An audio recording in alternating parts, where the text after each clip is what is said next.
Welcome back to God Jack Joan, the home of epic adventures, powerful heroes, and stories. We will see what if Harry was gifted in ancient runes.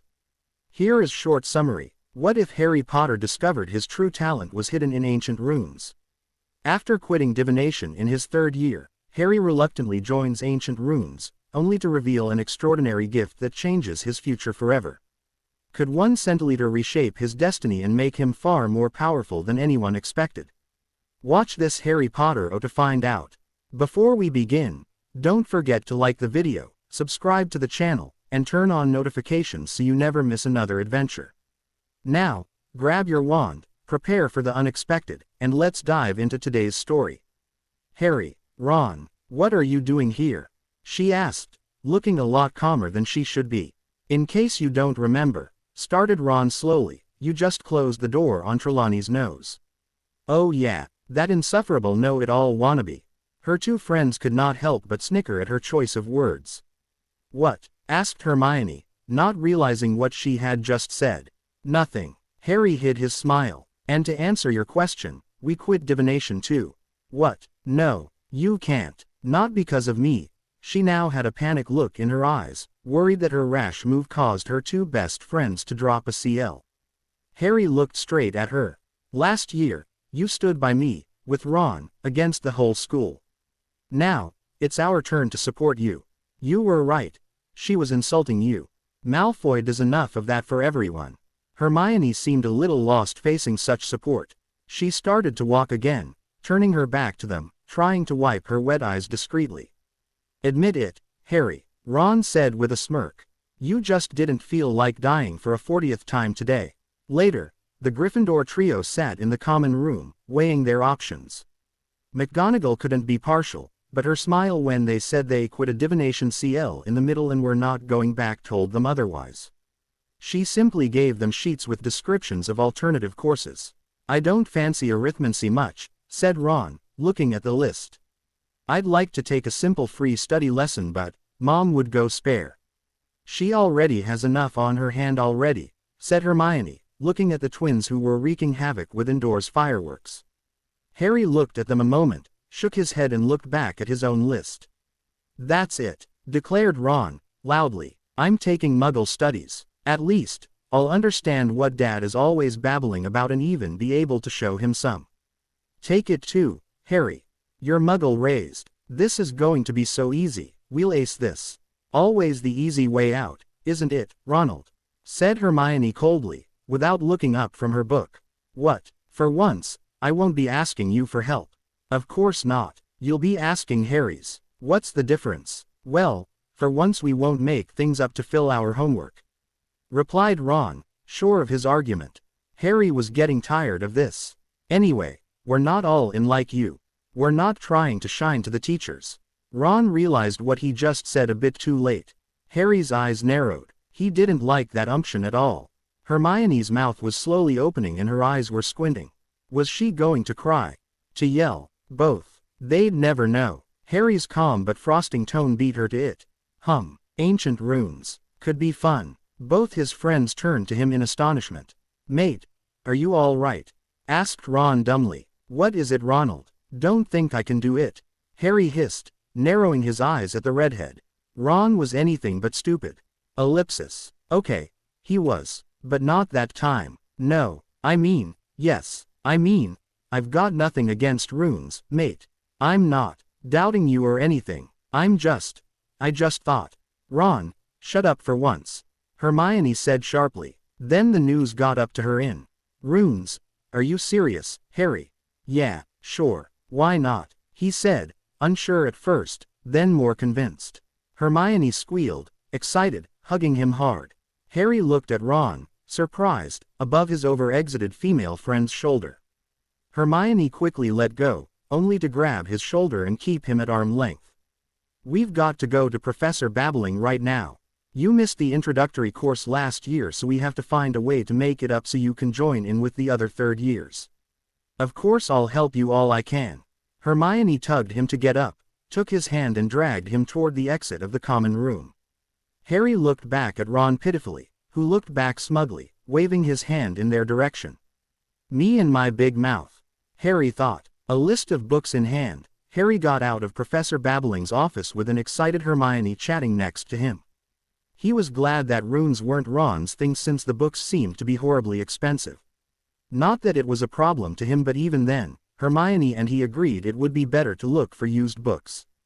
There was no sense in upsetting Ron about his family's financial state by parading around with a bunch of new things. The runes teacher was delighted to have him in her CL. She said that amongst the ones taking the course, very few actually managed good results and more than one dropped it when they realized they had no aptitude. If Harry showed any talent, the professor would gladly help him to get to level with the other students, even if it took a year. Harry could use his period freed of divination to catch up. Then, he would join the introductory course of runes with the second-year students.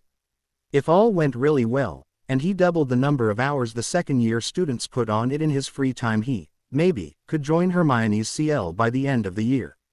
Harry was a little reluctant to join a CL full of students a year younger than him, but agreed nonetheless. The professor even lent him the course books until he purchased his own. That evening, Hermione convinced him it would be a good thing to start an introduction to the course. Ron grunted and put back the chessboard in its wooden box, knowing they would not get to play that particular evening. Harry didn't feel like saying anything that would start another row between those two. When he saw Hermione starting to spread books all around them, he took a serious tone. "All right, Hermione, we'll start this now, but it's the first and last evening I'll actually take a rune CL. Don't make it a habit." She looked at him, outraged that anyone would refuse taking some free time to get ahead in a CL, but she saw Ron's small smile behind Harry. He was trying hard not to look at her. She nodded, not arguing for once, and sat down with Harry at her side. "Agreed. Let's begin an overview of the course itself. The owl's goals are to know every runes we work with and their effects. You also have to know their effects when placed beside another. It's like learning a new alphabet and knowing how to make a three-letter word. It's very simple, in fact." Ron, from where he sat, reading The Rise and Fall of the Chudley Cannons, added his 2 cents.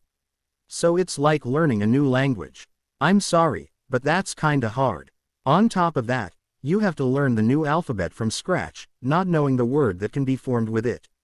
Maybe it's easy for you, Hermione, but, oh, hush, you. If you want to discuss it, take the course and come back to me for a study session." Ron stuck his nose back in his book grumpily. "He's got a point, Hermione," said Harry. "It's a whole new language, the result of which is not to carry ideas or messages, but effects and actions." Hermione looked down, outnumbered. "But," continued Harry, looking back at his books, "it's not something impossible if you study it." She let a small smile escape her lips. Ron let a huge sigh out and closed his book. He fished in his school bag a new roll of parchment, a quill and a bottle of ink. Hermione looked at him, curious. "What? If you're going to be talking about work all evening, I'm as well to start my own Muggle studies," IGN meant. Hermione looked at him, unbelieving. Ron doing homework, without being prompted to do it. She turned back to Harry with wide eyes. "Let's get back to runes now, shall we?" said Harry, amused. "Yeah, let's," she answered, still shaken. "Well, then, the Newt's goals are still a few years away," Harry interrupted. "Let's concentrate on the here and now, owls at most." Surprisingly, they managed to get something done that evening, even with Hermione always trying to jump a little too far ahead. They covered 2 runes extensively. Harry found a trick to clarify the particularities of the runes by comparing them to old Viking and Greek gods he read about in a book once. Not that he remembers much about them, but more of their concept. Each of them had a specialty, a territory. Each of them had a personality that fit their specialization. Ron was so much engrossed in his own work he didn't hear any of that. Hermione, on her hand, was puzzled. She never thought of that this way. Runes were runes. They did what they did.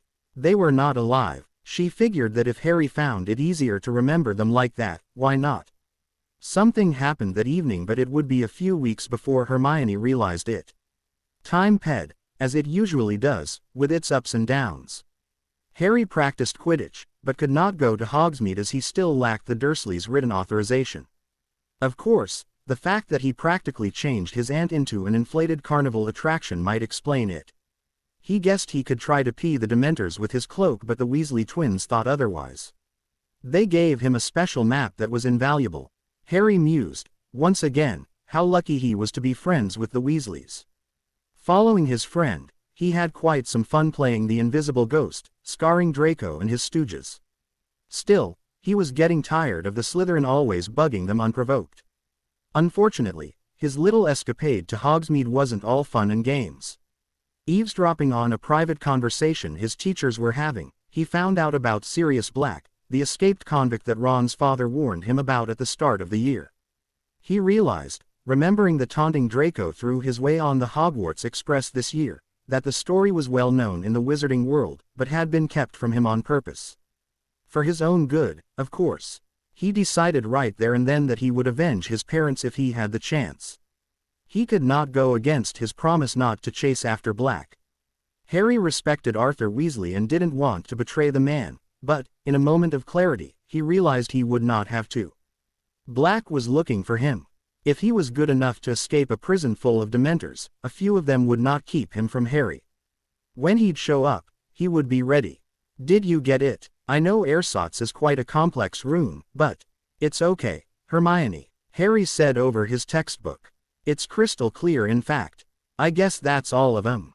Yes. Now, we'll begin the review, she said confidently. What for? Harry asked, confused. Hermione looked at the ceiling, as if praying the gods to help her. Anyone knowing her would think she's exasperated.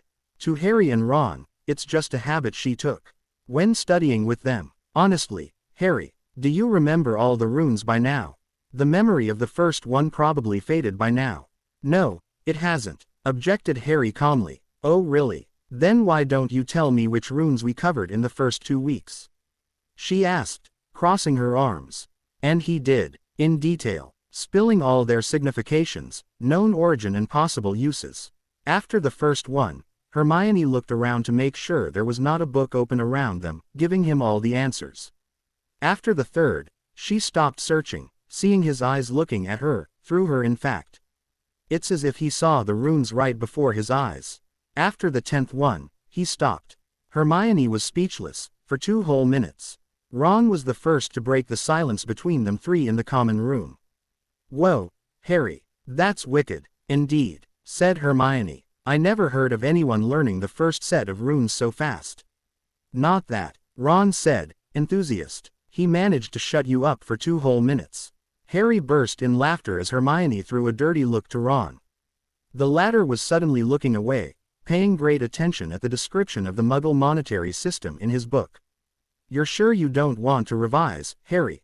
Asked Hermione, uncertain. If you insist, it should not take that long, said Harry, shrugging. 1 hour later, they got through the thick textbook describing the runes alphabet. Hermione looked even more flabbergasted. Wow, that was intense, Harry. You're more than ready to face the second-year CL. You're even ahead of them. I'll tell Professor Babbling so you can join the CL next week. Hermione began gathering her own first-year books of runes and stuffed them away. Harry stretched and went to Ron. So, have the Muggle accepted you in their secret society yet? Asked Harry, sitting on a nearby chair. They have a secret society? Ron asked, unbelieving. Harry started laughing and Ron frowned. Having no intention to irk him, Harry started talking about something he was sure his friend would like. Sorry there. In fact, they had more than one. They are known to exist, or at least they existed in the past, but the identities of the members, their goals and way of getting to them are mostly a secret. Let me tell you of the little I know about it. Let's say, the Stone Cutters. At the end of that free study session, Ron believed that Muggles, unmagical as they may be, could do some pretty cool stuff. In the next days, he tried to find books about secret Muggle organizations but, for once, at the greatest shock of the resident bookworm, it was one of Hogwarts's leery weaknesses. A few days later, Harry began the second year's books. He had so much fun looking at how some runes affected others. But even then, what he saw in the books was so stiff. He'd have to find books from different authors to check out if they were all like that. Harry figured that if his progress in runes could keep on going like that, it could be a cool sideline for a job later. Right after professional Quidditch player, of course. When talking with Professor McGonagall about his new schedule, he asked how much he could earn as a rune writer or designer and what kind of work goes with that particular NCH of magic. He was surprised by her answer.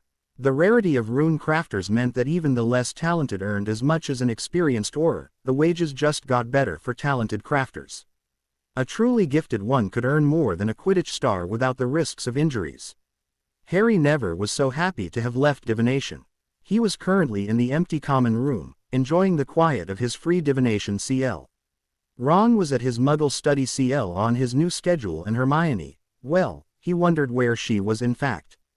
Since she wasn't in divination, she had a weird schedule that showed 2 Clees at the same hour. Something else was bothering him though.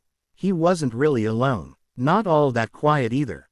The Weasley twins were there, talking, or more like whispering around some gadget that was making some weird lights and smoke now and then. It didn't seem to work as it was planned to by the look on their faces. What was really bothering him was that he knew they didn't have a free period. They were skipping Clees, again, to make some kind of firework. Or at least he hoped it was. It got Harry angry. Harry realized he was a far cry from being a model student. His potions were payable at best, and he slept in history of magic. But he attended the CL. Now here he was, working in a free period on a course he took, more or less willingly, to replace one that was utter crap. Meanwhile, those two were playing. He liked the twins and thought they were really cool and all, but he could not stop himself from adding his 2 cents.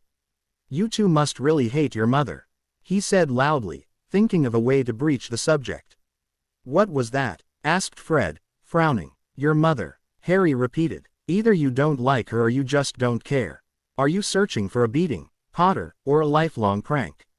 asked George, growling. "Neither," Harry answered, barely suppressing a shiver at the thought. Having to choose, he would take the beating, less lasting damage. "It's just that it's the only thing that comes to my mind right now, watching you two. I know that we have owls in our 5th year, and I know you're there, and yet, here you are, devising a prank on what, I'm pretty sure, is not a free period." At the risk of sounding like Hermione, aren't owls supposed to shape the kind of courses we can take in our last 2 years? Ones that eventually decide what jobs we can get. And where does our mom enter this equation, Osage 1? Fred asked, his voice dripping with sarcasm. "I don't know. Maybe because she is your mother. That she cares about you. That she worries about you too. All she sees is poor school results and a path toward failure. Where is it written exactly that what we are doing is purely for fun? That we won't make a living out of it?" asked George seriously, thinking to have nailed him down. Harry looked at them silently before replying in a low voice. "Then it's even worse. Damn you, Harry, could you, at least, have a little faith in us? We thought you were a friend. You sound just like our mother, who thinks we can't do anything at all. But our business will work. I don't know if it'll work or not. I'm saying it's even worse, for your mother. Put yourself in her shoes for 2 seconds. Your sons have poor results at school, and you're at the point of yelling at them to push them to do better. Somehow, your sons fail. How will you forgive yourself? I know she won't. She'll keep on wondering what she did wrong all of her life." "But," started George. "Yes," Harry interrupted. "Let's take the probable possibility that you succeed. A huge success. Your flourishing business earns more money in a month than your father in a year. She'll regret for never having faith in you too, to have doubted you. Not only did she never help you achieving your goal, but she stunted your efforts, punishing you for what made you a success. She's going to feel like she was a really bad mother." Fred and George looked down at what they were working on. It didn't seem so funny now. "And if you want to know when I became such a smart ass, I'll just say it's when I took runes to replace divination. She's going to be glad that I'll have one more string to my bow." Harry turned his back to them, resuming his reading before realizing he could not concentrate anymore. He threw his book in his bag and exited the common room, slowly making his way for the last period of the day. The twins laid back on their couch. They looked at each other, synchronized as always.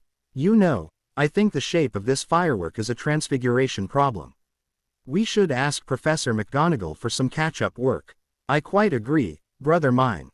I think it would not be that bad to review charms a little too, for the colors, of course. As the twin left her office, Minerva McGonagall let out a small smile. What had those two come around like that? Apologizing for the period they missed, and asking for catching up lessons at that. Still, they missed a CL. It was not their first time either. She gave them detention for 2 hours, every Monday until she deemed it enough. They looked quite disappointed, but didn't argue. If only they knew, she would take back their education to the first year and make them understand and master it all up to their 5th year. That'll teach them, literally, Minerva thought with a smile tugging at the corner of her lips. The next week, Harry was back in a CL room during his divination period. He was looked at oddly at first, since getting a new student in the school year, after 2 months or so, it was quite rare. One that wasn't even in your year was unheard of. Professor Babbling explained to the CL about Harry changing his elective and that, because of his schedule, he was attending the Ravenclaw Hufflepuff CL instead of the usual Gryffindor Slytherin one. Harry didn't know any of them very well but waved at the end of the professor's explanations. The open stares were quite unnerving but he learned to put up with them by now. The CL began. They worked at the room. Harry followed with rapt attention. He caught a few tidbits of insight that were new, but nothing concept-shattering. Then they practiced writing them on a sheet of parchment. The teacher reminded them to work precisely since they would get blocks of woods to write on in 2 weeks. Probably it was more difficult, Harry mused. Harry took a roll of parchments and wrote a few runes on it, doing it like he always did when taking notes. Seeing this, the teacher went to his side and looked at his work. No, Harry, you're not using the quadrant case to write them. I want you to write them as you would use them. For a rune to work, it must obey some rules of proportions and size. I'm sorry, Professor, I don't know that method. Harry answered, surprised. He heard a few students' snickers. It's nothing to worry about, Harry. Haven't you read The Quadrant Bond, 1st edition? I lent you. Harry smiled nervously, opened his school bag and pulled out all the books the teacher gave him the first time they met. The rune teacher looked surprised and a little put off. I didn't give it to you. It's my mistake then. I'll just show you the basic of the method on theses runes you wrote and I'll lend you a book so you can catch up the rest of this period. However, you'll have to learn it on your own time. It's not a problem, Professor. In fact, I can return those books to you. Mine should arrive by owls tomorrow. Excellent. The teacher took a chair and a quill and began directing Harry where to make lines around the first runes he drew. Now see, these lines I just made you draw are the tangent of the curves of the rune. They must join like this. At first look it's not half bad. Then, by extending them a little, make them cross, yes. And then take the crosses as references for new lines, yes, like that. Then it must be tangent of the inside curves. Now take your comp and draw circles of the diameters of the first line, it should encamp the rune on its border. Yes, like that, just like that. Now the professor looked puzzled and astonished. Harry looked at the gathering of lines and circles and saw the geometry, the perfect symmetry the technique provided.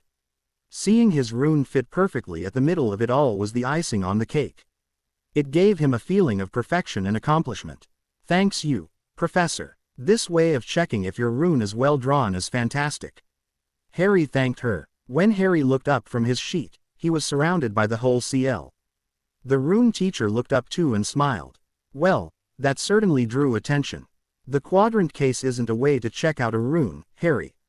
It's the only known manner to write them correctly.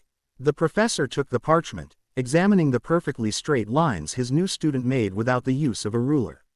Not pointing it out, she took out her own ruler and drew lines around Harry's second rune. Her cheeks got a little redder as her lines were as straight as Harry's but lack a certain elegance, if it was possible. She drew a quadrant case over each of the runes Harry already made.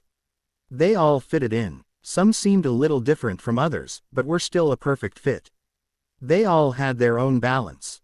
Well, then, you could. The book, suggested Harry, wanting nothing more than to get out of this embering situation.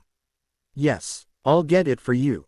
Now CL. Back to work. Practice these runes until you can draw them asleep. The teacher enthusiastically said. Students got back at their places, some mumbling something about it being unfair while others were simply amazed. Harry turned his head back on his scroll only to feel long hair brush against his cheek. He jumped back a little in his seat, getting some distance with the girl hunched over his work. The blonde girl was looking at it intently. She finally turned dreamy eyes toward him, an enigmatic smile playing on her lips. "You have a gift, Harry Potter," she said in a soft, lost voice. Thanks.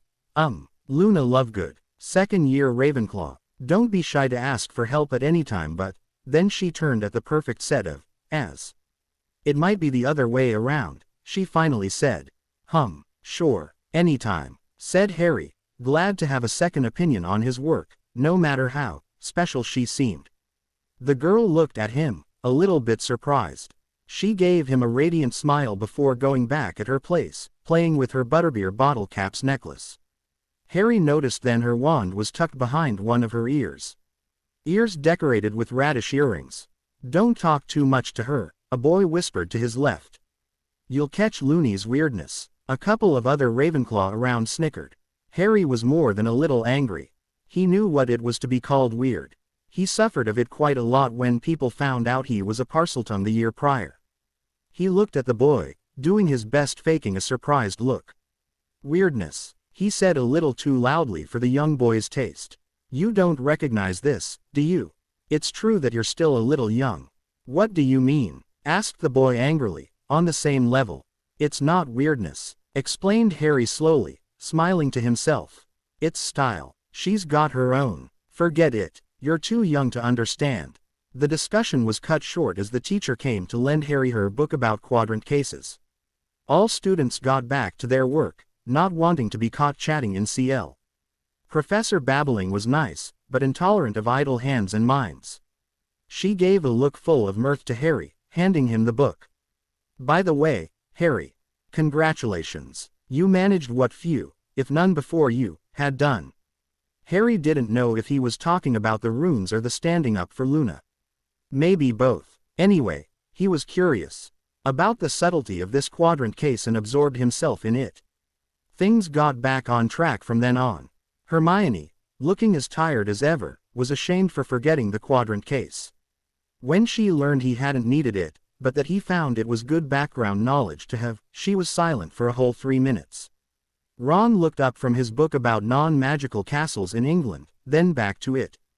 "Humph. Never thought I would see Hermione silent twice in a lifetime. Runes aren't the only gift you have, I guess." That sent both boys in a fit of laughter, and Hermione stomped her right foot once, trying to look angry, and failing. A few weeks later, Harry was roaming the Leary on a free evening. He left the second-year CL with a little regret a few days ago.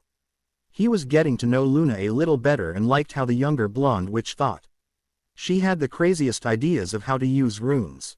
He just joined the third-year CL and the teacher saw his progress slow to a normal speed. She was a little suspicious but didn't comment. She was right to be.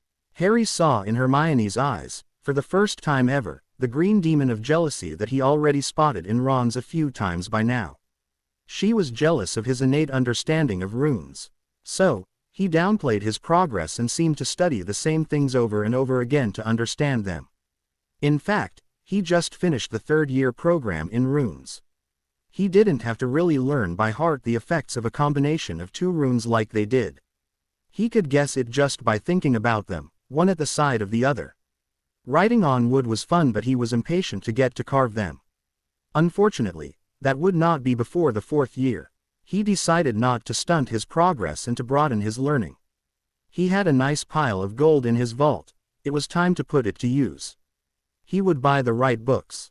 It took him a whole hour, but he noted the titles of all the rune books which, at first glance, didn't seem to be written by a stiff, learned by heart, rune master. Then, he took his invisibility cape and did the same in the restricted section. His collection would make Hermione jealous. He made sure to ask for evening owls so she didn't notice them coming at breakfast. The next morning began as all the others did. Harry was deep in concentration in the only book he borrowed at the Leary the day before. Hermione was in an arithmancy one and Ron was stuffing his face. But every quiet morning has to come to an end. Not with a potion master this time, but still a greasy git. "Acting smart, Potter," drawled Malfoy. Trying to impress the little mudblood at your side, maybe. Harry was pulled from his deep trance he got when working on Rune on the Breach of Good Progress. He was pissed. But Malfoy wasn't done yet. Oh no, maybe you want to carve yourself a nice little hole to hide yourself from Sirius Black. Or the Dementors. Maybe they'll try to get you in the Quidditch changing room to give you a nice little. It would be great if they could take care of you bushy friend at the same time. Malfoy. Harry growled in barely contained anger. Leave before I deal some lasting damage here. Malfoy was about to say something but saw that Harry had an arm straight, probably pointing him from under the table. His wand arm. You wouldn't dare, even to defend your mud. Harry had enough. Despite his threat, he knew cursing Malfoy in the middle of the Great Hall with a majority of the students watching wasn't a good idea. However, he didn't care. And something really weird Luna said to him once gave him a sick idea. Ridiculous. The spell hit Draco on the leg and the result was unexpected.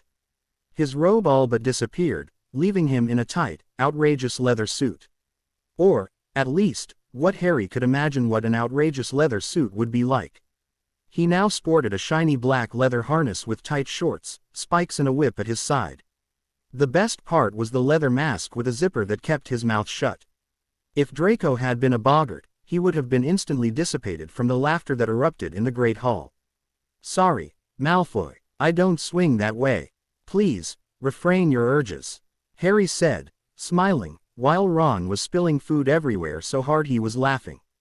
Hermione drew her book close to her eyes, covering her face. Draco wanted desperately to say something but chose to run away instead. Harry got up from his chair and whispered to the twins, who were howling and whistling at Malfoy's retreating form. We need to talk. Before dinner, outside the gates. Harry said simply. The twin looked at him oddly. His eyes were serious. Someone would be in pain. They didn't want to be at the place of that poor bloke. What is it you want?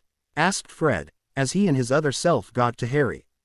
He was sitting against a low stone wall leading to the entrance gates of Hogwarts. I need pranks, he said. Pranks? Asked the twins in stereo. Yes, I want you to prank Malfoy. Not once or twice, every day, multiple times per day if possible. I'll help. I'll purchase whatever stuff you need within reasonable limits. I'm willing to fund research for trying new stuff on him. I want to give him hell. The twins looked at each other before asking, why now, began Fred. All of a sudden, finished George. Harry had a determined look on his face. He called Hermione a mudblood. Again, he's done that for the last 3 years. He keeps saying he wants both of us dead and he keeps saying it loud enough for everyone to hear but no one does anything about it. All I ever really did was to tell him to back off. And now he wants to interrupt my study time. How much of my time will I let him waste? I'm finally sick of it. He started a war back in the first year and I'm sick of fighting it battle by battle. I've only just realized how big a blow I took. It's time for some retaliation. The twin grinned and went to Harry's sides, each putting an arm around his shoulder. Harry, mate, began George. Finally, pursued Fred, growing a pair. It's going to be a pleasure, even had it been for free. But with your funding, it's going to be grand. An alliance formed, and the twins went back to work, harder than ever. Some people would say later that, during that week, you could sometimes mistake the fumes coming from the fifth-year dormitories for ghosts so thick they were. 2 weeks before Christmas break, hell was unleashed at the Malfoy air. The car's tire spun and drove the hell away. The twins walked to Harry at the breakfast table, wearing a huge smile. So, it begins today, deduced Harry. Today, they answered in unison. We'll have to find a way to slip some stuff in his things, they finally said together. I've been working on some new material myself, whispered Harry. These past weeks, I've put some of that rune studying into practice. It works. It works damn well. Don't worry about those other pranks. I've got an idea. I'll be ready for Christmas break to infiltrate the Slytherin common room. They looked at him, an odd look on their faces. Infiltrate, they whispered. Wouldn't be the first time, confirmed Harry, grinning. Harry remembered the day he asked the twins for pranks. He did it as much for Hermione than for himself. He approached Ron and Hermione right after the twins, resolute to include his two best friends in the plot. Harry spoke about it in a charm CL. I think it's time we took another trip into the Slytherin common room, he said softly to them while Flitwick explained the mechanism of some charm that he didn't pay much attention to.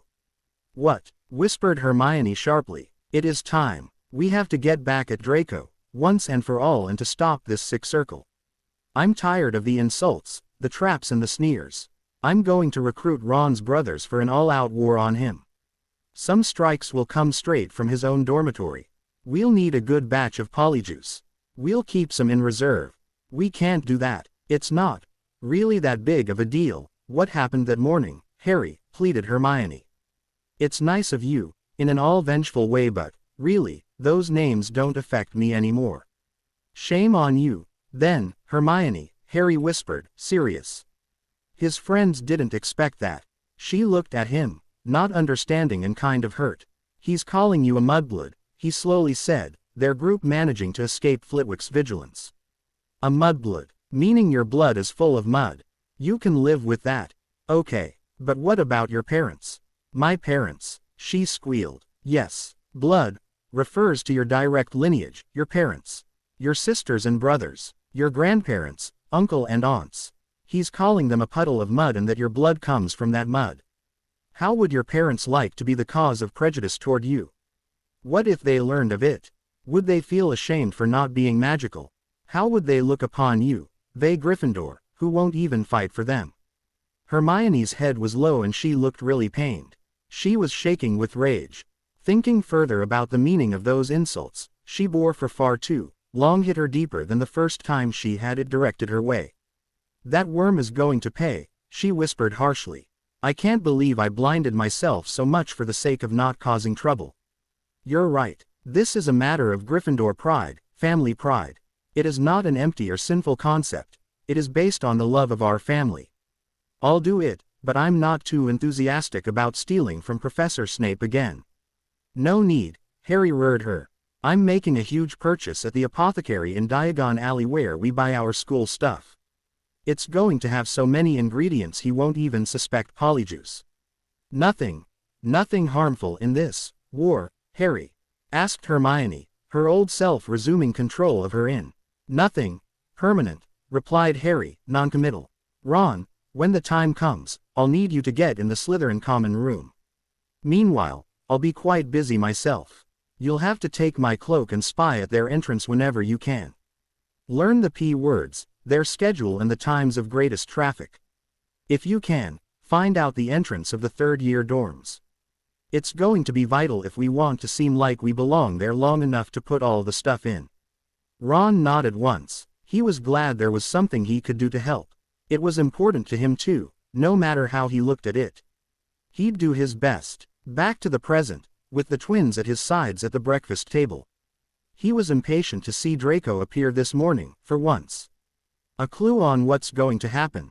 Asked Harry with a low voice, kicking Hermione's feet for attention. Ron was already all ears. He even slowed his eating to sipping a GL of orange juice. Fred looked up and, much to Harry's surprise, whistled an old Muggle song. What was the title again? Love something. Draco finally entered the room. Fred whistled a bit stronger. Draco's hair turned pink. That's it. Love is in the air. In the hair. Pink. That makes sense, thought Harry. Their little group snickered as Draco ped, unaware of his new look, or how his now quite long hair took a heart-shaped form. Everybody looked at him with saucer eyes at the Slytherin table. What, do I have something on my robes? Asked Draco, looking at himself. Along with the pink hair, it sounded so feminine that the Golden Trio and the Devil Duo couldn't stop their howls of laughter. It took a moment, but Draco finally found a reflective surface, and then he understood. Potter. Harry looked at him, laughing all the while, hand up in a posture that said, I didn't do it, but wished I had. Draco left and wasn't seen for the rest of the breakfast. Vengeance and peace for breakfast. Fred, George, you just made my day, said Harry. Anytime, mate, and as it stands right now, started Fred. It could happen at any time, ended George. Harry's mood went soaring. The next weeks were pure fun. Harry experimented with runes on everyday objects now. His level of achievement would have been within the sixth year's grasp, but was simple fun for him. Hermione had long given up her jealous streak. He didn't hide much from her anymore, he was just too good. He showed her his new collection of books and she managed to get a promise to let her borrow each one of them sometime. His collection grew almost every day. She even asked him for help. Sometimes, she didn't understand Harry's answer to her question completely, but always found something to get her to move forward. Anything that got her smarter was a good thing after all.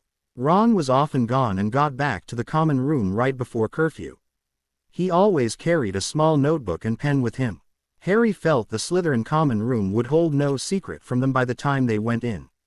Hermione used Myrtle's toilets to brew the potion once again, much to the ghost's pleasure. Harry went to see her, now and then, to supply her with ingredients or simply for company.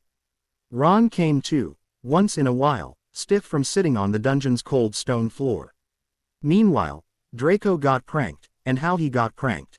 It was at least twice a day now. The pink hair incident happened again, probably some advertisement for Valentine's Day a few months early. So did the appearance of the leather suit Harry jinxed him with when it all started. Sometimes, both at the same time, he got into the unhealthy habit of tripping when walking on the GR. Every 20 steps, that snow-covered said GR didn't seem to change anything. Christmas break finally came, earning Draco some peace. It was still a week before the potion was ready, and Ron had to check out the changes in the Slytherins coming and going from their common room. They both decided to stay one more week, then travel to Hogsmeade to have Ron's older brother Bill apparate them to their respective homes. Harry spent a lot of time building an arsenal for his war against Draco. Back from Christmas, he would be as pompous as ever. His downfall would be that much harder, and satisfying to watch. After Ron and Hermione's departure, Harry figured the rest of the break would be quite uneventful without Draco around to entertain him, or so he thought. His ancient runes skill developed frighteningly fast now that he had all day to work on them. He revised many charms and transfiguration work too as they combined well with runes. These skills were way harder to work out, but he remembered his vow to be ready when black would come for him. Christmas was a golden opportunity for the murderer. Searching for offensive uses of runes and defensive spells made him remember that he had appointments with Professor Lupin to learn the Patronus charm. He could use the opportunity to ask for some tips to practice commonly used offensive spells like the disarming jinx, the shield spell and the stunning curse. Progress in all these fields was slow, but steady. He was particularly good at disarming. Maybe a little too good, he thought, as he targeted a suit of armor once and ripped it off of its sword, almost beheading himself as it flew his way. He remembered that the spell was originally designed to catch the opponent's wand. He now learned to be careful if the weapon was of the sharp kind. Progress with his Patronus was far less steady. He tried different powerful happy memories to fuel the spell, from the time he first flew a broom to that one where he realized that Ginny would be okay in the Chamber of Secrets. Unfortunately, he was too dazed back then to remember it properly. It came as no surprise that the memory getting him the strongest reaction was from one in which he was looking at his parents in his photo album. He let the feeling grow by watching it often. The work was taking time off his rune study, but the progress was finally rewarding. Then came the night that changed what he thought he knew about Sirius Black. He was back from a midnight snack in the kitchen. He could not believe that Dobby found a job there. It was good to see him doing something he was actually happy to do. Harry nibbled at a cookie, watching the map to avoid the teacher's patrols. What appeared on the map instead made him swallow a bite wrong. Peter Pettigrew, the one who fought Sirius Black when he found out he betrayed Lily and James. Harry knew the map has never been wrong before and could even point him out from under his invisibility cloak, as the twin proved to him. One would need to curse the map itself to change anything on it. He kept it on him all the time that evening. Harry briskly walked up to the position of the dot with the flag of a dead man's name on it. He rounded another corner. The dot was almost on him. Where was he? He must be invisible too. Harry's panic backed down a little as he held his breath for any sounds indicating where the invisible man could be. A very small noise he couldn't hear before met his ears. A small, clicking noise. It was like a cat's footsteps on a hard floor with its claws out, only smaller. He looked down, and saw Ron's rat. He looked back at the map. The dot followed the rat's moves perfectly. That rat was Peter Pettigrew. It was a fact now. He could not deny it. He remembered Ron losing his rat the day before he went home. He let his food box open on his bed for him. Harry silently turned back to his common room, his mind blank. He whispered the P word, the sleeping fat lady letting him pee even if she didn't see him. Harry sat on his bed, hearing the rain fall outside on this particularly warm winter night. His in began to work slowly and his newly developing rune analysis mind took over, displaying facts in front of his eyes, making a rune word out of this situation. He was searching for a balance, for the truth. Peter Pettigrew was alive. Sirius Black never killed him. If he didn't, why didn't Peter kill Sirius if he was that hell-bent on getting revenge for his friends? If this was the case, Sirius didn't escape from Azkaban to kill him, but to kill Peter. Why now when he had him back then? How did he find out he was here, in Hogwarts? The newspapers. He saw the picture of the Weasleys in Egypt and Scabbard was on it. That made sense, but one thing didn't. Peter is supposed to have fought him at least up to a standstill since he was alive, until Aurors came and captured Black. Why didn't Peter show up after that? He was a hero. He could have taken the place of his godfather. But he didn't. He left a finger behind, faking his death. He had something to hide, something so awful that it might have granted him the fate of his godfather. Harry got out of his bed and dressed up warmly. The rain had practically stopped. He grabbed his map and explored the castle from the towers to the dungeons. Nothing. After 2 whole hours, he took a secret page and went outside, on the grounds. Far enough from the castle, he started calling for the supposed murderer of his parents. He went near Hagrid's hut, looking at every detail on his map. He walked to the edge of the forbidden forest but found nothing there. Unwary of his tiredness, he went on and something finally answered his call when he neared the whacking willow. Calling again and again, preparing his numbs, wets and frozen feet to track toward the Quidditch pitch, a dark form erupted from under the willow's roots. Harry looked at the map he still held in hands and saw a page that led far away, out of Hogwarts grounds. The form, under the dim light of the end of the night, was the one of a familiar Miv black dog. He saw him once already, right after he hexed his aunt, when he accidentally called the night bus. If Peter Pettigrew was a rat, then Sirius Black would be a dog. He looked back at his map as the dog stopped 10 feet away from him. The name Sirius Black was clearly written down on it, standing in front of Harry Potter. Sirius Black, it's you, isn't it? He said, out of breath from all this running around and calling. The figure blurred to give place to a shaggy-looking man. Strangely, Harry wasn't scared at all. It was like a living dream. Good or bad, that was yet to be determined. Peter Pettigrew, you came for him, right? He's an animagus, a rat, the rat of my friend Ron Weasley. The man's eyes burned fiercely and took an intensity that, with his bony frame, made him look like a human wraith. He nodded once. You're my godfather, right? Asked Harry. Sirius's eyes lost their fire at once, gaining an unsuspecting softness. He nodded again. Harry's in went into overdrive to catch up. The only solution possible as the rune word completed itself in his head. The puzzle was emblazoned and he could see the bigger picture. You were not the secret keeper. Peter was, and he betrayed my parents. He tricked you. You've been in Azkaban for the last 12 years, not saying a thing, because of him. Many wrinkles disappeared from his godfather's face. Relief washed his traits and he seemed to stand taller, as if a burden was lifted off his shoulders. We'll clear your name, Harry said, words doing their best to escape his mouth all at once. We'll catch him and make him admit it. You'll have justice on your side. I'll talk to Professor Dumbledore. Give me a day or 2 at most. Be ready, I'll get you out of this. I have so many questions to ask you. Then he shuddered hard. The cold wind was picking up and he was wet from head to toe. He turned back toward the castle, mind in turmoil, when a voice, erect sound unused for a very long time, rang in the winter chill. Harry, you are so much like your father James. It's good to meet you at last. The man disappeared once again, a black dog finding his way under the root at the bark of the tree. Harry ran. He ran to the castle like he never did. He felt no urge to sleep, fortunately. He revived the dying fire in the common room and practically put his hands and feet in it. It took some time, but he warmed up again. He was wrapped in a simple towel near the fire, his damp clothes now in a pile at the base of his bed. Then he took a long hot shower before changing in a fresh set of warm clothes. He felt tired now, like he could sleep the week. At the same time, he was full of purpose and energy to accomplish his goals. He got to his bed, fully clothed and thinking of what to do. He stopped dead in his tracks.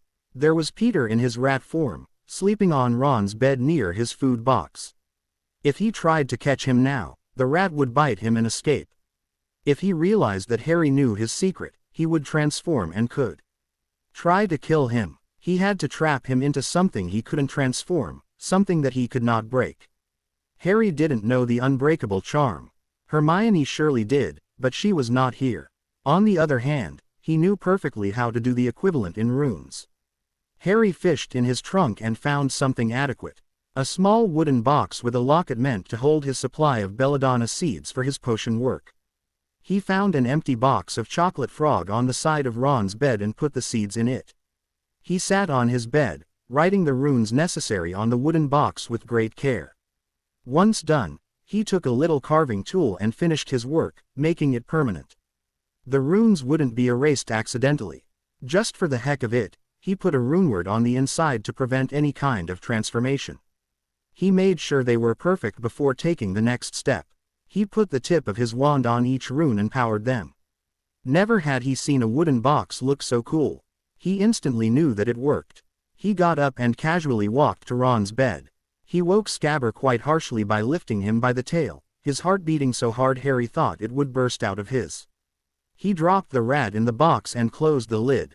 The rat tried to put a paw to stop it from closing on him, but Harry pushed harshly, forcing him to retract it inside the box with a yelp. He secured it with the frail-looking lock that was now unbreakable from the runes carved on the box. Harry heard him turning in the wooden box and scratching, trying to find a way out. A thought came to Harry. What if Peter Pettigrew didn't show up when he took him to Dumbledore? He would pee as insane. He had to. Yes. That would do nicely. He spoke clearly toward the box. It's over, Peter. I took Harry's form and now I'm going to kill you, but not here. I don't want the students to find your corpse.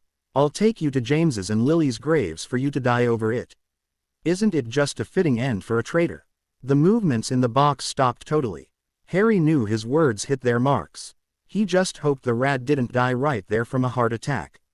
Harry walked toward the headmaster's office hoping that, for once, when something really important mattered, he would be there. It was past 8 by now. Would he wake him? Would he tell him to come back later? Harry knew it was stupid, but he was a nervous wreck. He was about to beg his way to the gargoyle when he suddenly realized the date. Christmas had come and gone, but it was New Year's Day. Harry had to laugh out loud, probably scaring the rat in his box further. He knew where the headmaster would be, or soon be. He directed his feet toward the great hall, suddenly hungry for a huge breakfast.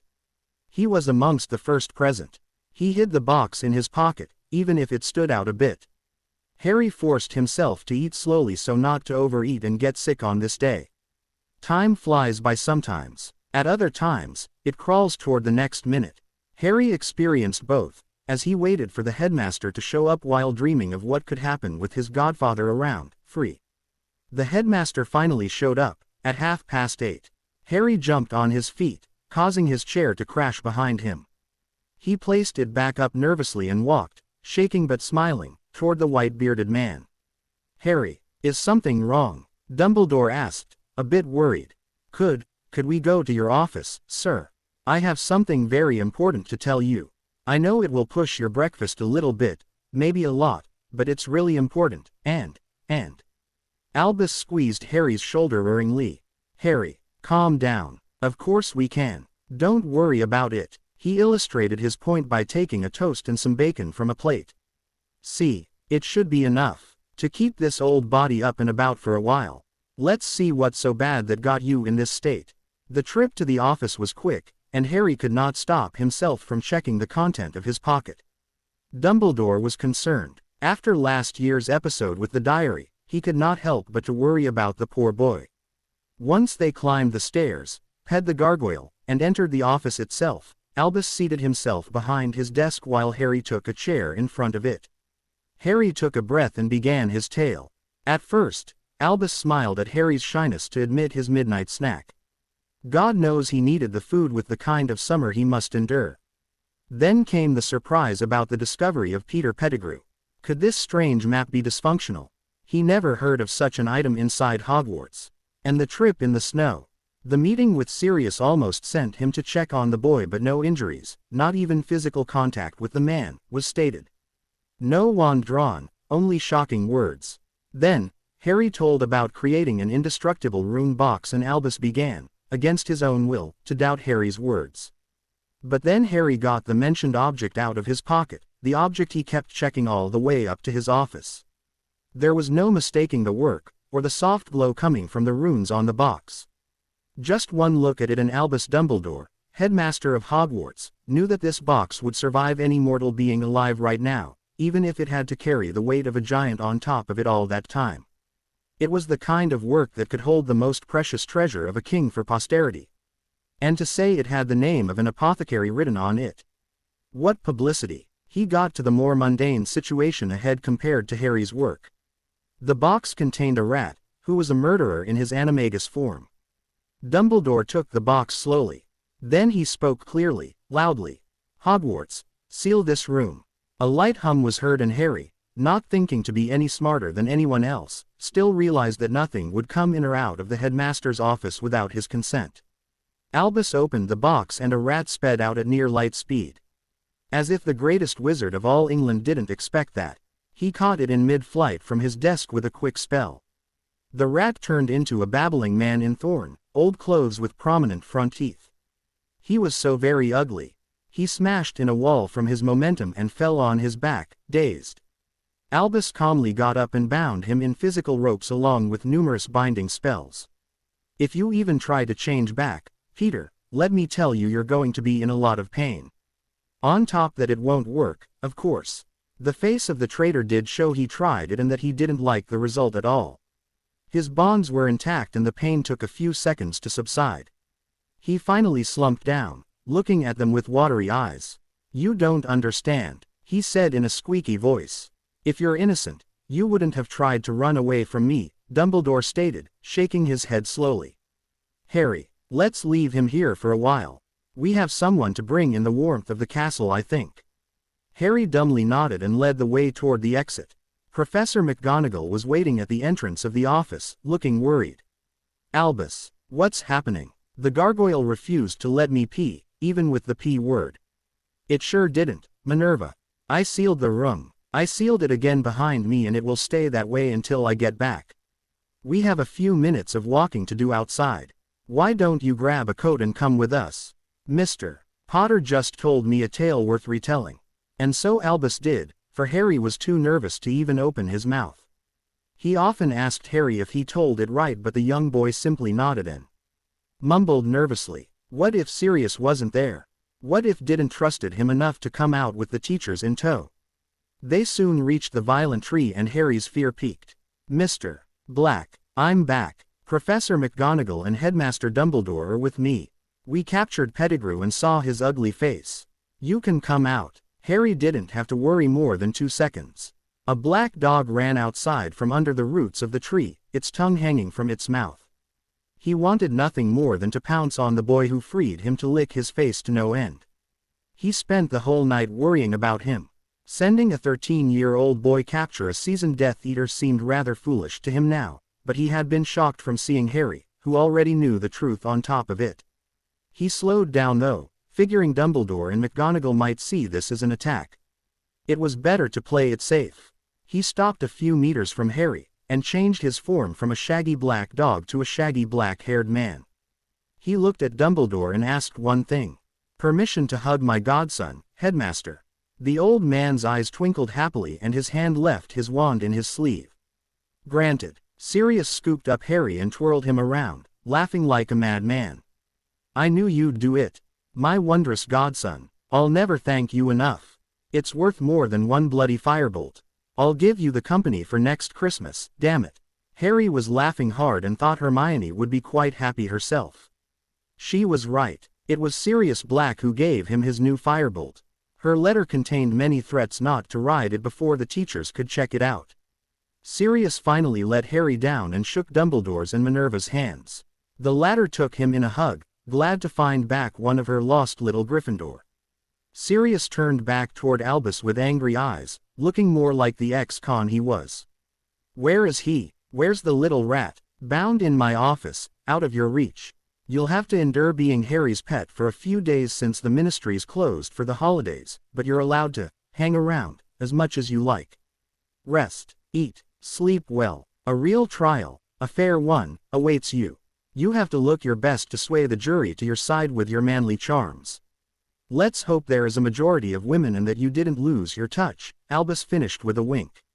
Sirius let out a barking laugh and transformed back, bouncing around Harry like a puppy.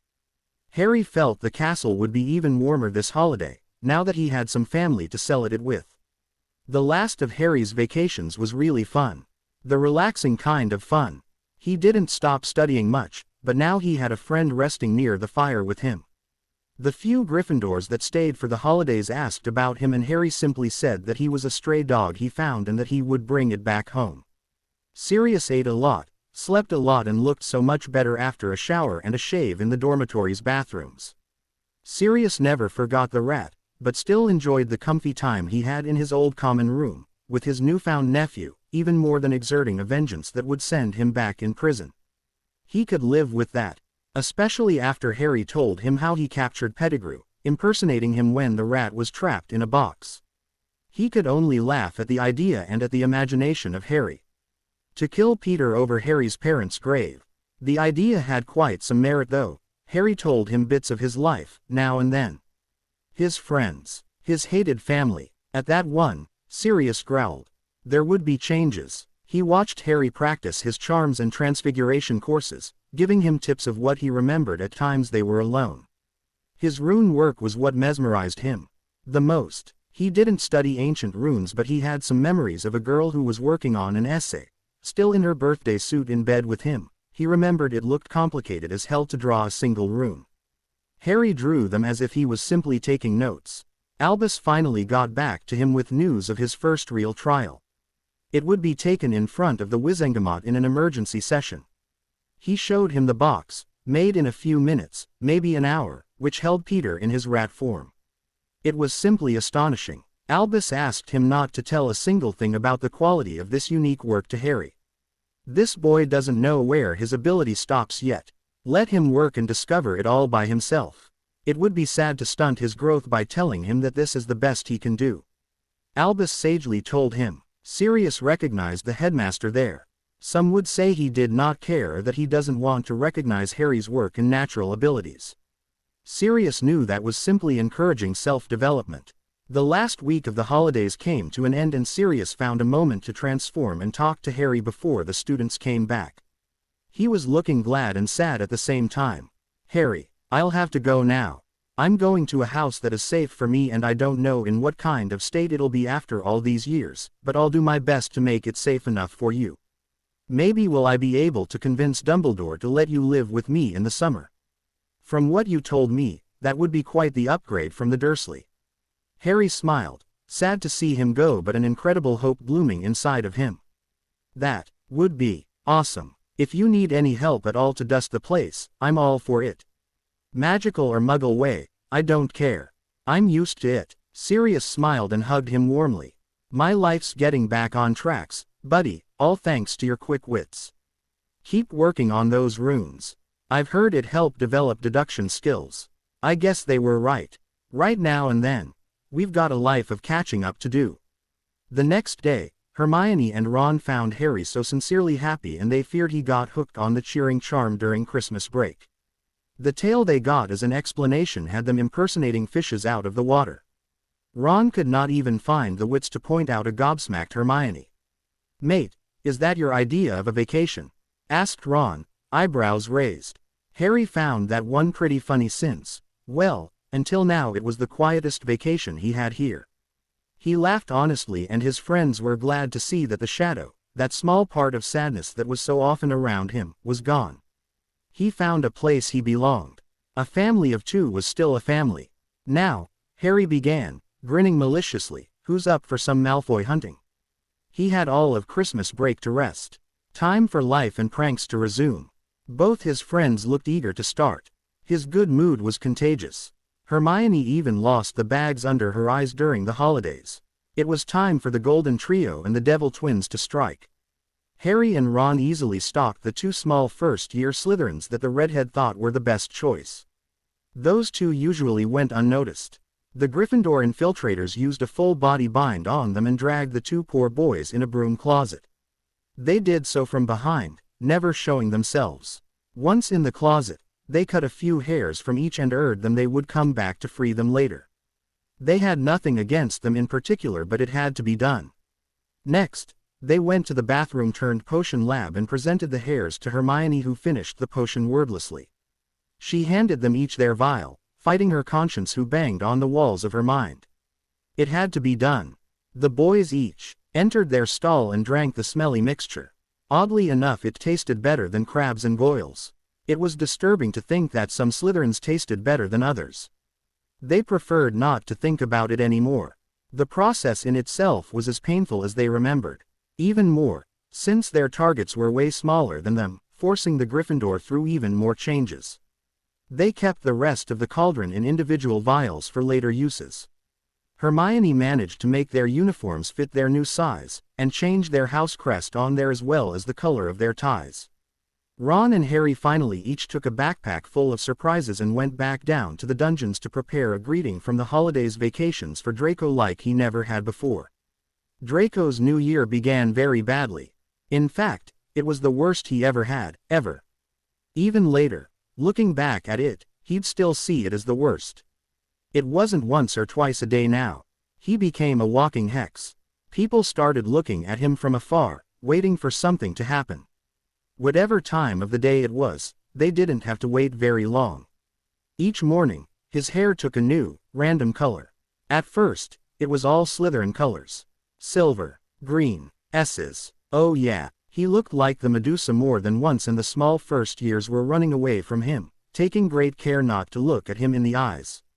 One day, he thought his hair would finally stay his healthy bleached blonde color. They turned white. He guessed the spells must have been wearing off, so he didn't bother with it much. It wasn't that bad.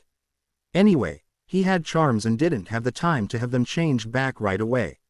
Unfortunately for him, in the middle of the CL, Professor Flitwick started to stare at him and asked Draco to come closer. As he ped the rows of seats, since he always sat in the back, the quiet snickering began once again. He wondered what color it was now and was thankful to the teacher for dealing with it right away.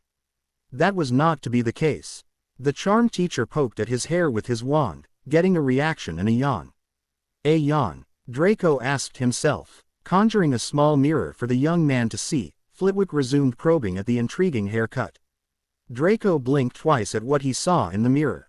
A ferret. A white ferret. His hair had formed a white ferret, a moving one. Flitwick spent the rest of the CL examining the charm used to accomplish that and what it could do before dispelling it when the bell rang. There was also a little problem with the fires. Each time he got too close to any of them, they would at least double in intensity. How many ruined potions? He couldn't sleep well either. His bed got colder as the night ped. He started waking up around midnight with his face aching like crazy as if it was spread with itching powder. The first time it happened, he looked in his bedside mirror, expecting a colony of ants getting busy. Instead, he saw the face of a rotting inferi. He never looked at this mirror again. He got used to midnight showers to get rid of whatever was so itchy. Then, dung bombs started to explode as he opened his trunk. His books refused to open for him. His school bag always seemed full with almost nothing in it. One day, at dinner, Crabbe and Goyle pointed at his hair and face, grunting something. He sighed, took a pocket mirror he used to carry on himself and saw the worst thing ever. His hair had turned red and he had freckles. From the Gryffindor table came one of those hated voices. "My long-lost brother, where have you been?" yelled Fred. He so hated those twins. He went to them and demanded to stop all of this, but they told him that they were not the instigators of the pranks but only the executioners of that particular one, and the ferret hairs. They didn't feel like admitting they were the creator of the midnight itching powder. Anyway, they were not the one to put it on his pillow. Draco went to Harry and threatened him to have his freshly released godfather killed if he kept it up. The week following this threat was pure torture. All the hair products of the Slytherin dorms found their way in his trunk. Seeing how much hair problems he had recently, and how he acted as if he owned the world, he was quickly pointed out as being the culprit. He farted so loudly that week that he needed a silencing charm around him most of the day. It didn't help the fire under his cauldron in potion either. 2 good pairs of pants ruined. He got static shocks whenever he touched something or someone, and people stayed even further away. His notebooks became blank, no matter how often he changed his quills and ink. Speaking of quills, they started to explode in yellow canary-like feathers. A month back from vacation, he was something to look at. He had lost weight. He was wearing Crabbe or Goyle's robe, making him look even smaller. He didn't trust anything in his plate now and had it tested by one of his 2 sidekicks beforehand. Snape had his hands tied, lacking proof of Harry's guilt. Neither the twins nor Potter were close when most accidents happened. Draco's hair was dirty. He had bags under his eyes similar to those of Hermione in her worst days. Finally, Draco couldn't take it anymore. He waited for his nemesis to get to his common room, one evening, after CL. He saw him chatting with the Weasel, talking about chess. Harry had suddenly gotten better, giving Ron quite a challenge and making games last days, games that Ron still won, of course. They stopped talking as soon as they saw the Slytherin waiting for them. "Follow me, Potter," the Malfoy heir said plainly. "Say please," Harry answered back, crossing his arms. Draco's eyes widened, but he managed to utter the pleading word before leading them to a deserted CL room. Harry wordlessly gave Ron his invisibility cloak that he carried around with him. Ron understood. He got under it and stood guard outside the CL room. Draco's eyes widened again, in surprise this time. It was the first time he actually saw the famous cloak he knew Potter had. He got his bearing back quickly enough as Harry closed the door behind Ron. He was a Malfoy after all. "We have to deal with this, Potter. Man to man. What do you want?" he asked proudly, head held high. "First off, lower your head, Malfoy. You came here to beg something from me," Harry countered, taking control of the conversation. Draco swore between his teeth but did as he was told, looking to the side. "I need an unbreakable vow that what will be said here, stays here. No one else must know." "What?" squealed Draco. "On your magic," Harry added in a very serious tone. "But, you can't make me do that. That's too dangerous. Then you're not sincere. I'll be going now. I have nothing to tell you." Wait. Draco looked thorn but seemed to come to a decision. He took a small mirror from his pocket and threw it on the ground. It broke, sending the face of Severus Snape in all directions before the image disappeared. Harry turned back toward Draco. "We settle this at 6 a.m. outside the castle, by the lake, tomorrow. Come alone if you know what's good for you," Harry said, quickly getting out of the CL room that Snape would surely invade in a few seconds. Ron and Harry ran back to their common room.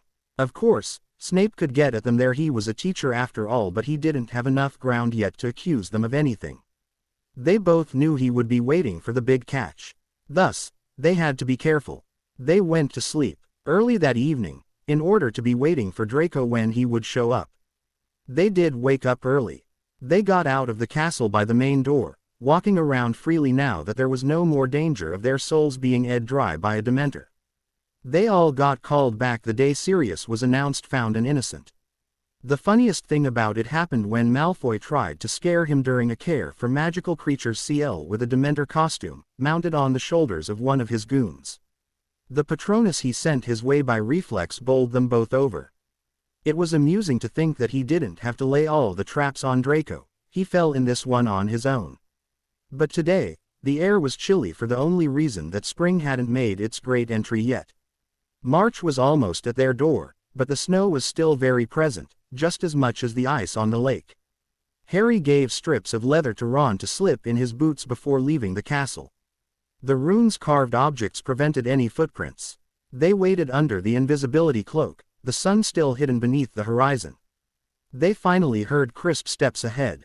Ron looked at the Marauder map. It was Draco, alone. As soon as he got near them, Ron walked out of the cape, lifting it high above their heads. Harry put a hand on the Slytherin's mouth and pulled him under the cloak. He hushed quietly and let go of Draco. He didn't like touching that guy more than necessary, really. The blonde pureblood turned back to face the two Gryffindors, who were too close for his comfort. Harry handed him 2 leather bands and motioned him to put it in his boots.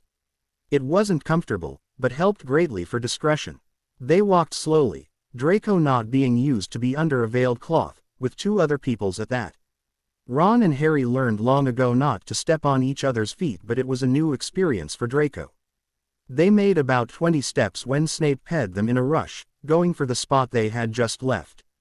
Harry frowned at Draco but wordlessly led them toward the Quidditch pitch.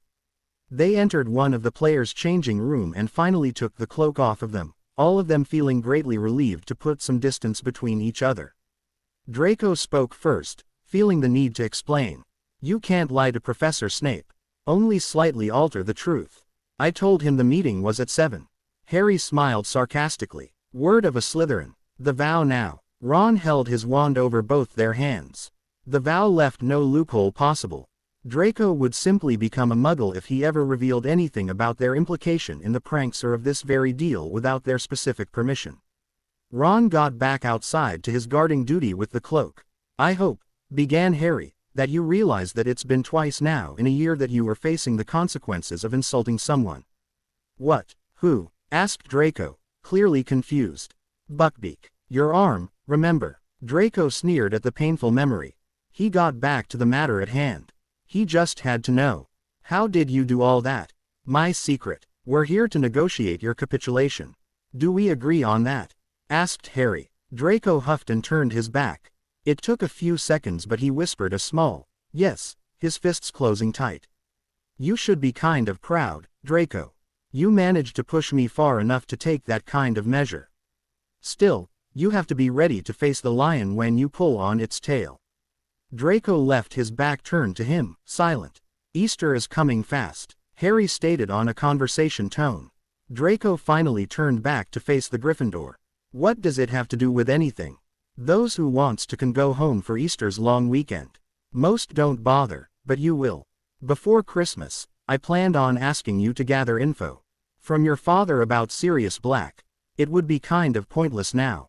Instead, you'll tell him that you proposed a deal to me to end the pranks. That he would drop the charge against Buckbeak if I stopped right now and that you let me no other choice." "That's it?" Draco asked skeptically. "And rightly so. Dream on. That's the beginning. You'll stop calling Hermione, or anyone else for the matter, a mudblood, a blood traitor, a half-breed or anything else that hint about one's parents. You wanna talk to someone? Try using his name for a change. You need to vent. To keep up appearances. Okay, have a go at me as you used to, but any jab at my parents is forbidden. That's way off limits. Just because you vent on me doesn't mean I won't bite back if you bark loud enough." Harry looked at him, waiting for an acknowledgement. "What else?" sighed Draco. "That's it, for now at least," concluded Harry. "That's it," repeated Draco, dubious. "No last show, no public humiliation. I'm no Slytherin, even if I can plot a good revenge. I didn't do that for fun, even if it was. I wanted to make a point. Stop harrying people constantly. You'll start on what I just told you and that's going to be plenty for me." "Deal." Draco slowly nodded. "Well, then," started Harry, taking a deep breath. "Look behind your mirror on your bedside. There's a little leather band with a notice me not charm on it. We haven't tricked your shampoo this week yet. It's safe to use. You still have 2 or 3 explosive quills in your backpack. In the third smallest pocket of that backpack, there is a little piece of wood. That's what's keeping it small. Your inker is the problem for your blank notes pages. Throw it away. There are 2 more dung bombs in your trunk, one charmed to look like a chewing gum pack." Draco opened his eyes wider and wider as Harry went on. "How? I told ya, I won't give away my methods. This is a truce. If you start back on your old detestable behavior, it'll start all over again. Only this time, I won't hold back." Buckbeak was released. Lucius Malfoy simply stated to the press he spent enough money and time on this stupid beast. They just had to let it loose in the woods so they never see it again. It was more than Hagrid could hope for. He actually cried at the news and blew his nose in his carpet. His tablecloths were already all damp from the worries he had these past weeks for his little angel bird. He thanked Harry when Hermione told him about his role in all that. He got a nifty box of cookies for his efforts. Harry wondered what kind of damage it could do as a thrown weapon. Maybe if he sharpened their edges and put runes on them, but that would mean finding something harder to sharpen them with. Draco made himself invisible and the Gryffindor house finally got a break. Since his crusade against Half-Blood and Mudblood ended, most of his lackeys stopped their constant efforts to pick on the younger, easier targets. Even the Slytherin house as a whole let out a collective sigh, so to speak, since a good deal of them wasn't as pure-blooded, as they said, and were considered to be lower in the social ladder. Fewer insults, bickering and bad jokes led to less resentment. The Slytherin were less hated since they picked less on others. The twins thought they had their fun for the year on Draco's expense and tuned down the pranks to almost nothing, focusing on their nearby exams, on the catching up lessons they never left, and on a new line of products they detailed in a book labeled Weasley Productions. They thanked Harry for providing such an opportunity to test so many products that were only in the research phase. "We might need your skill to develop a new kind of product of unnoticeable pranks, like the one you did with These's runic leather bands of yours. They were wicked." They finished together. "I heard that rune carving was a very lucrative business, you know," stated Harry, looking at his nails. "My work won't come cheap." He didn't want to spend all his time carving pranks-related runes. He had his own research to do. The twins looked at each other and turned their backs to Harry in a private, whispered discussion. The whispering ended quickly as they came up with an agreement. "Welcome in Weasley's productions, partner." Harry laughed out loud at their antics. It could not hurt to keep possibilities open, right? It could be a fun part-time job. He shook their hands, not realizing he just signed, in a way, to be the third-part holder of a future very lucrative company. Exams came fast and the Golden Trio was doing well. At least, Harry and Ron were. Hermione was a mental case. She had so many books around her that Harry considered hiring a Lyrian to sort them in shelves all around her. Her friends began to worry. How was it possible to have so many courses? "We should do something, mate," Ron told Harry, one evening. "She'll go mental before the exams at this rate, and it's in 2 weeks." Harry nodded, getting to the same conclusion. "She won't accept to stop working, forget that. All we can do is to try and relax her a bit. Make her laugh and then study ourselves, hard, in front of her. At least, she won't worry about our own grades." "Yeah," admitted Ron, "she does that a lot, doesn't she?" They disappeared a while and came back with a few things from the kitchens. Harry was never happier to have asked the twins where they were, at the start of the school year. They served a steaming cup of black coffee to Hermione and put a plate of fresh chocolate chip cookies just before her. They made some place in front of her to put down these by taking away the 2 books she was intensively reading. "Hey, don't play games now, guys. Is that for me?" she finally asked, the delightful aroma of cookies and coffee hitting her nose. "Yep," said Ron, taking a look at the book he had in hands. "Ew, arithmancy. What have you got, Harry?" "Potions," he simply answered. "Let's switch." They exchanged books and drew chairs to Hermione's table under her totally confused eyes. She wasn't saying anything for now since a cookie mysteriously made its way in her mouth. "Okay," started Ron. "So, you were looking at a potion to cure headaches. Hoy, quiz her hard on that one. I might need that later." "Merlin knows I would have needed it this year," Harry said, searching his own book for stuff to ask to Hermione. "Quiz me," squealed Hermione softly after taking a burning sip of her coffee. "Well, yeah, you can't always repeat all the stuff in your head. You'll end up hearing voices like Harry last year's," said Ron, grinning. "Hey, at least I hear something in my head.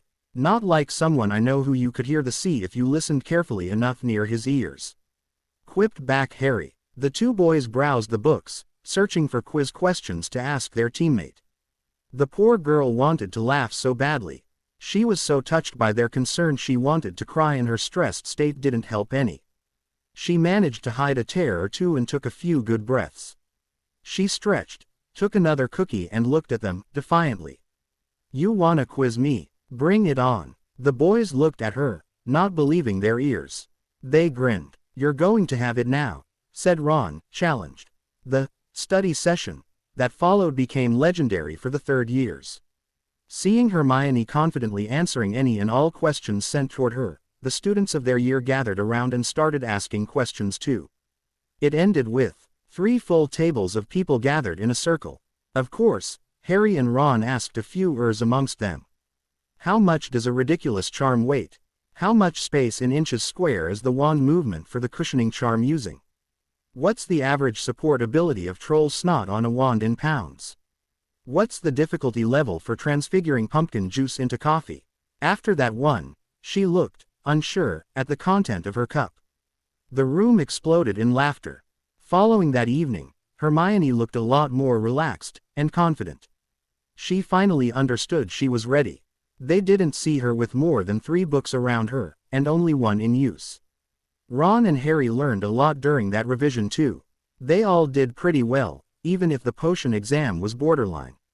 You can always count on Snape to lurk around and popping out at your side like a devil at the most inopportune moment. After that exam, Harry let out an exasperated sigh. Okay, I know it's childish to say it afterward, but I actually understood that potion. I could substitute ingredients by runes in my head and the final result made sense. Why didn't it turn out better? Hermione and Ron looked at him strangely. What? It's my trick to understand the harder stuff, he defended himself. To substitute something hard by something insanely complex? Ron asked, dubious. Harry waved his hand dismissively. That is not the point. I haven't forgotten even one ingredient. I put them all in the right order. What did I do wrong? He asked, exasperated. Well, started Hermione, nervous, your fire wasn't strong enough to dissolve the Polynesian radish crust and you mixed the potion clockwise instead of counterclockwise, so you couldn't achieve the full effect. Hermione was hesitant. She didn't want to vex Harry with her superior knowledge in potions after he tried so hard. She half expected him to burst in an angry rant about insignificant details or to pout in mute silence. She wasn't expecting to see a far-away, wondering look. The full effect. Yes, that is exactly it. Thank you, Hermione. You're welcome, Harry. The raven-haired boy didn't say a word about potions anymore, but he did look a lot in mail-ordering pamphlets the next few days. Too soon, the time to part came. Harry was invited by Ron to come at the Quidditch Cup held in England this year with Hermione. He quickly agreed and told them he would probably go to Sirius's house after that to help him clean up, if he hasn't finished doing so yet, that is. It has been a few months after all. He liked the Burrow a lot but he missed his godfather. They understood, remembering how happy Harry was when they came back from Christmas break. The ride in the Hogwarts Express was joyful, knowing they would see each other soon enough anyway. Harry's Uncle Carr was waiting for him at the station. Harry put his trunk in the trunk. He climbed in the car under the hateful glare of his uncle. Vernon didn't lose time to point a chubby finger toward the boy. Now listen here, Uncle Vernon, peoples are watching. This is supposed to be a happy reunion between 2 family members who haven't seen each other in a while, isn't it? Interrupted Harry, smiling innocently. Vernon looked around discreetly and saw the truth in the boy's words. People were watching. They were always watching them, as if they knew. He gave 2 gentle slaps on Harry's leg, showing a crisp smile that wouldn't fool a blind man, and drove off. Okay, now you will listen, boy. You're going to get to your room and stay there unless you've got chores. And to make breakfast. Understood. I would agree, but what will the neighbors think?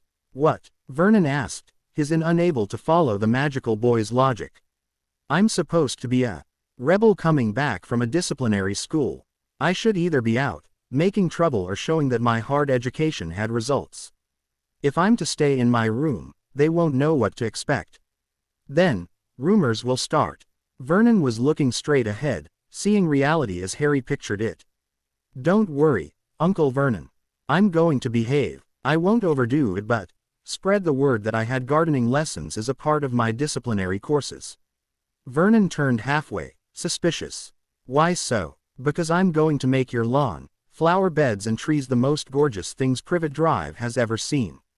He turned toward his uncle, who was reddening by the seconds.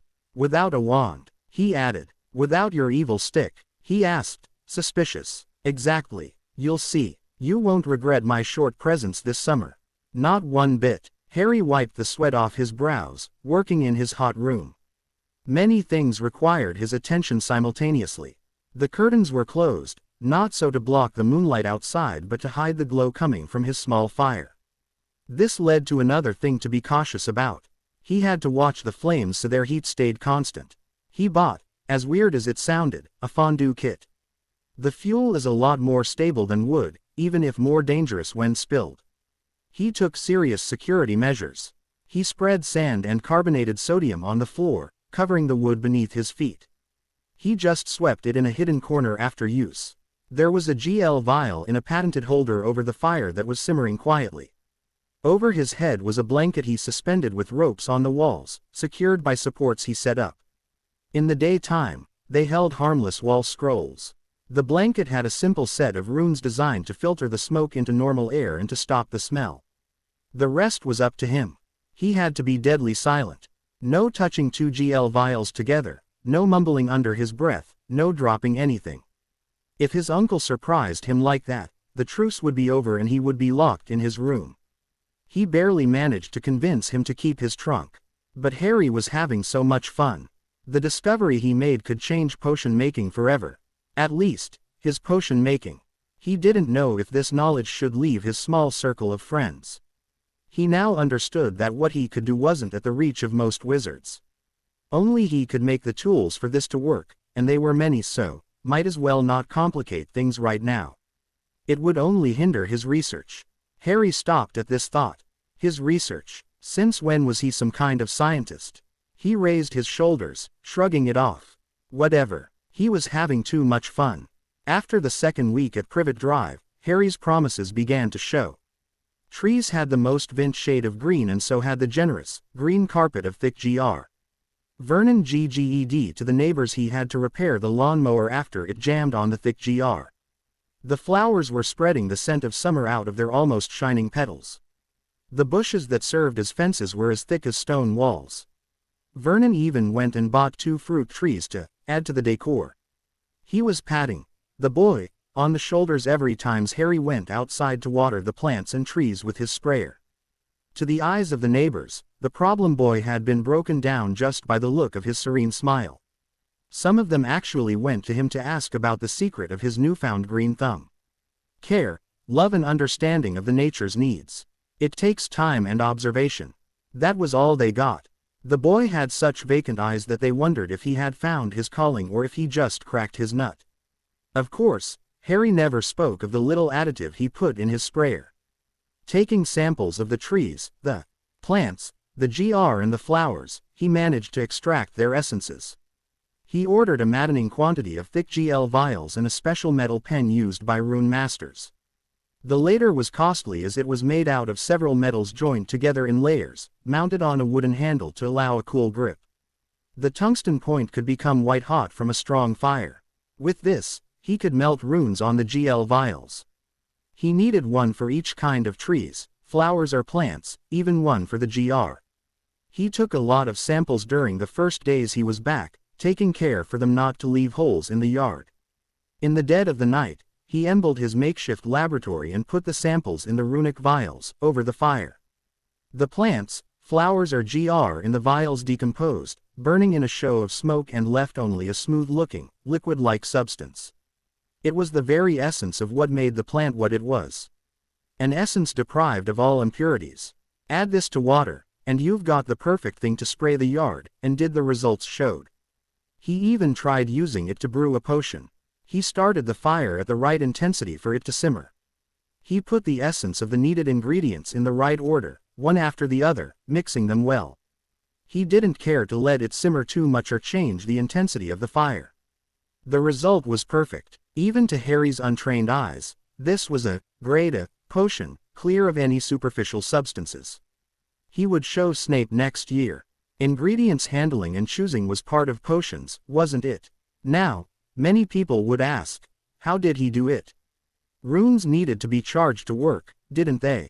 How did he charge them without his wand triggering the usual warning from the Ministry about underage magic? Easy. He didn't use it. His wand was still locked under the stairs as a proof goodwill. He had a promise from his uncle for him to give it back to Harry if he behaved during the summer. Vernon was torn to make such a statement, but having the boy willingly part from his devil stick was very tempting. So, Harry simply charged them wandlessly. It was hard as hell at first, but now it came to him naturally. He first had to find the pit feeling he had each time he cast a spell.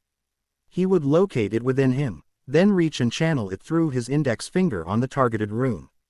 Of course, the first time he managed it, he was rewarded with a burn on the tip of his finger and a broken GL vial. He had absolutely no control and the magical output was way too strong. He practiced and finally managed to let out a distinctive amount on each rune. Now, he simply glided his finger over a runeword to light them all in rows with infused magical power. Harry thought it was a neat trick himself. Harry tasked himself to alter the entirety of his potion kit to a kit of essences. Some ingredients were producing less than others. He noted the ratio that each ingredient made on their vials to be able to substitute the right amount in potion making. Harry knew he would have to talk to Neville. That guy had a genuine green thumb. The shy boy would be able to give him extremely potent plants, producing more essence. In return, Harry would show him what essence could do to vegetation. He was working late now as the date of him leaving Privet Drive was growing close. He wanted to finish this before he left, more as a matter of principle than of real need. That, and he wanted to concentrate on his rune studies and researches freely once at Sirius's place. Damn, that research thought again. Maybe he should purchase a white lab coat while he was at it.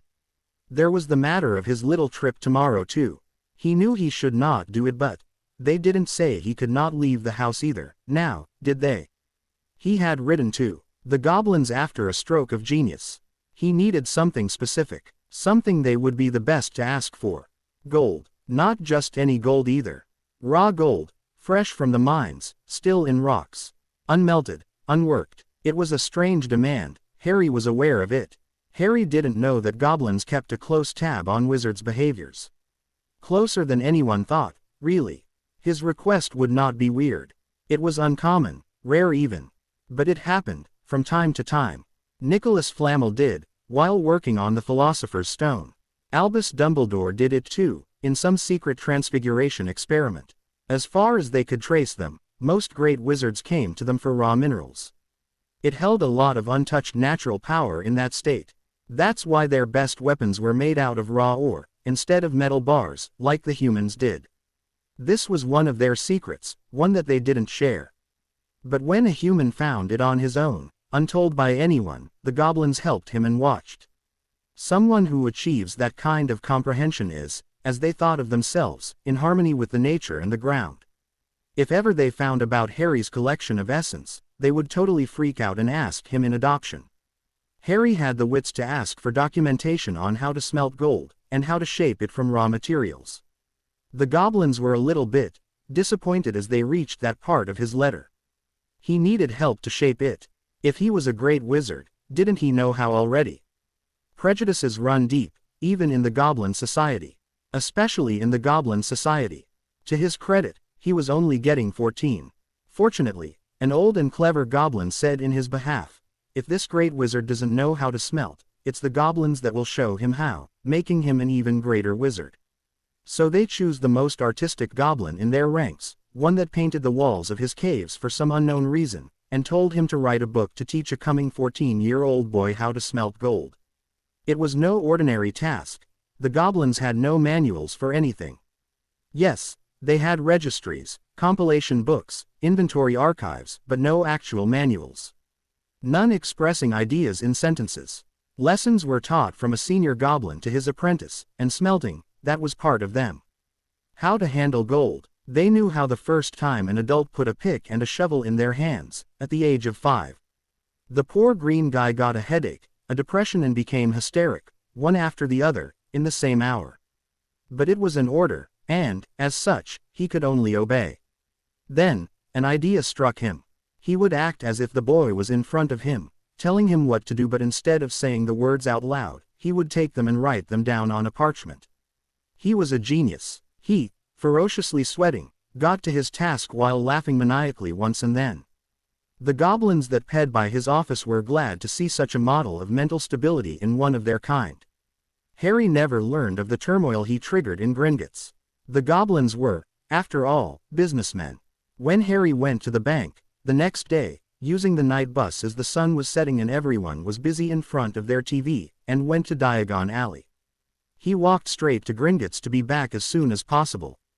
The goblin serving him seemed restless and more polite. No, not more polite. The words he used seemed more sincere, less strained or robotic. Harry thanked him warmly, putting under his arm the box containing the gold ore and the book.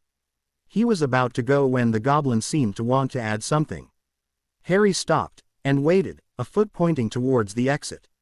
The goblin lowered himself from his perch and Harry closed the distance further to hear the whispered confidence. Mr. Potter, simply for your information. Well, we mine other kinds of metals too. Like silver, iron and other more special ones. Harry's mind went swirling. Possibilities, ideas, items and designs rushed in his head at the speed of thought. The goblin seemed to see right through him and smiled.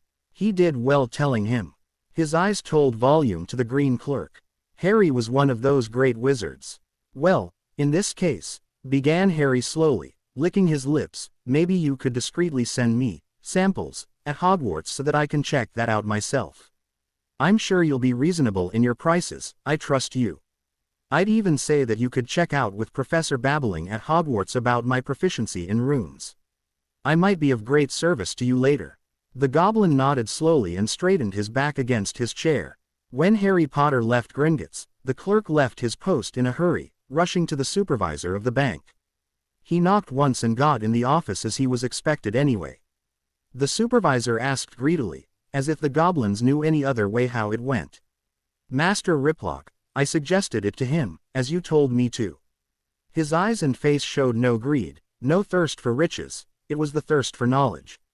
He was almost shaking with excitement. The master leaned back in his seat, satisfied. But that's not all, added the exited clerk. Tell me, the master simply ordered. He said he could be of use to us later. To check his talent in ancient runes with his teacher, he said. Runes you said, yelled the supervisor. The clerk nodded eagerly. If he mentioned it, then it must be his strongest point. At that age, humans can't help but to G. So, if he's a great wizard, a rune master at that, we must watch him closely. We must. The shame we endured almost 4 years ago must never repeat itself. Having a vault open and allowing the thief to escape, it is unacceptable, even if the vault was empty. We must update the century-old security system. Dragons and locks aren't enough anymore. Ancient runes are eternal, unless broken. Good curse breakers are hard to find, almost as rare as good rune carvers. History showed it takes a rune breaker as good or better than the rune carver that did the work to get the defense of a place. Young Mr. Potter was right. He might be of future use. For once, it wasn't all that hard to pretend to be a happy little family. Petunia hugged Harry sincerely. One would have noticed that by hugging him, her head was over his shoulder and looking at the lawn and garden of envy of the neighborhood. That and the fact that Harry left nutrients for each plant with instructions of how to use them to keep the vegetation that way until late autumn. Harry only regretted not being able to see what it would look like. Oh well, if he hurried enough, he might be able to do it at Hogwarts. Vernon was glad, since the boy was going away without a single incident of weirdness and Dudley was acting through his. He hadn't had the opportunity to hit him even once this summer. So he took the occasion to give him a friendly clap on the shoulder that almost sent Harry on the ground. Harry did the same, without the strength behind it, whispering to his ears. Careful here, Big D. Next year, vines could find their way in your bedroom while you're asleep. That calmed him. Harry waved goodbye and put his trunk in the car. They agreed it would be better for him to travel the normal people's way, out of Privet Drive. Vernon would drop him in London, near the Leaky Cauldron, and he planned to use the flow to the Borough from there. The Quidditch tournament was only in a few days. He would get to the Black Manor after the match for the rest of the vacation. This course of action was Planned by Owl over the last month. Ron's new owl, a gift from Sirius, was quite the small ball of enthusiasm. Travel with his uncle was smooth. Vernon was even humming a tune. That was why Harry wished his uncle a good year and a "see you in 10 months" as he left the car. Vernon nodded gravely. That was the warmest farewell he ever had from him. Harry was a little bit touched.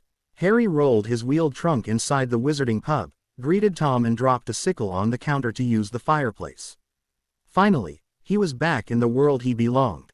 The match was grand. The Bulgarians, the Irish, the Butterbeer, the Forest of Tents, the Vilas, Ludo Bagman. It was the kind of moment that goes in a blur, as if he was half asleep. The Muggle aggression, the masked Death Eaters, the temporary disappearance of his wand, the dark stranger, the floating dark mark, and almost getting stupefied by 20 officials, that went fast as well but dragged on itself too. Like something you can't keep up with. At least, all of this wasn't a big conspiracy to get to Harry.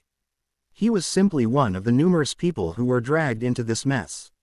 That's why his two best friends didn't try to stop him when he said he was still going to Grimmauld Place. Harry told Ron and Hermione to forget the Death Eaters for now. Without their lord, they were just a washed-up organization that liked to cause trouble. He would send Draco spying on this when they got back to school.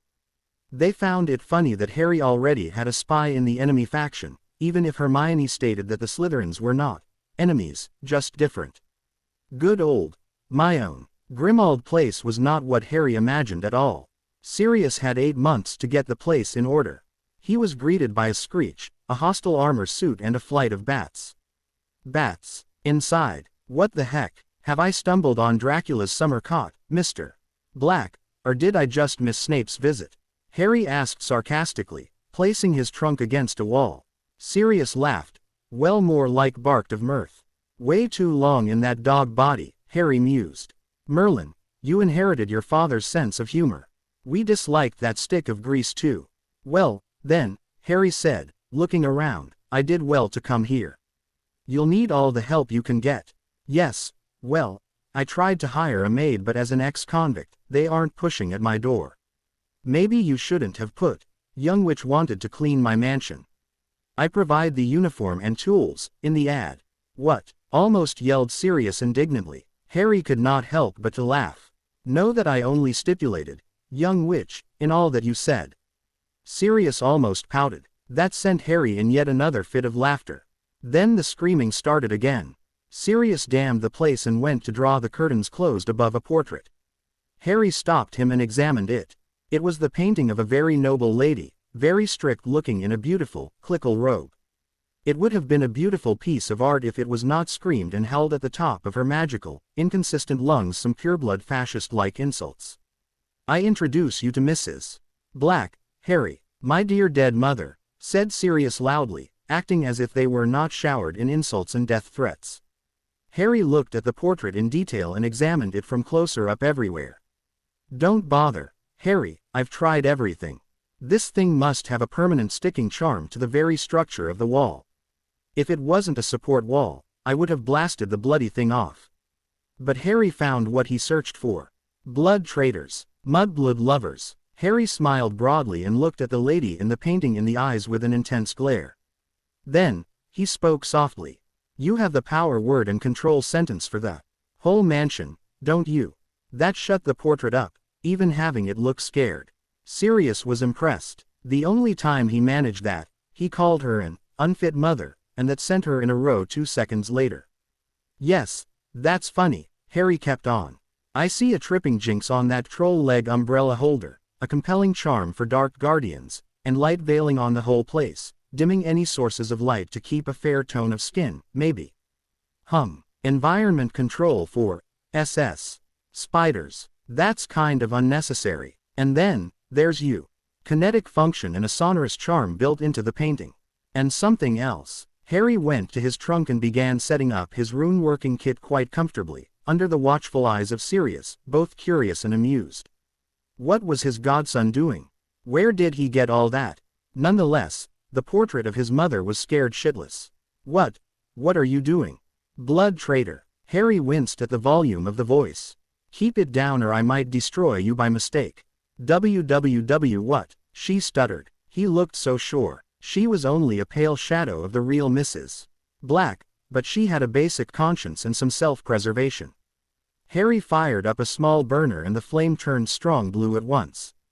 Harry put the tip of his rune pen in the flame, turning the tip patiently, looking at the metal changing color.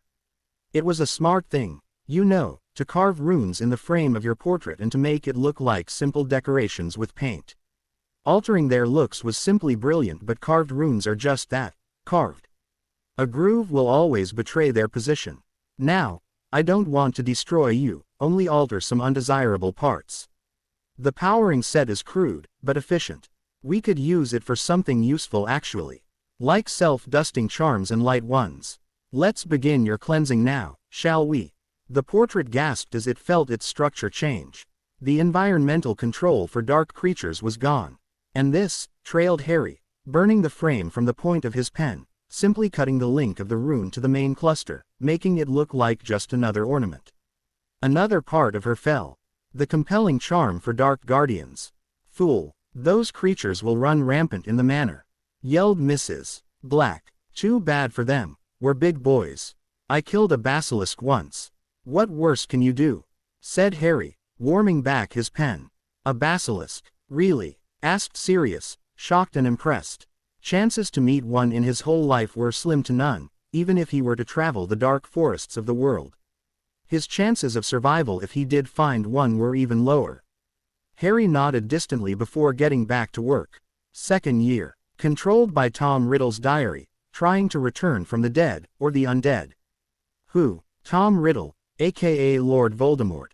That news put ice in the vein of Lord Black. Voldemort tried to return thanks to a book. And Harry stopped him and his pet basilisk alone. Who was he really? Another down, said Harry as Mrs. Black was thoroughly panicked now.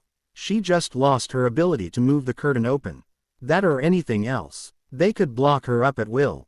Young man, please, even if you're a mudblood, you can't do this. I sure can and I will. There, I'm almost finished. One last thing, and Harry altered one more rune, before putting his pen away. Mrs. Black felt the equivalent of a pinch while she closed her eyes. She opened one after a few seconds. And another. She was still there. She sighed. What did you do? She asked, using a soft voice Sirius didn't know of her. She paused and seemed to run some introspection test routine.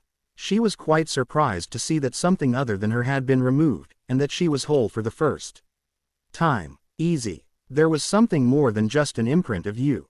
It was, how could I explain that, a rune that represented everything dark. It was directly beside your cognitive faculty in a way. So you could only think in a dark way. The guy who did this took a chance. Isn't it the worst way to remember someone? Everyone is made of dark and light. I just liberated the light in you. Harry took down the curtain. We won't need that anymore. You're part of this house and one of the remaining prides of the noble and ancient House of Black. Now that you are freed from your dark compulsions, you'll agree that being a Black doesn't mean to become an and taking the risk to be killed by your own master. Of course, the portrait said. She seemed to begin pondering how much that dark rune changed her. Harry looked at her, then at Sirius. Was she a loving mother to you? Asked the young Gryffindor. Not by a long shot, not to me. She was like the portrait was before, only more intelligent. This is a new Mrs. Black I have before me. One, I would have liked to call mother, I think. He finished dreamingly. The portrait didn't miss that and turned her head away. Harry, as he now always did when faced to a puzzle, imagined the runes turning in his head. A good part of the solution appeared to him. It was possible. From the little I know about portraits, they are exactly as the person was when she was alive. No deception possible. This must be how your mother really was. She acted the way you remember, for some reason. Maybe she made life unbearable for you so that you would leave a house that would have turned you into a murderer, who might have corrupted you to the dark or killed you. They must have realized that when the painting was done, they had to simulate her evil acting. How did your mother die, Sirius? Sirius thought back far, far away. I can't remember exactly, but it was soon after this was done, Sirius said, looking back at the painting. Harry saw something from the corner of his eyes and paled. His face changed from scared to resolute.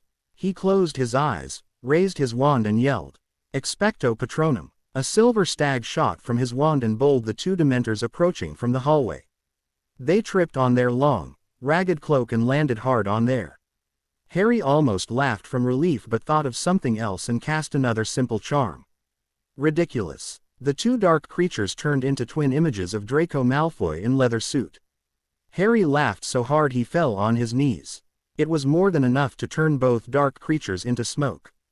Harry, the hilarious images gone, managed to get back on his feet, still chuckling. He turned toward Sirius, who was still a little pale. Harry realized that the Dementors must be both their deepest fear, as Sirius spent 12 years in Azkaban. The images must have been quite strong. Due to his training last Christmas, Harry simply reacted to them. "That was some nice wand work, Harry. Mine is still in my pocket. A corporeal Patronus, a stag, it was just like your father's animagus form." "Prong roams again," said Sirius, a strange smile playing on his lips. Harry frowned. It was a nice compliment, but... "No, Sirius, Prong is dead with my father," Harry said with finality.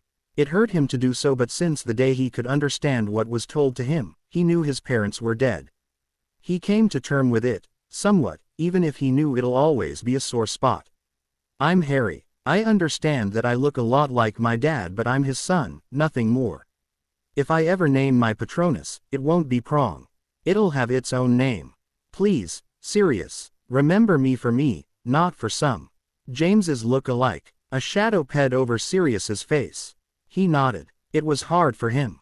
Right. After Lily's and James's death, he was put in a hell pit. Out of it, blinded by vengeance, he let his darkest side take over. Now, he could finally resume his life. He lacked 12 years worth of experience, which left him barely more mature than a 20-and-some-year-old. He could finally live, and grieve, but it wasn't that easy. Having Harry around was both a blessing and a curse. He'd always remind him of his lost best friends. He'd have to will that out of his head since Harry, as mature as he looked, was his charge, not the other way around. Yet, what Harry did for him outdid anything he ever did for his godson. He was the adult, he had to get his footing back. It didn't mean they could not be pals. Sirius wasn't his father after all. He didn't have to try and act like it either. He decided he would rather play the role of the rogue godfather that will influence him to do the stupidest thing he would remember fondly later in life. He wondered if he ever tasted fire whiskey. "All right, Harry, my apologies. Now, after seeing your nifty wand work, we'll patrol the mansion a few times and get rid of the unwanted presences. I wonder if I could use Creature as a decoy." Creature, house elf, insane, too much of old Mrs. Black's speeches. "So he listens to Mrs. Black?" asked Harry, pondering. "Listen, he worships her," answered Sirius, sardonic. "Excellent. Call him. If you don't mind. Well, could you tell him to obey me?" Sirius laughed heartily at Harry's shyness and howled. Creature, the house elf, definitely mad, appeared, muttering things about blood traitor and half-breed infesting the place. "Stupid elf. Listen, Harry here is a master of the house, like me. He's my heir. You'd better listen and obey him like you would to me. Of course, Mr. Black. Anything, Mr. Black." Then, muttering to himself loudly, "Muggle lover bringing half-breeds. If Mistress was to know." Sirius was about to raise his hand, but Harry had a much better idea. He crouches down and pulled the now rigid elf in a hug. "Thank gods, you're here, Creature. You know, I'm a cousin of the Blacks." The creature seemed to look at him, uncertain, leaving for a moment his insanity somewhere else. "Yes, Creature. My name is Potter. I never knew my parents. I was raised by Muggles and it was so horrible." Harry didn't even have to fake that part. The elf looked at him with angry eyes at first, hearing the Potter name, and then they got filled with sadness and pity, hearing of his horrible fate. "Muggles? How horrible, poor young master." Harry nodded, wiping an imaginary tear. "Yes, but it got even worse when I got here. I thought I came back to the house of my ancestors, the rich Black Manor, the jewel of our family. The cradle of the true wizarding society. But this is what I find." And Harry gestured around. Creature looked too, as if for the first time. He pulled on his long ears, not believing it himself. Even Mrs. Black, here, was left unchecked. He started, but the elf turned sharply and screeched desperately. I polished her every day. Harry almost jumped back but stayed near the hyperventilating house elf, making calming gestures. By wizards, creature. Some maintenance had to be made. She became a dark, twisted version of herself, explained Harry. The poor thing looked at the portrait for support but, finding Mrs. Black nodding at Harry's words, lost all composure. He began to wail, rivers streaming from his eyes. He failed in everything. Harry took him in his arm once again, patting his back. Sirius was lost. Where was the aggressive, dark servant? Hush, creature, hush. Dry your tears. The House of Black will live again, in its former glory. The house elf hiccuped and looked at Harry with big round eyes. It will. Harry grabbed him by the shoulder firmly, without squeezing, to communicate his urgence and certitude. It will. A master came back to the house. Heir too. The wisdom of Mrs. Black has been restored. It's all we need. We'll get the manor as it was in its former glory. But, master is a bad master. He answered, confused. Before Harry could find a suitable reply, Mrs.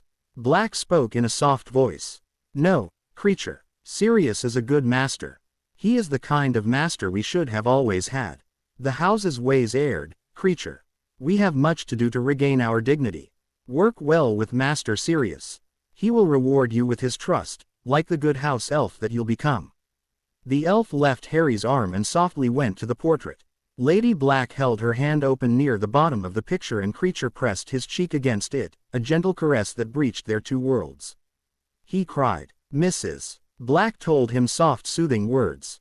Sirius, hardly getting his eyes off of his mother, gestured to Harry and they left them alone. Sirius was pensive, but serene. Harry, I'll never thank you enough for this, never, he said softly. They drew their wands. It was time to cleanse the place of all darkness. It took skill, and stamina. They had both. That, and a good drive from Harry's little speech about regaining the dignity of the House of Black. It started now. Sirius had more experience and knowledge about dark creatures, but Harry had power in spades and the ability to adjust to any foe, no matter how overwhelmed he seemed. Sirius had never seen such power in a young man. He probably had even more than himself, and he was only a teen. Harry learned quite a few spells the year prior and practiced them a lot. Harry didn't think about it when coming into Black Manor, but he started using his wand naturally. Horrified of what he'd done at first, he told Sirius. His godfather assured him that he could use magic whenever he wanted here as the manor was under a Fidelius charm. They were warded through and through. Harry decided to check those wards out sometime to see if he could add some runic defenses to said protections. He practiced the spider-repelling charm he learned in second year so much he found he could herd them in the direction he wanted now. Sirius was laughing like mad when Harry found a nest, split the beam in many directions at the same time, sending the spiders in a choreographed dance that ended up in them pilling themselves up in a tower to avoid the burning beams. Some were so big he wondered if they were related to Aragog. The SS were easier to deal with. He simply ordered them to get out of the house and patrol for spiders and enemies of the house. Sirius was a little freaked out by that. Parseltongue. Harry shrugged his shoulders. Yeah, when did you find out? I had a really busy second year. Oh, he said, and they left it at that. A more serious threat crossed them in the form of two ghouls. They were not as friendly as the one in Ron's house, more like the flesh-ripping kind. They were part of the house's defense system, but were released when Harry cancelled Mrs. Black's control runes. It gave Harry the occasion to practicing his Protega spell.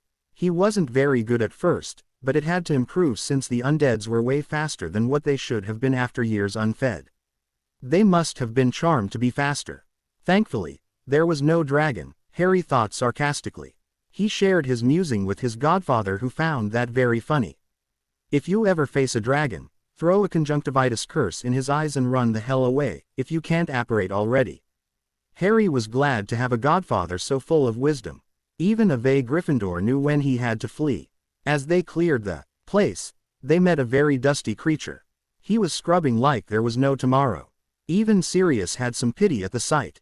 Creature, slow down. Don't wear yourself out. We still need you, he said. The house elf looked up at him with newfound respect in his eyes. Master. Worry about Creature. After all, Creature said to Master. Creature is not worthy. Creature won't fail you. The semi-psychotic elf brushed the wall with renewed vigor. Sirius was put off by that as he asked the exact opposite.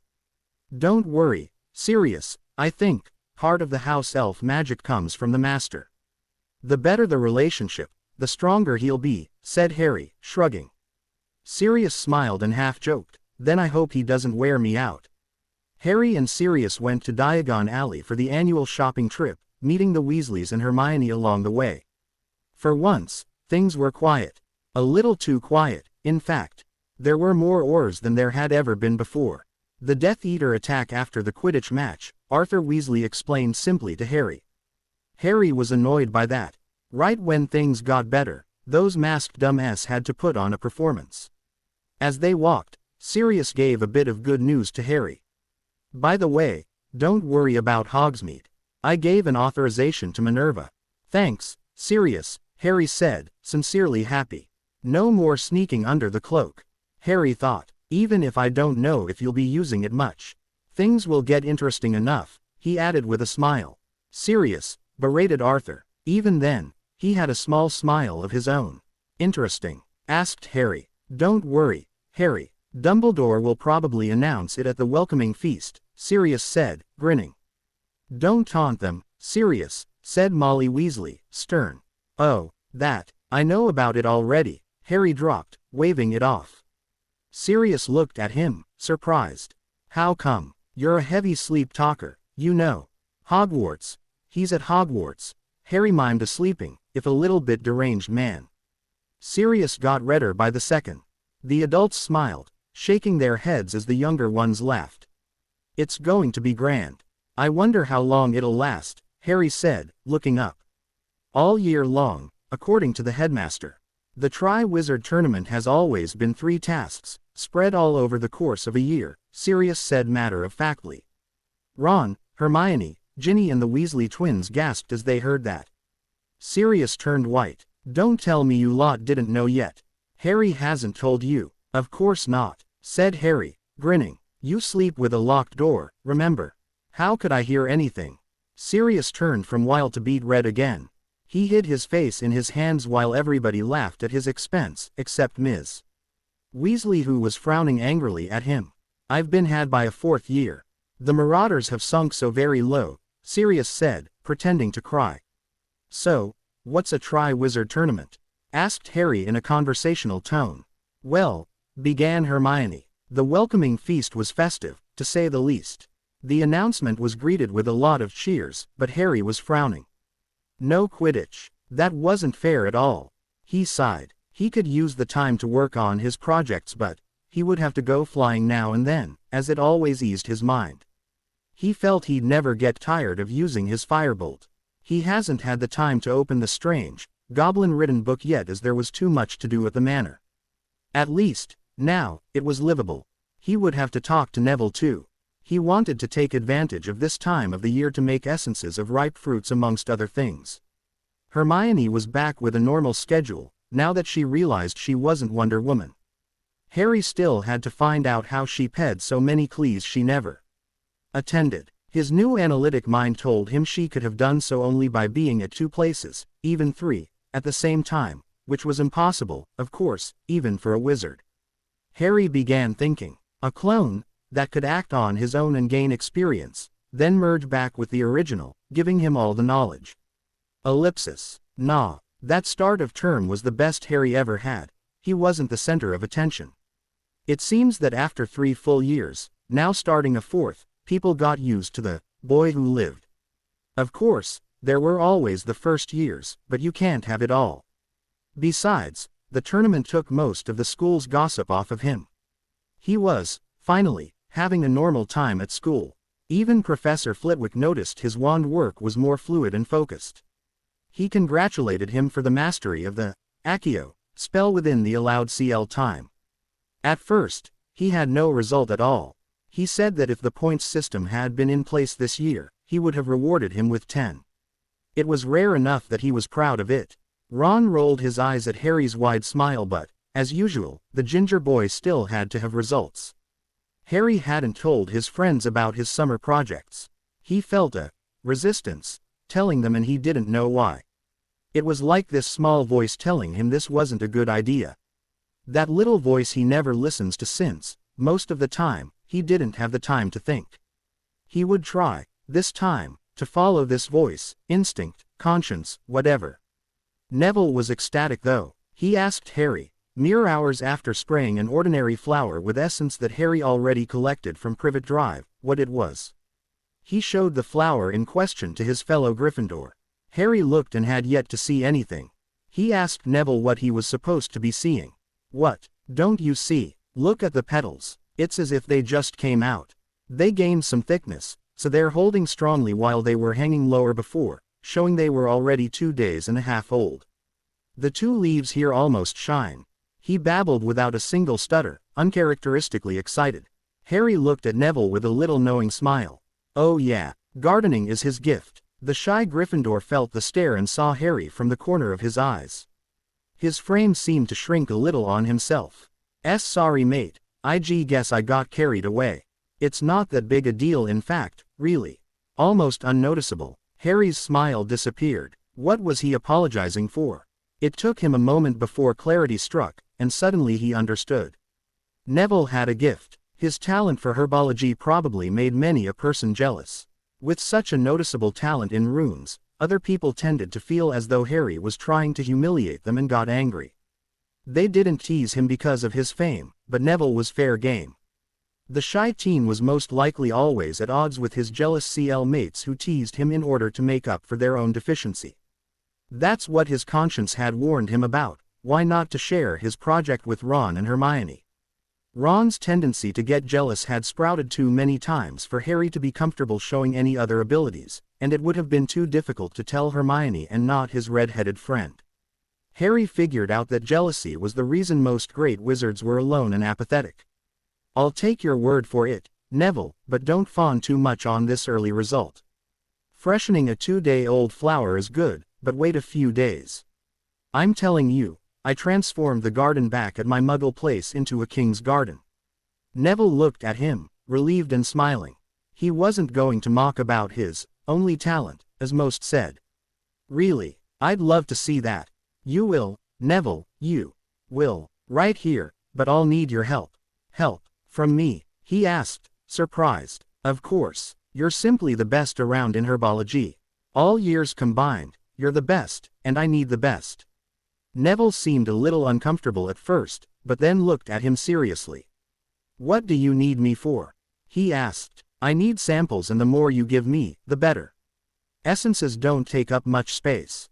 I need samplings of mature, healthy trees of every kind. Samples of ripe fruit, perfect ones, ready to be eaten as well as of growing ones. Of vegetables, magical plants and potion ingredients in their raw state. What you saw here, he said, waving at the flower, is the shadow of the tip of the iceberg. I'm on something huge and for the help you're going to give me, I'll let you in on it. I'm willing to show you my secret, in due time. Don't think of it as a second-hand secret too. Neither Ron nor Hermione know about it. I don't intend to show them either. Neville's breath caught in his throat, not even his 2 best friends. The Longbottom understood this was on a whole new level of business. He had only dreamed of something like this before, something that would take the very best of his abilities. His skills were still developing, but with this new summit to reach, he was almost shaking with eagerness. I'm in, Harry. If it's even half as grand as you make it sound, it's going to be a blast having you as a partner.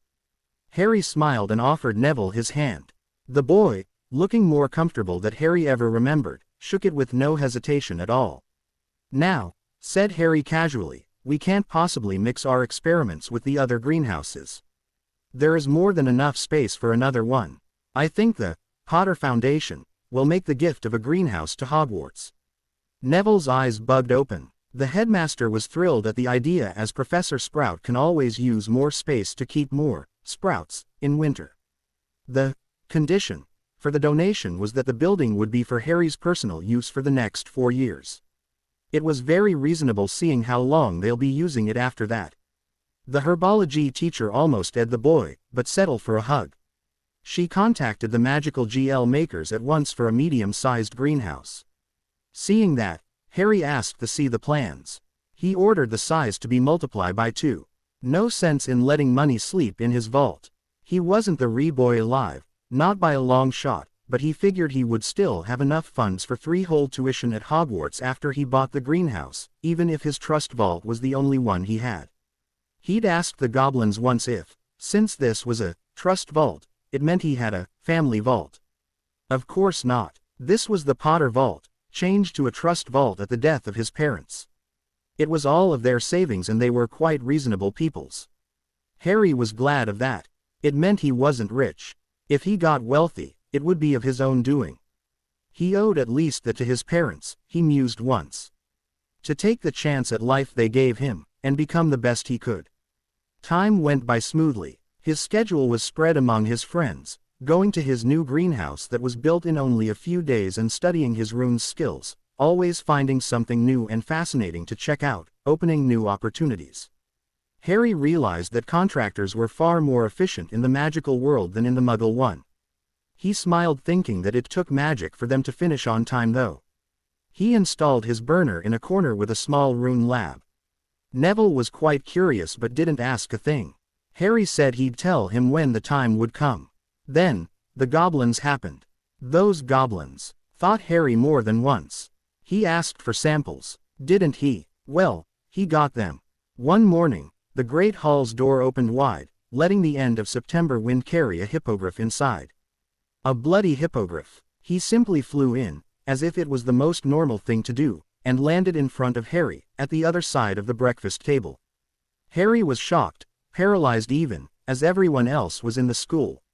He got his wits back, got around the table and faced the winged creature who turned her around, following to face to him. Harry stopped, a few paces from him, and bowed low, looking the noble beast in the eyes. The beast waited a second or two, and bowed back. Harry went to untie the package, more like a bloody crate. That was secured to its leg, even if he carried it with his talons. He didn't know if they had to be treated like post owls, but he took no chances. Taking a huge bowl of fuming bacon on the table, he presented it at the beast's head level. It didn't last long. Then, the hybrid bird bowed slightly again and went away. All that was left was a stunned boy who lived with an empty bacon bowl hanging from a hand and a very big, heavy-looking crate at his feet. Surprisingly, Hagrid was the one to break the silence. And that's the way to handle a hippogriff. Way to go, Harry. He began clapping loudly. The headmaster followed suit quickly, amused. Soon, the whole school was clapping at Harry. Except one table, of course. The apocalypse wasn't on them yet, so Slytherins didn't cheer for Harry. The following days were full of teasing about oversized owls, and asking if he planned to have a giant as a house elf later. Harry laughed it off. After all, thinking about it, it was funny. For once, people did so without malice. Most of them did anyway. Some Slytherins asked if it was his mother carrying his rock bed since he forgot it at home. Hermione smartly told them it couldn't be so since Griffins had rock bed, not hippogriff. Coincidentally, there were rocks in that crate. It took the help of a few house elves to carry it to the greenhouse, the only place he could work in peace. The crate itself was built as a desk drawer to allow easy access to the groups of samples in the different compartments. They were sitting in straw, with a small info card telling what each of them was, their magical and mechanical properties with their most common uses, and their most uncommon uses. He had about 24 different metals, and some crystals. Harry knew this was going to be fun, but also a long-term project. He figured it was time to give a shot at reading the goblin-written book, but soon found out it was quite a pain. The guy wrote that as if Harry was there, sitting next to him. Complete with quiz questions and insults since he didn't answer them. Thankfully, he gave the answers too since nobody was there to tell them. Some concepts were quite strange, like the hit. He seemed to mean something specific with that term, as if hitting a rock would tell you all about it and what was directly behind it. As if he could do that. The goblin tried his hardest to explain it, as the sweat marks on the ink indicated. Smelting gold in itself seemed simple enough in theory. You take the rock, Put it in a foundry cauldron, heat it to a high, but precise, temperature. Get rid of the floating impurities on a surface many times hotter than fire itself and delicately cast it in a mold, giving the gold the shape you're searching for. The best sands to make said mold was specified. The kind of tool to use too, as well as the needed powder to get the fire to the right temperature. The author was quite thorough. The question was, would he have the guts to do it?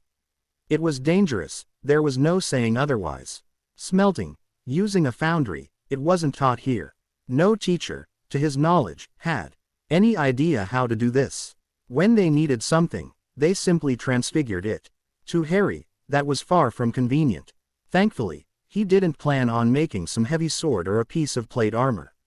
He wrote to the goblins, again. They gave him, along with the crate, the name of a goblin he could directly communicate for further orders of the kind. He put great care, this time, to ask the delivery to be made at the biggest of Hogwarts's greenhouse, during one of his free periods. His rune keys were pure joy now. He was in the same one as Hermione. He listened attentively but felt traitorous. They all worked so hard on their quadrant cases for their 3 runes words. The CL halved since last year. The dropout rate was insane, the highest of all the courses. In private, he showed some of his work to the teacher, a 5-rune word he used for one of his pranks last year. The one then shrunk the inside of Draco's bag. To his eyes, it was crude and basic. To the teacher's eyes, it looked like a promising future. The runes were not all that well strung together, but worked quite well. He would have a Newt Ping grade with this, probably a good A. He asked him, with some regret in his voice, if he wanted to skip please and go directly to his 7th year, but Harry refused. His teacher nervously laughed, saying that showing him this, he already ped the end-of-year exam. So, Harry decided to make a deal. He would make a project, something big, to work on during Cleese. It would be his owl project, 1 year early.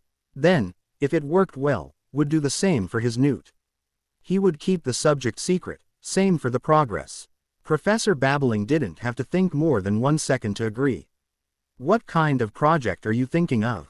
He asked. I have no idea, I was making this up as I went.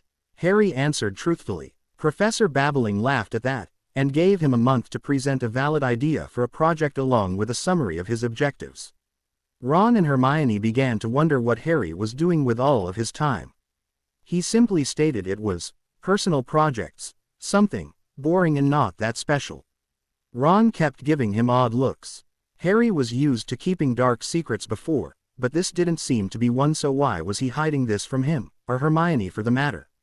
This was why he reacted the way he did. Harry came to him one day at dinner. Ron, I'll need you as a watchman like last year. It's time to pay Malfoy a visit. Now you need my help, do you? He grumbled. What? Harry asked, confused. You're going to make secret deals again. Not even telling me what they are, making me wait outside like a crab or Goyle. What's with you, Ron? If you wanted to know what I was going to say to Malfoy, I would have told you. Didn't I tell you all about the pranks? You know I wouldn't have gone that far in the Slytherin's common room without you. Harry whispered harshly. Yeah. Well, what are you doing with your days then? Ron asks, frustrated. What are all those blank-covered books you read, the stuff you get by bloody hippogriff? From the goblins nonetheless. All that stuff, in your greenhouse. Even Neville said it was something related to plants but didn't know what. Since when are you so interested in herbology, enough to build a bloody greenhouse to yourself? Or that you require the help of Neville, of all students? Ron had the decency to check the volume of his voice and keep it low, but Harry heard it clearly. Not Ron's voice, but the green monster of envy behind it. Harry did his best until now to avoid his research to be discovered, to keep it secret. He really did, but it wasn't enough. As soon as he had something that he could do more than Ron. Ron, we need to talk to Malfoy. I need you to stand guard. It's about the Death Eater attack this past summer. After this is done, we'll talk. All right. Ron still looked to be in a mood, but nodded nonetheless. They went Malfoy hunting in an uncomfortable silence. Harry didn't know what to tell him yet. Ron was an insufferable jealous git, but it was still his friend. He got over his worst fear when they went to see Aragog to help him. When things get tough, he's there, but the rest of the time. They cornered Draco as he was going to the bathroom. For once, his lackeys were absent. They went in and locked the door. Draco wasn't blind. He saw them following him in. After Ron finished checking the stalls for any unwanted eavesdroppers, he nodded to Harry and went out without a word. Harry locked behind him, just in case. The weasel seemed tense. Potter. Trouble in paradise with your boyfriend. Practiced your snappy lines in the summer, Malfoy. Don't get your hair in a ferret, it's nothing to be worried about, replied Harry. Draco rolled his eyes before answering. You seem to have grown in during the summer too. A bird in from what we saw a while ago at breakfast. So, got pre-digested food directly from your feathered mom when you were a baby. I hope the culture shock wasn't too hard on you in first year. Draco took what Harry said last year pretty seriously. Not a word about mudblood, half-breed or his real parents, even if that last one was pretty close to the mark. He seemed to have found a loophole in the agreement. He never said he couldn't insult his imaginary parents. He had to give him that. He had a brilliant mind, when time came to insult someone. Nice one, stated Harry, without humor. Enough with the formalities. I wanted to ask you what really happened this summer. Draco leaned against a faucet. Can't say I didn't expect that, but you gave it time for the excitement to settle down before asking me. Nice one yourself. Harry laughed a little as he walked along the cabins. Actually, I was just really busy. You should find out why someday, in potions, replied Harry, smiling for himself. Draco raised an eyebrow. Don't tell me you found out the difference between clockwise and counterclockwise. Congratulations. Stop avoiding the subject. What was that attack about? Why then, why there? Does it mean something bigger is coming? Asked Harry without a pause. Actually, said Draco, yawning, I won't hide the fact that someone very close to my side of the family was there. It was, advertisement. Without the Dark Lord, they are self-wallowing in their past glory, the golden era where they could kill anybody they wanted at their leisure. You should have realized, by now, that no one was killed. Not even one killing curse. Simple humiliation, property damage, it was a big party. Dad, Father seemed to be so giddy about it. Even if it's completely illogical. It's supposed to be a demonstration against, pardon me the expressions, muggles, half-breed and mudbloods. But they didn't make any distinction between them and the other pureblood in their rampaging. Idiots. Harry saw changes surface in Draco. While he was still a pureblood git, he was logical about it. He was thinking more. Harry kept that to himself. Part of it was because he could not imagine a world where he could get along that greasy blonde head.